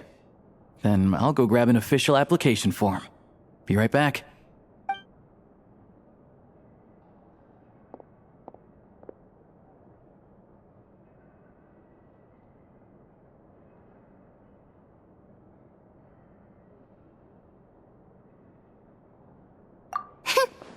Well, Alosha has this pet dog, you see. His name's Tagarin, and this one time, Alosha brought him backstage. Tagarin took quite a liking to me, so I played with him for a little bit and fed him some treats. Then, the Rokot was out on a mission one day, and even though we were all in disguise, Tagarin recognized me right away. Just a coincidence, really. We didn't report it to the higher-ups, though, to avoid dealing with the fallout. Like my job at the theater, for instance. I really needed to make ends meet. By the way, what were you complaining about just before we came in? Did everything go okay with Chuganov? Everything did not go okay. That's why I was so mad. I tried to make some small talk with him before I went on stage to fish for intel about the Iskra manufacturing plant. But he wouldn't take the bait. No matter what I said, he kept dodging the question. And then he started complaining. He said he didn't appreciate his second-rate seat in the stalls because he usually gets a private box. I mean, what did he expect? Everyone knows that if you want a box seat, you buy a ticket well in advance. But instead, he sends me a letter the day before the show when we're practically sold out. I had to juggle things around just to get him a half-decent seat, hoping he would appreciate the gesture enough to share some information. But nope, he didn't give me anything. Yeah, meeting Chuganov in person has definitely been a disappointing experience. Oh, you probably don't know who we're talking about, do you? Chuganov was that older guy you were sitting next to today. I'm sure he didn't make a great first impression on you either.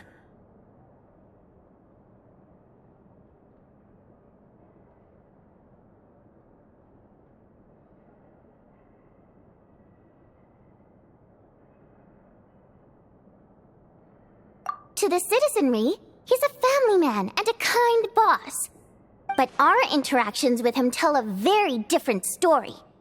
It's one thing to ask for a favor, but he acts like it's his right.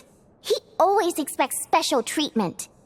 Take the ticket situation, for instance. I've actually gotten him a private box in the past. But not only was he not even grateful, now he's acting like I've sold him short this time. Not to mention that he's never paid for a single one of his tickets.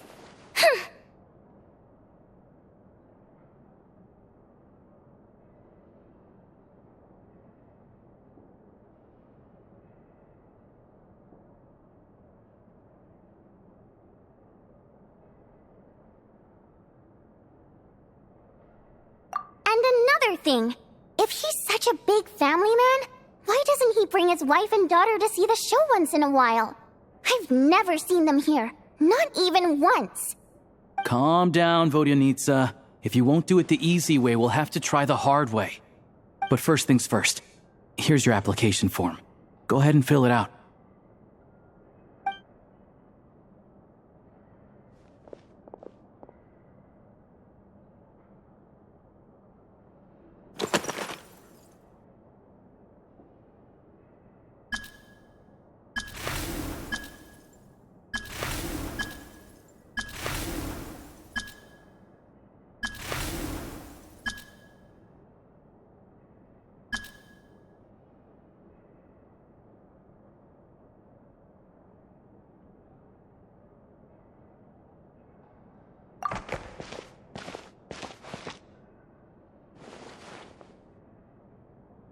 Excellent.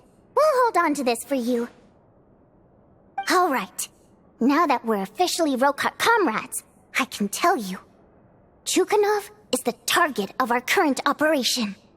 Recently, we've done some recon work at the Iskra manufacturing plant, which pretty much confirmed that their energy consumption is way beyond the legal limit. All we need now is some direct evidence to present to the Vetcha, so we can demand that they shut the plant down.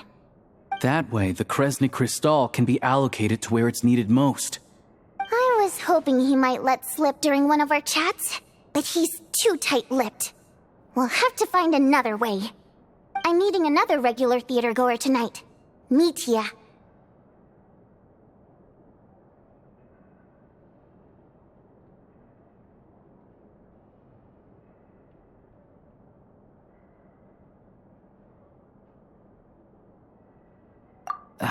But Valeri's here too, and he's probably looking for Mitya, so he may end up being a no-show. Don't you worry. He must know how to dodge Valeri, or he wouldn't be showing up on time for every performance. Mitya is a renowned energy expert. Although we can't get any direct evidence of the excessive energy consumption at the plant, we can accidentally let the information slip to him. The authorities should take someone like him seriously. So if he starts raising questions about energy use at the Iskra manufacturing plant, there will be a proper investigation. Also, we're not allowed on site, but he has clearance. So all we need is his cooperation.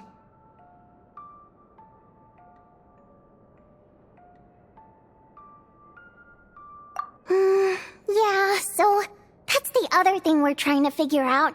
Though I think we're far less likely to make any progress on that front. Still, I hear that Mitya is a bit of a chatterbox. So, who knows? Maybe if we catch him in the right mood, he'll let something slip. What do you think? Sound like something worth your time?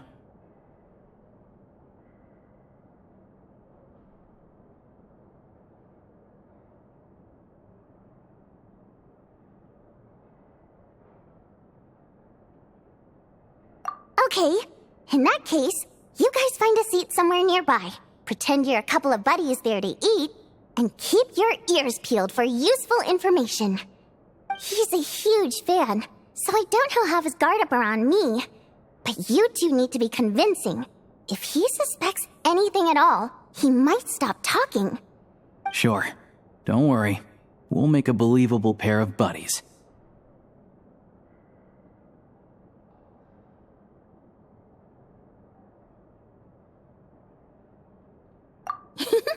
Perfect! You've sold me already. Now, help me tidy this room up a bit before we head out. Okay.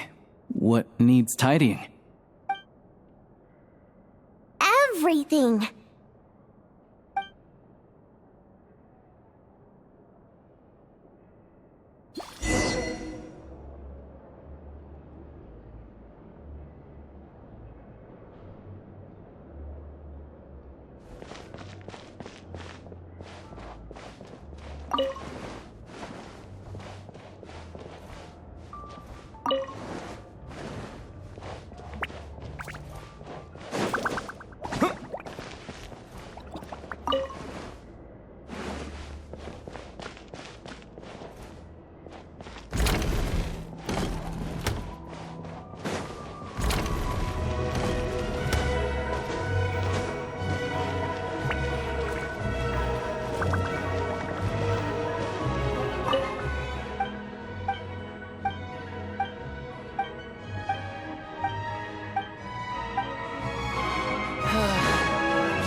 Truly clever revision.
We come here often, so we shouldn't stand out.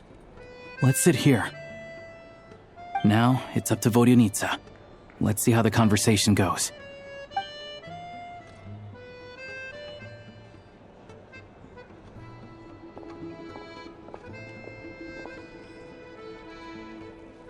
Mr. Mitya! Over here! Over here! Oh, sorry. I got a little held up on my way here. Now we have even less time than we planned.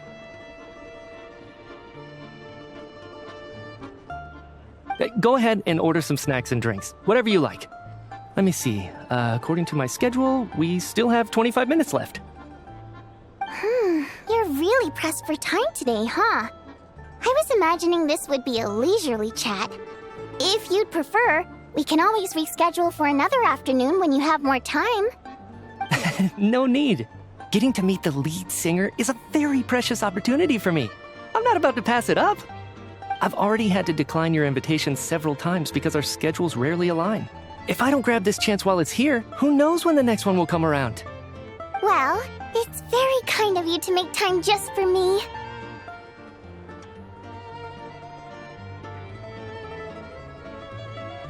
I'm not too sure, to be honest. But Snezhnaya is full of weird and wonderful things like that, so people tend not to bat an eye. I'm sure the same will go for the Eye of Grey and Paimon.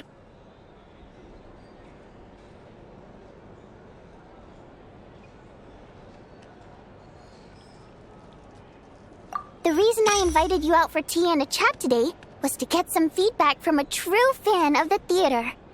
Well, I genuinely have nothing bad to say. No matter how many times I hear you sing, it never gets old. It always seems fresh and new somehow. Maybe it's because the more times I listen, the more details I notice. Or maybe you simply improve with every performance, delivering it better each time. Thank you! I'm delighted to hear that! Could you give me any specific examples? Oh, yeah. The piece you sang today, for example. Beneath the Frozen River? Hey, what's with you? I'm just praising a good performance. I always used to find that such a bleak and lonely song. But the more you listen, the more you realize that it's not as cold and nihilistic as it appears. When you really dig down into it, there's a certain level where you're surprised by the emergence of hope. Wow, I'm impressed. I didn't expect you to pick up on that. Actually, I only tried out that angle after talking with a composer. Still, Beneath the Frozen River wasn't on today's program. Oh, really? But it's a classic. You sing it every time. Almost every time. Oh,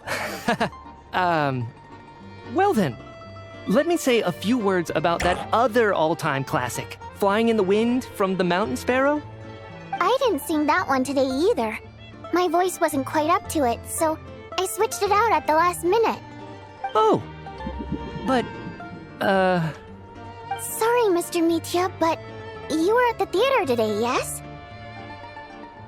Of course I was. Remember? I said hello to all the troupe members before the show started. You, Odette, and the others. So what did Odette sing today? Elegy of the Snow-Winged Goose, of course. Correct. I see. I see. You find my singing boring, don't you? That's why you don't remember a single song. Looks like I'll need to cut a few from the program next time. No, that's not it. I swear. All right. I'll be straight with you. I'm sorry. My mind was wandering as you took the stage today. I enjoy watching your shows because the exquisite performances stimulate the mind. It always sparks some inspiration for my research. So, whenever I get stuck at work, I come to the theater for a change of pace.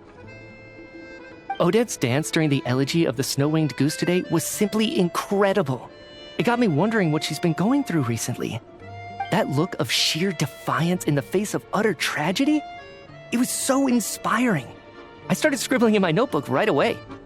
Not that I made a ton of progress in the grand scheme of things, but I still think it was productive. By the time I snapped out of it, the entire show had finished. So what you're saying is, you didn't listen to my singing at all? Unfortunately not. I'm sorry, I don't know which is more disrespectful. The fact that I don't always come for the show itself, or the fact that I missed your performance. Seems like things are getting a little awkward. Hmm?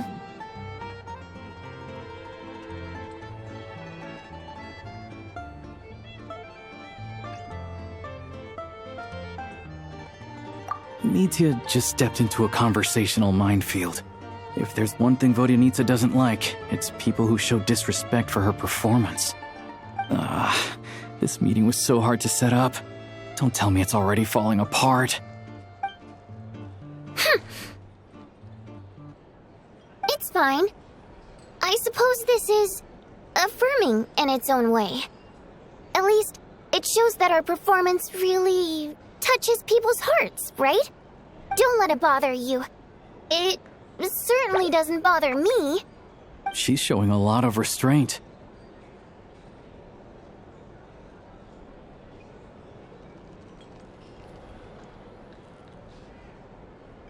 Well, I'll be sure to let Odette know how much you adored her performance. Please don't say that. I always love your performances too. It's just that inspiration struck at the wrong time today. I'm usually all ears. I know, I can tell. That's why I value your opinion. I'm sure some people can't stand it when others praise their coworkers right to their face, but not me. No, sir. Fair enough. I still feel kinda bad, though. But you know what I really can't stand? People who only show up to the theater to pretend that they're cultured. Makes me sick to my stomach. Oh, yeah, 100%. There are too many of those people around. By the time they're walking out the door, they've forgotten all about the show. What's wrong? You look furious. I don't know if you've heard about the boss of the Iskra manufacturing plant. He isn't even a theater investor, but he always demands the same privileges as actual investors. Box tickets only, premium drinks, even the right to request specific songs.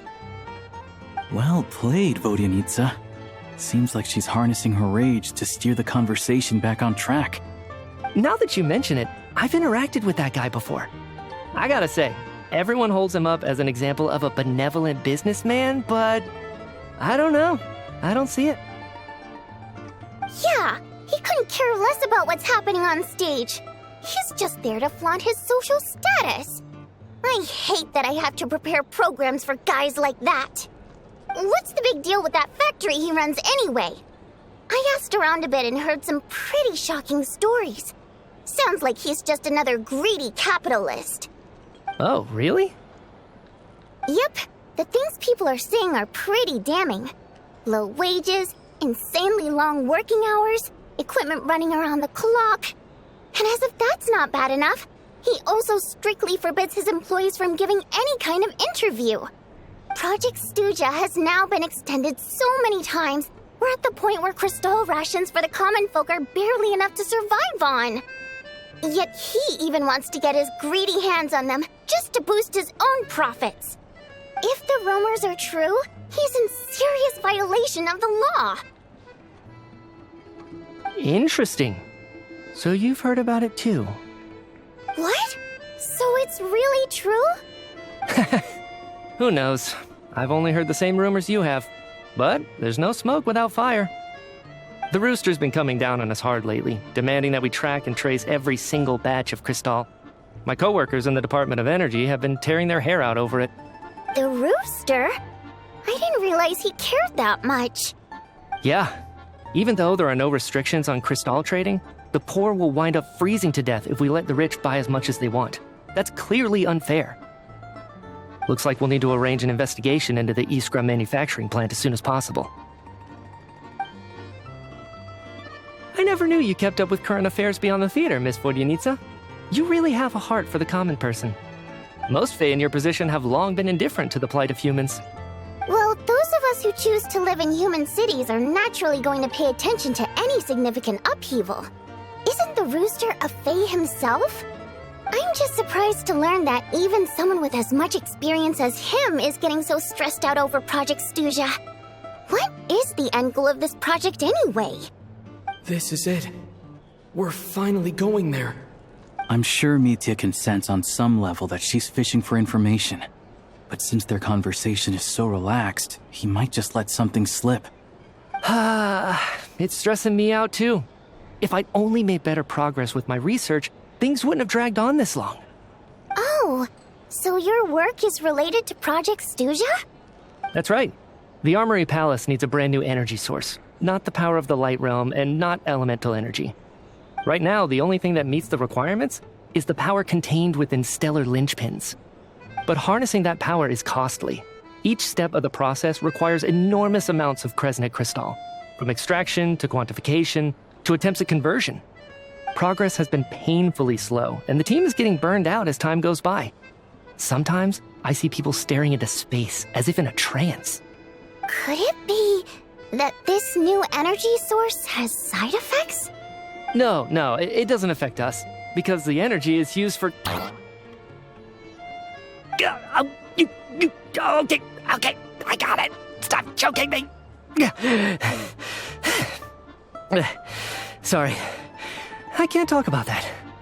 I think we're all just exhausted. We've been working ourselves to the bone for so long with so little progress to show for it. It's no wonder people are struggling to stay motivated. Seems like I owe you an apology. I shouldn't have gotten so mad at you for not paying attention during the show.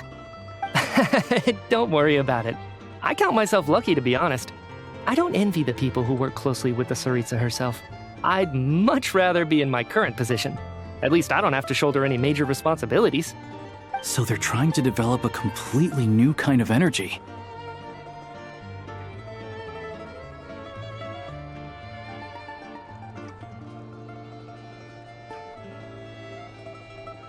Yeah, censored by a scarf. Who would have thought? Oh, dear. It looks like my time is up. I'm afraid I have to leave. I'm so sorry. We ended up barely talking about the theater. That's okay. It was a pleasure chatting with you, really. Let's make up for it next time. Yeah, hopefully once the work pressure eases up a little, I'll be able to focus more on the performance, and then we'll have more to discuss. We touched on some confidential issues today. I'd be grateful if you could keep it between us. That could have gone worse. Nice job. Why was Mitya in such a hurry to leave, though? Sorry, routine inspection.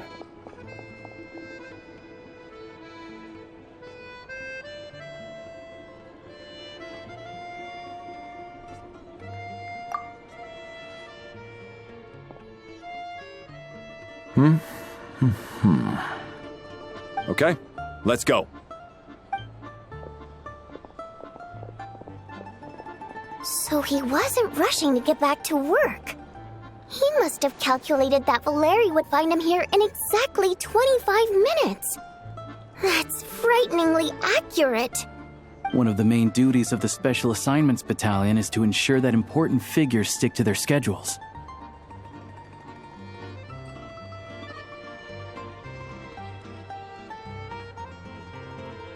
All right, time for us to get going too. Excuse me, check please. We'll settle our check too, then. Oh, hello there. Mr. Mitya paid the check before leaving. He also asked me to pass on a message. He said it was an honor to share his tea break with Miss Vodyanitsa and her two friends. Wait. So he knew we were here all along? This raises a lot of questions. Did he deliberately mention the new energy source so that we'd overhear it? Maybe his work isn't confidential after all. Maybe the key here is the purpose of this new energy. I guess that's the next thing to look into.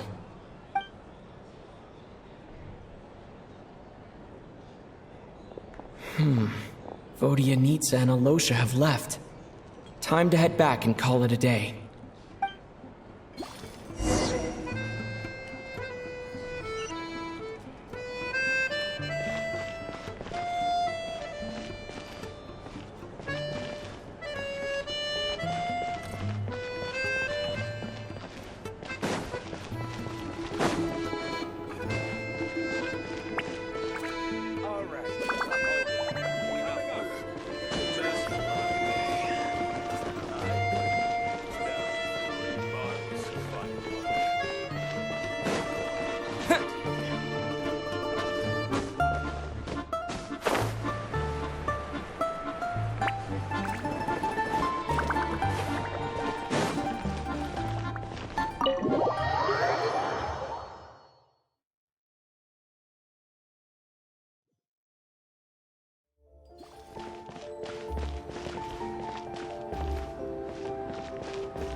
Today? Paimon was just gonna mention that. After she woke up today, Paimon felt like her temperature was completely back to normal. But her strength still hasn't returned. Still, there's some good news. Paimon thinks she might have figured out the source of the problem. It's like there's some kind of mysterious power affecting Paimon. Paimon's never felt this way before during any of her travels. She only started feeling this way since we arrived in Snezhnaya.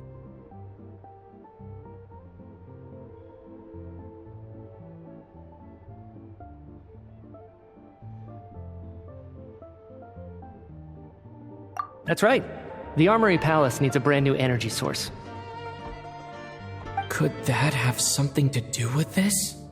What is it? You're making that face again. You know, The one you get whenever you have a light bulb moment?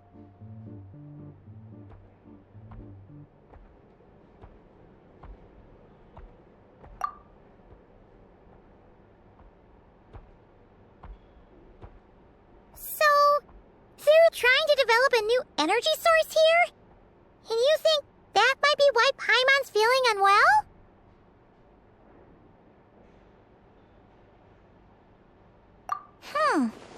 Well, Miki denied that the energy they're researching has any side effects. Although, he did say that people working on the project have been having issues with their concentration and short-term memory. And even so, those are completely different symptoms from Paimon's.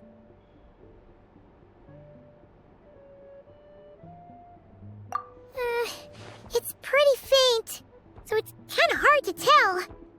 But, if anything, it seems like it's coming from roughly the same direction as the Armory Palace.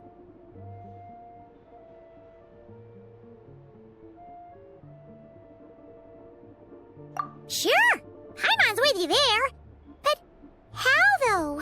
The robot only has a limited amount of intel.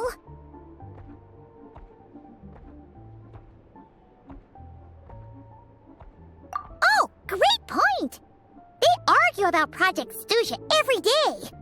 If we could sit in on one of their sessions, we might pick up some new leads.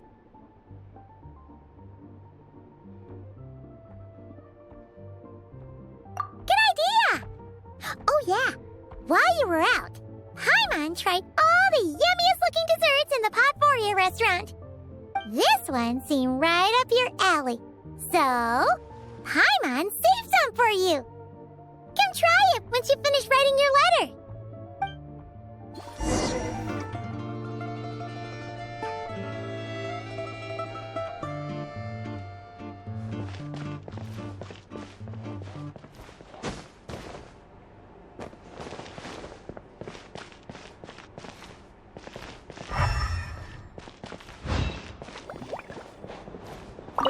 Hello again. Please rest assured, we'll keep a close watch on this place.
Tasty ingredients again.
Alosha replied.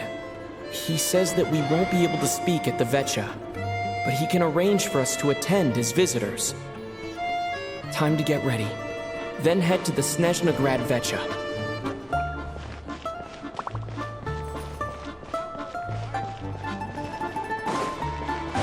Coming up!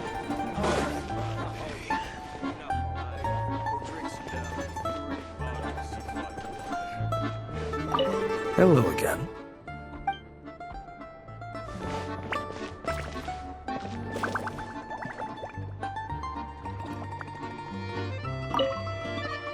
You're back! Paimon's been working on the crossword puzzle in the newspaper. It's actually pretty fun. Oh, shoot!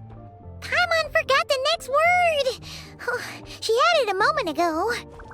Think, Paimon, think. You're back! Paimon's been working on the crossword puzzle in the newspaper. It's actually pretty fun. Oh, shoot! Paimon forgot the next word. Oh, she had it a moment ago. Think, Paimon, think.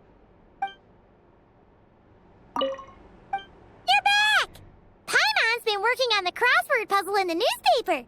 It's actually pretty fun. Oh, shoot! Paimon forgot the next word. Oh, she had it a moment ago. Think, Paimon, think.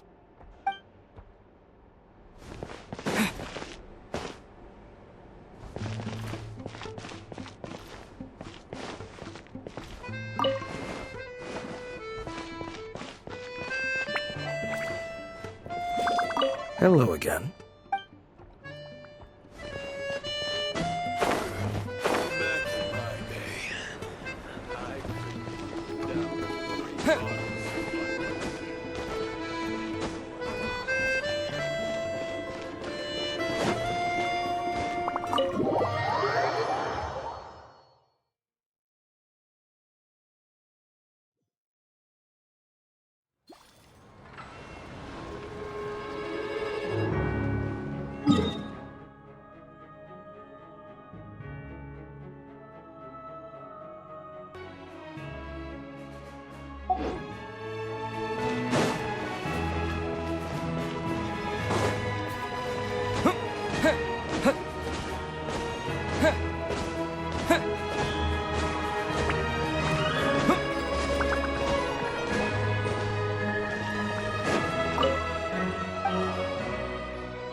Miss Vodyanitsa, prima donna of the Korolievsky troupe.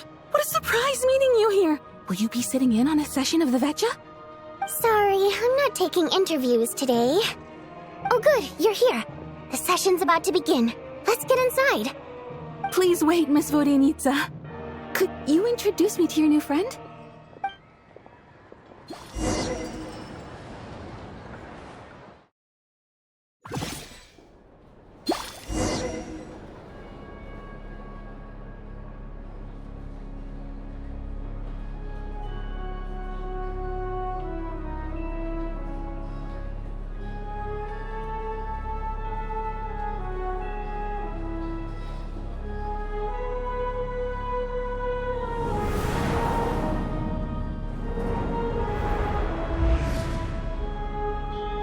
In summary, the energy management commitments made for the outgoing period have been delivered upon.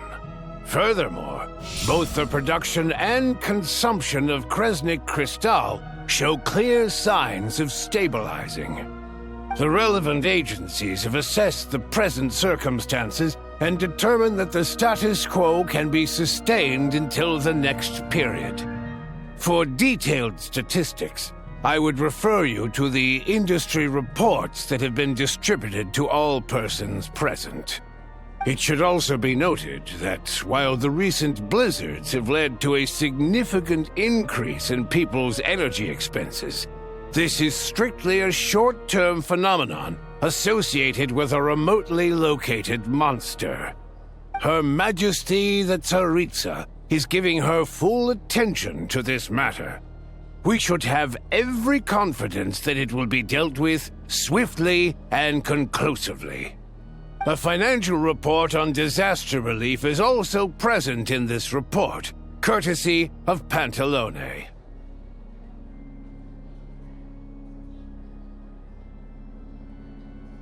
They cover the same old ground every single time.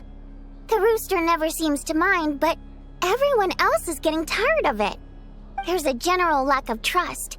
People aren't seeing any tangible benefits that affect them directly. Of course, none of that will be reflected in any of the reports on the table.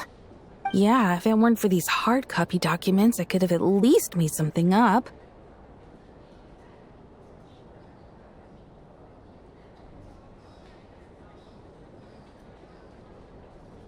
Oh, don't mind me. I'm just out here trying to hit my interview quotas. Bring out the kvass. Ever read it? Best-selling newspaper in town. If I remember correctly, you guys don't even have a sales permit. You have to sell from stalls on the street. Okay then, best-selling street stall newspaper in town. Still counts.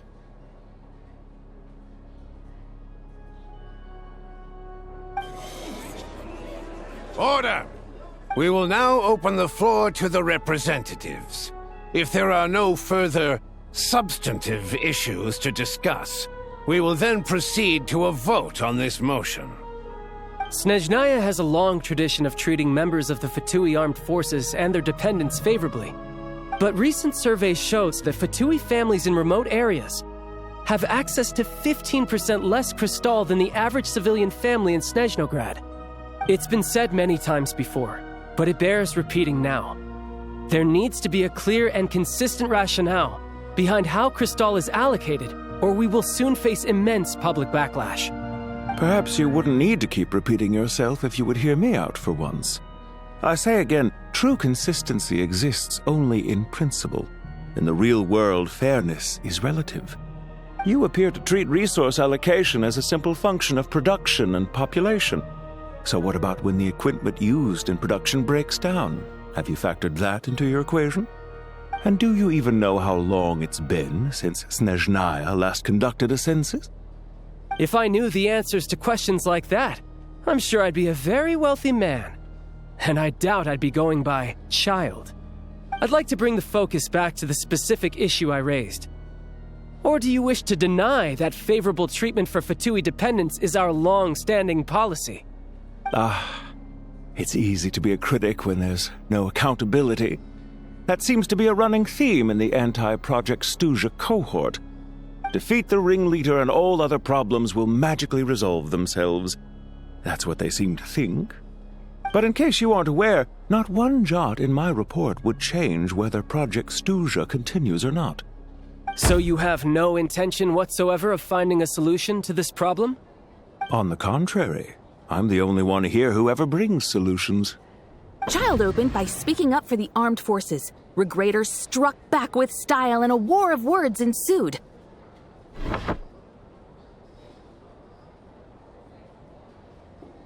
Our reporter was live on the scene to get the audience's reaction as it all unfolded. Who do you support?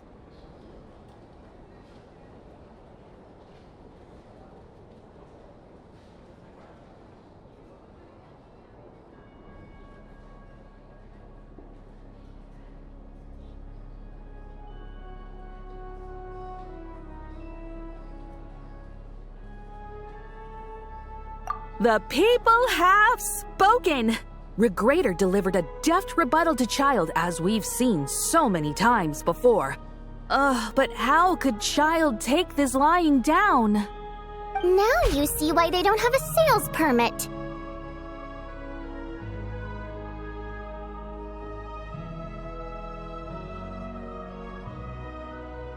However this reporter wants to spin things, I haven't forgotten that Tartaglia was representing the Northland Bank when we first met in Liyue.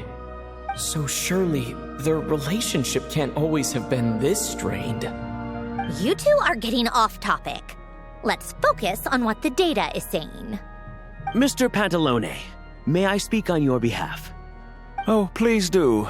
I'm more than happy to save my breath. Crystal distribution policy undergoes modifications with each new period.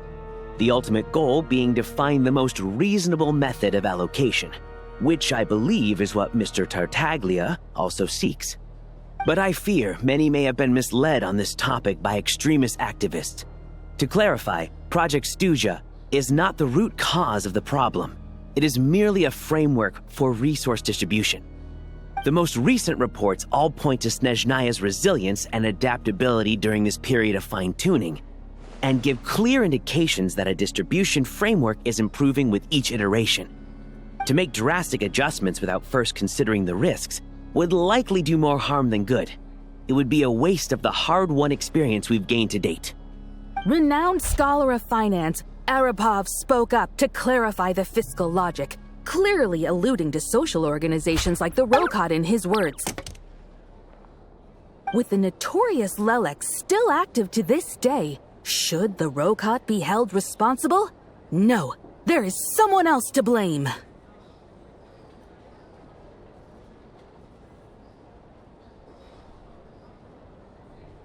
She's just rephrasing what Mr. Pantalone said. The Rokot are the critics he accuses of taking no responsibility for their actions. As for Lilik, you won't have heard of him yet. He's currently the most famous member of the Rokot. Well, more like infamous. Ending Project Snezhnaya has become an obsession for him. Unlike the more decent ones among us, he believes that votes in the Vetcha are all that matter. So whether it's threats, coercion, or bribery, he'll use whatever means necessary to get people to change their vote.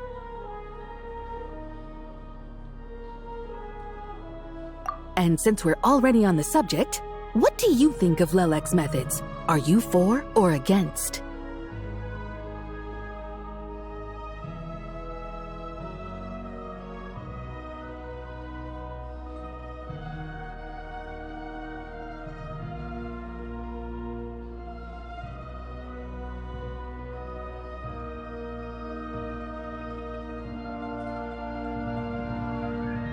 Despite a handful of detractors among the audience, the people overwhelmingly support Lelek. We stand with Lelek! At least someone here wants to take this discussion seriously. I've been considering that issue myself. What you really need is more precise regional data, right? I think it would be easiest to let the Fatui handle it, since they're already in charge of Crystal shipments anyway. We may as well get them to collect some data while they're at it. Whatever you need, you can ask the Fatui to look into it for you. In terms of supervision, I think the Druzhna would be a good fit. I had hoped to discuss this with Miss Vesna, but sadly, she's not present. I will be happy to take a note of your suggestions and present them to Commander Vesna for a decision upon her return. The Commander has always taken a keen interest in Project Stuzha. However, given the Druzhna's demanding workload, I'm afraid it may prove difficult for them to provide any practical support. Let us refrain from jumping to conclusions until a concrete and actionable plan is in place. My apologies, Lord Rooster. There are numerous issues to address here, including manpower, time sensitivity, and reporting lines.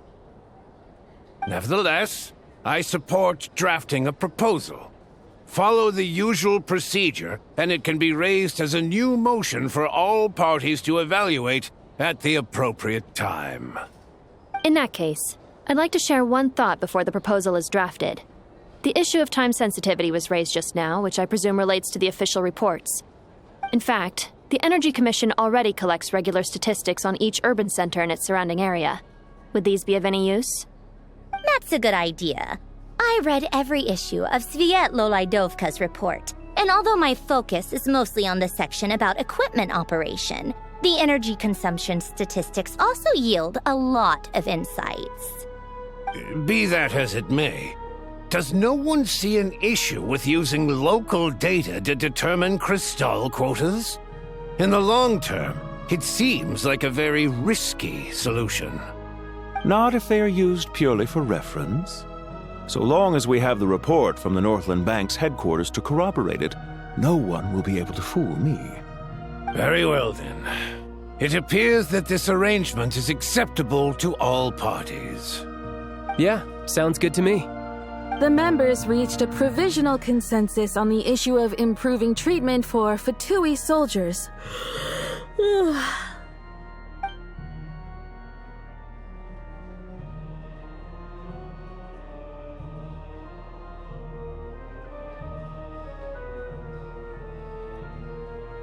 Today, the prima donna of the Korailievsky troupe attended a session of the Snezhnograd Vecha in the company of a dashing young man. The question on all our minds is, what is the true nature of their relationship? Write anything like that again, and I'm revoking your permission to interview the troupe.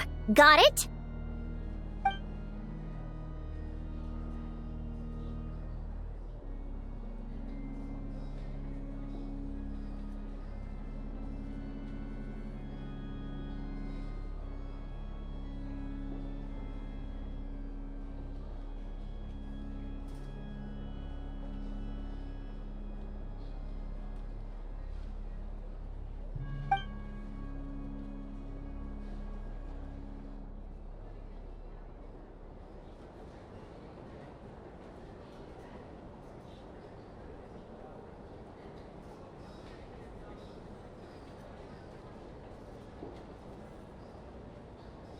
Now then, if there are no further contributions from those present, we shall proceed to the final vote. Hey, check it out!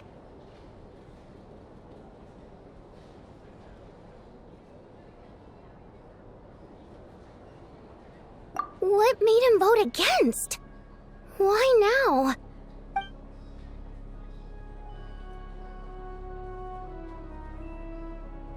The votes have been tallied. Those in favor of continuing Project Stuzha total 61%, securing a clear majority. That was too close. The margin has shrunk yet again. Chuganov was a huge loss. I'll bet Lelik is behind this. I wonder how Pulcinella will respond this time. Chuganov. I see. Lelik strikes again. Yes. Go, Lelik. Once Project Stuzha is defeated, our unwavering support at Bring Out the Kvass will finally pay off when we make our comeback. I can taste our victory already! In accordance with the result of this vote, Project Stuzha will remain in effect until the next Vecha period. Finally, may I remind us all, we debate only for the greater glory and solidarity of our nation.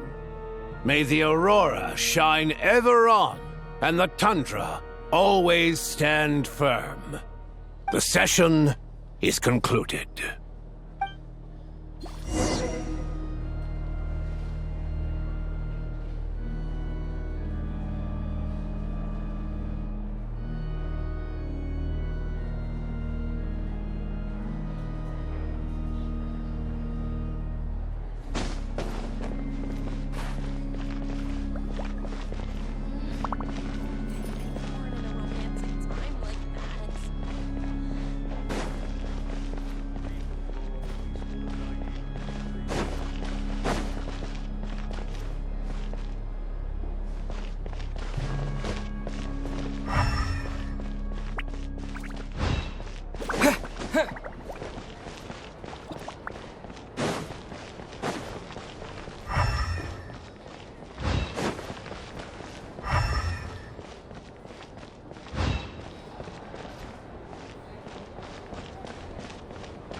I have to say, I really wasn't expecting Chukhanov to vote against Project Stusha.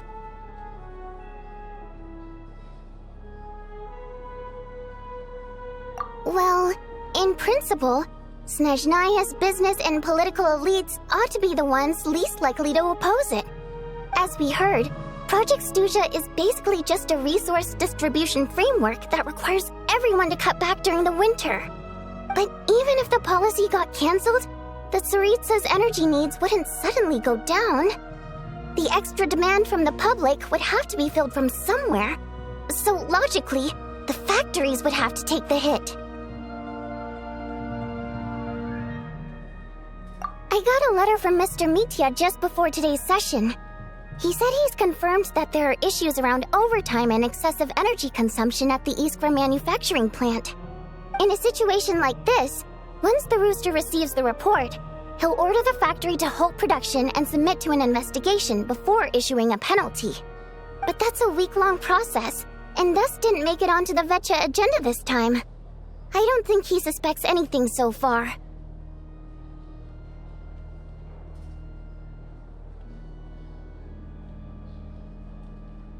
Exactly. And as you know, he's a very selfish person. I was originally gonna try and flip him after he received notice of the official sanctions. My plan was to convince him that the whole thing was completely unfair. Rather than just sit back and take the hit while his factory stopped production, he'd be better off voting to end Project Stusha. At least that way, no one else would be able to make any money either, because all the factories would suddenly have more limited energy to work with. But now, he's already voted against it, which means someone must have used more forceful means to change his vote, just like with everyone else who flipped.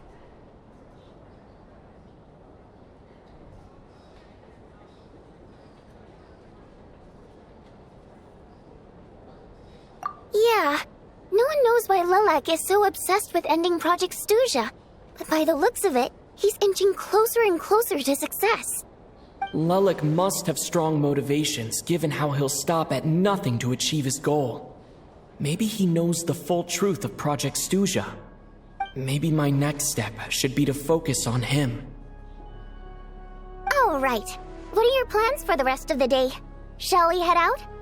Hey, comrade. I noticed you were here during the debate. I didn't take you for a political enthusiast. Greetings, Harbingers. I just happened to have some free time today, and my new friend here thought it might be fun to check out the Vetcha. Ah, Odette must have introduced you. Looks like you two are getting along pretty well. I'll leave you to catch up. I should head back to the troop. Sure. Break a leg and all that.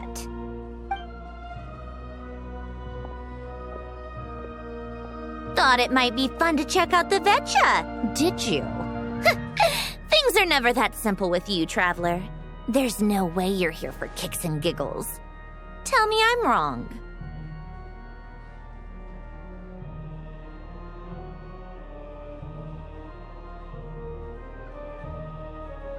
Oh, yeah. To some, he's a captivating enigma. To others, he's the bane of their existence. No one ever thought that some anonymous nobody from the Rokot could cause such a stir.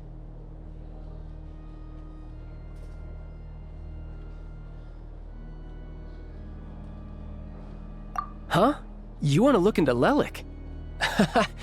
Then I'm sure his days of anonymity are numbered. What do you think, Sandrone?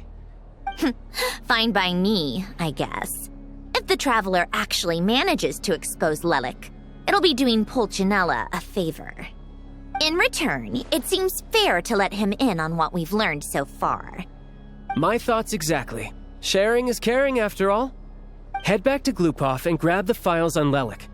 It's easier to just pull the records than go through the rigmarole of getting the Traveler a visitor's permit. As you command, child, sir. In that case, since we're going to be waiting anyway, I'll have someone brew a pot of black tea.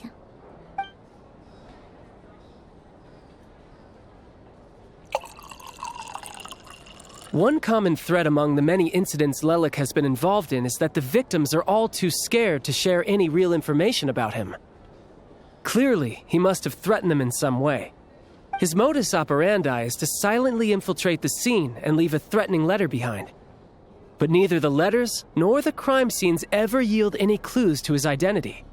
So all these files have to offer are short statements by the people affected. They don't give us a lot to go on. If nothing else, it shows we're dealing with a trained professional who's versed in counter-surveillance.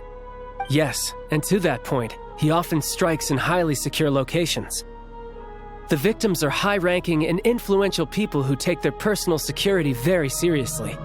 Somehow, Lelik slips right into their rooms without making a sound. There's never any eyewitnesses, nor the slightest trace of a break-in. If he can get in and out undetected, it means he can strike without warning. Not that that's ever happened so far, but the thought is enough to scare these people sleepless. It's hard to believe that a human being could pull this off flawlessly every time, so they switched the focus of the investigation to Faye. Unfortunately, no one's found anything yet.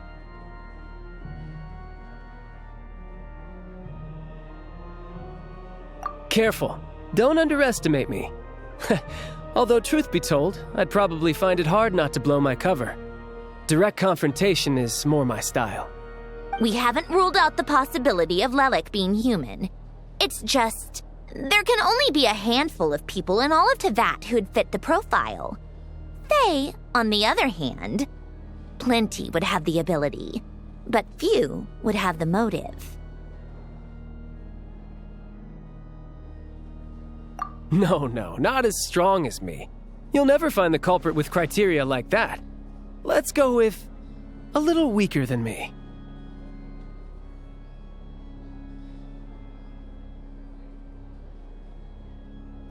There's no denying that Master is strong, but meticulous. We can only hope. He's just trying to find a reference point. Stop getting fixated on who's stronger than who. But that's the most important thing. In my opinion, anyway.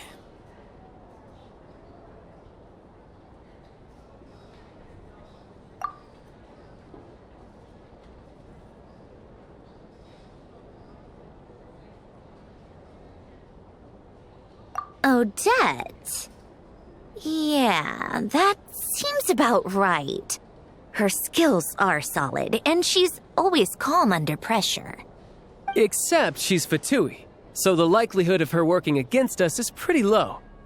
But yeah, much more accurate than your previous example, at least. No, wait a moment. Maybe we should interrogate that assumption. What do you mean?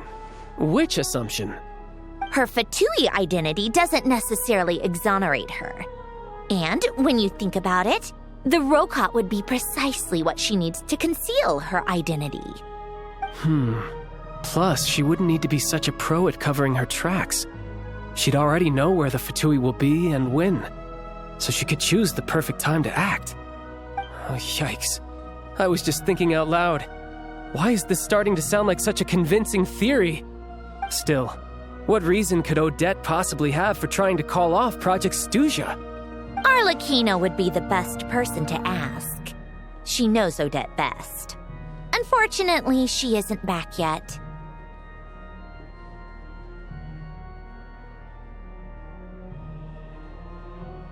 Rosaline used to open up to her in private about her struggles with Odette. As I'm sure you can imagine, Arlecchino is quite a lot better with children than Rosaline was. She gave her some tips on how to handle the situation, and Rosaline managed to reach a settlement with Odette before leaving. So I suppose there were at least no lifelong regrets left behind. Beyond that, I don't know the details about that side of things. But I do know that Odette definitely has a motive to hold a grudge against Project Stuzha. The reason being, her father passed away during the early stages of the project. That was back before it had been named Project Stuzha, when things were still being worked out. But in essence, it's remained the same ever since. Huh. The more you know. Rosaline was always so self-centered. I never understood why she started paying so much attention to Odette.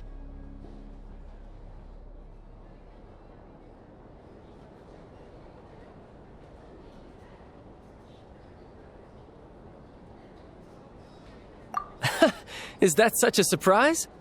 If you cast your mind back, you may remember that Rosaline and I weren't exactly close. We had tea together a few times, but that was about it. Odette's past is no secret. Her father was a Fatus and her mother was a very famous ballerina.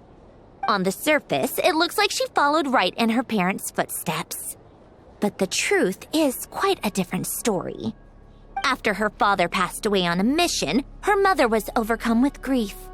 She broke her leg during a performance and could never dance again. Odette was only interested in ballet at the time, but this tragedy left the family with both breadwinners gone. They could barely make ends meet.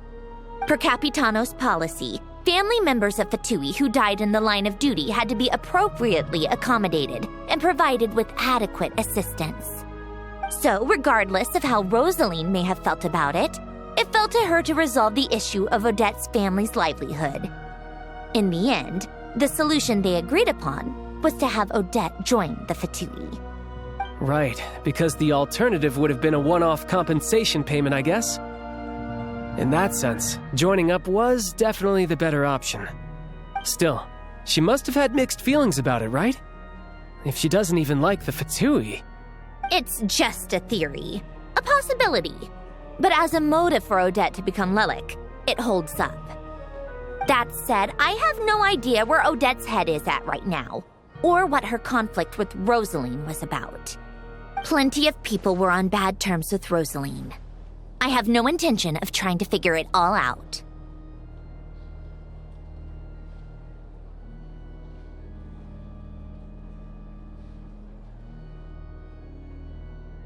Yes, but there's not much point in discussing that now. Yeah, back to Lelik.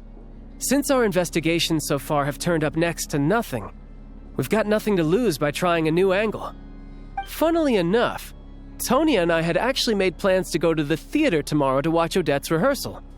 Unfortunately, thanks to this Lelik situation, I'll be stuck working overtime again. Which means you can go in my place. No point wasting the ticket. Plus, you'll get to meet Tonya.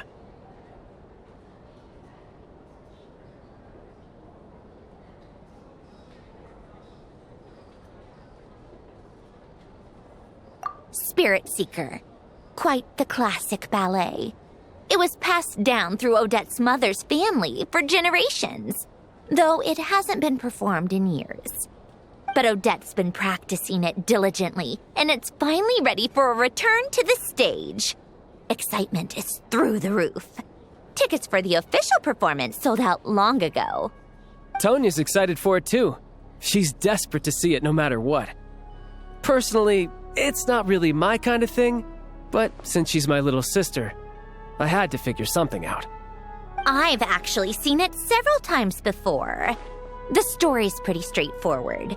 The lead character follows a trail of clues left behind by a spirit, gradually recovering her memories along the way. It's a tale of love and regret. So not exactly reinventing the wheel, at least by today's standards. But when that classic melody kicks in and the lead character begins to dance, it always gets me. It really is beautiful. Not an easy dance to do justice to, though. I know it's always been Odette's dream to perform this piece, but I'm not sure she's really ready. In that case, I think that even if she is Lelik, we should wait until her performance is over before we respond.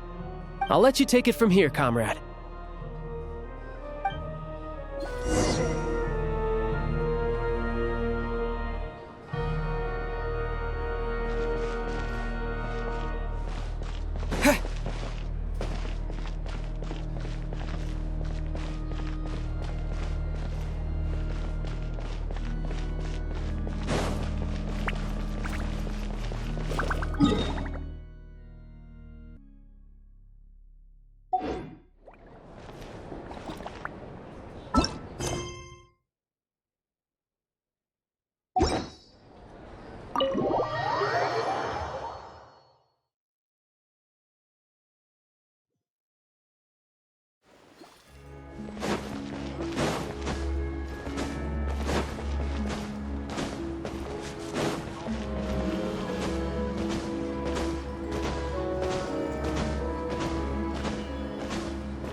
Hello again. Please rest assured, we'll keep a close watch on this place.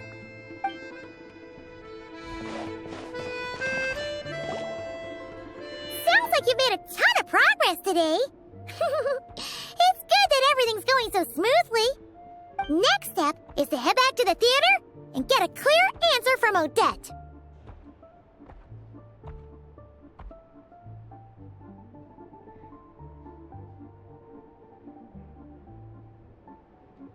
Either way, Paimon doesn't get the sense that she's a bad person. Sure, she might have done some pretty extreme things, but Paimon bet she has her reasons. Maybe this is going too far, but with everything she's managed to do so far, wouldn't it make more sense in theory to be even more, heavy-handed? Why leave a letter when she could, we know there are plenty of other ways to keep people in line, right? The point is, she could have gone further, but she didn't. So, if it is her, she's got some principles at least.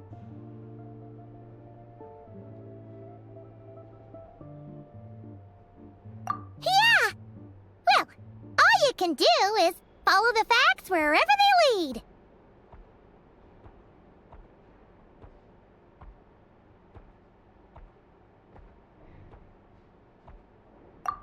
change, really. But that thing Paimon told you about yesterday? Paimon feels like she can sense it more clearly now. Hearing you talk about your day makes Paimon itch for an adventure. If only she could be there with you so we could experience it all together. Yeah, I wish you could be there too. I'm not used to adventuring alone. But don't worry, we'll get to the bottom of this. Guess it's just one of those things. Never mind. Paimon will behave herself and keep resting.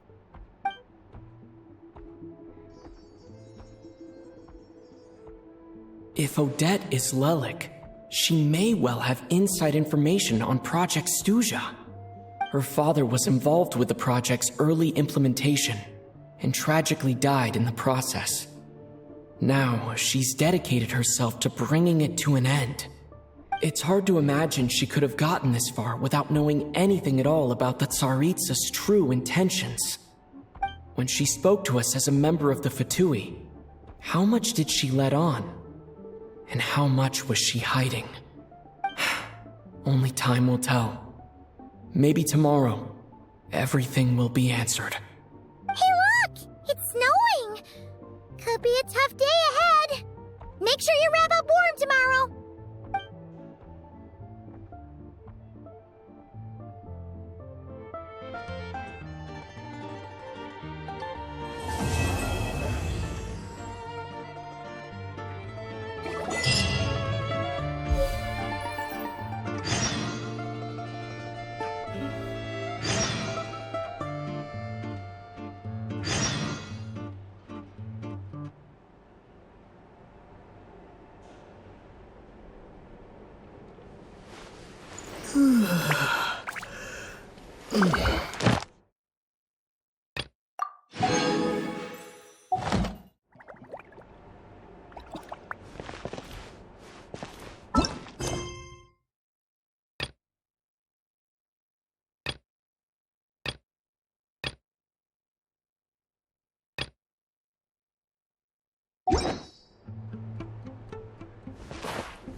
Hello again.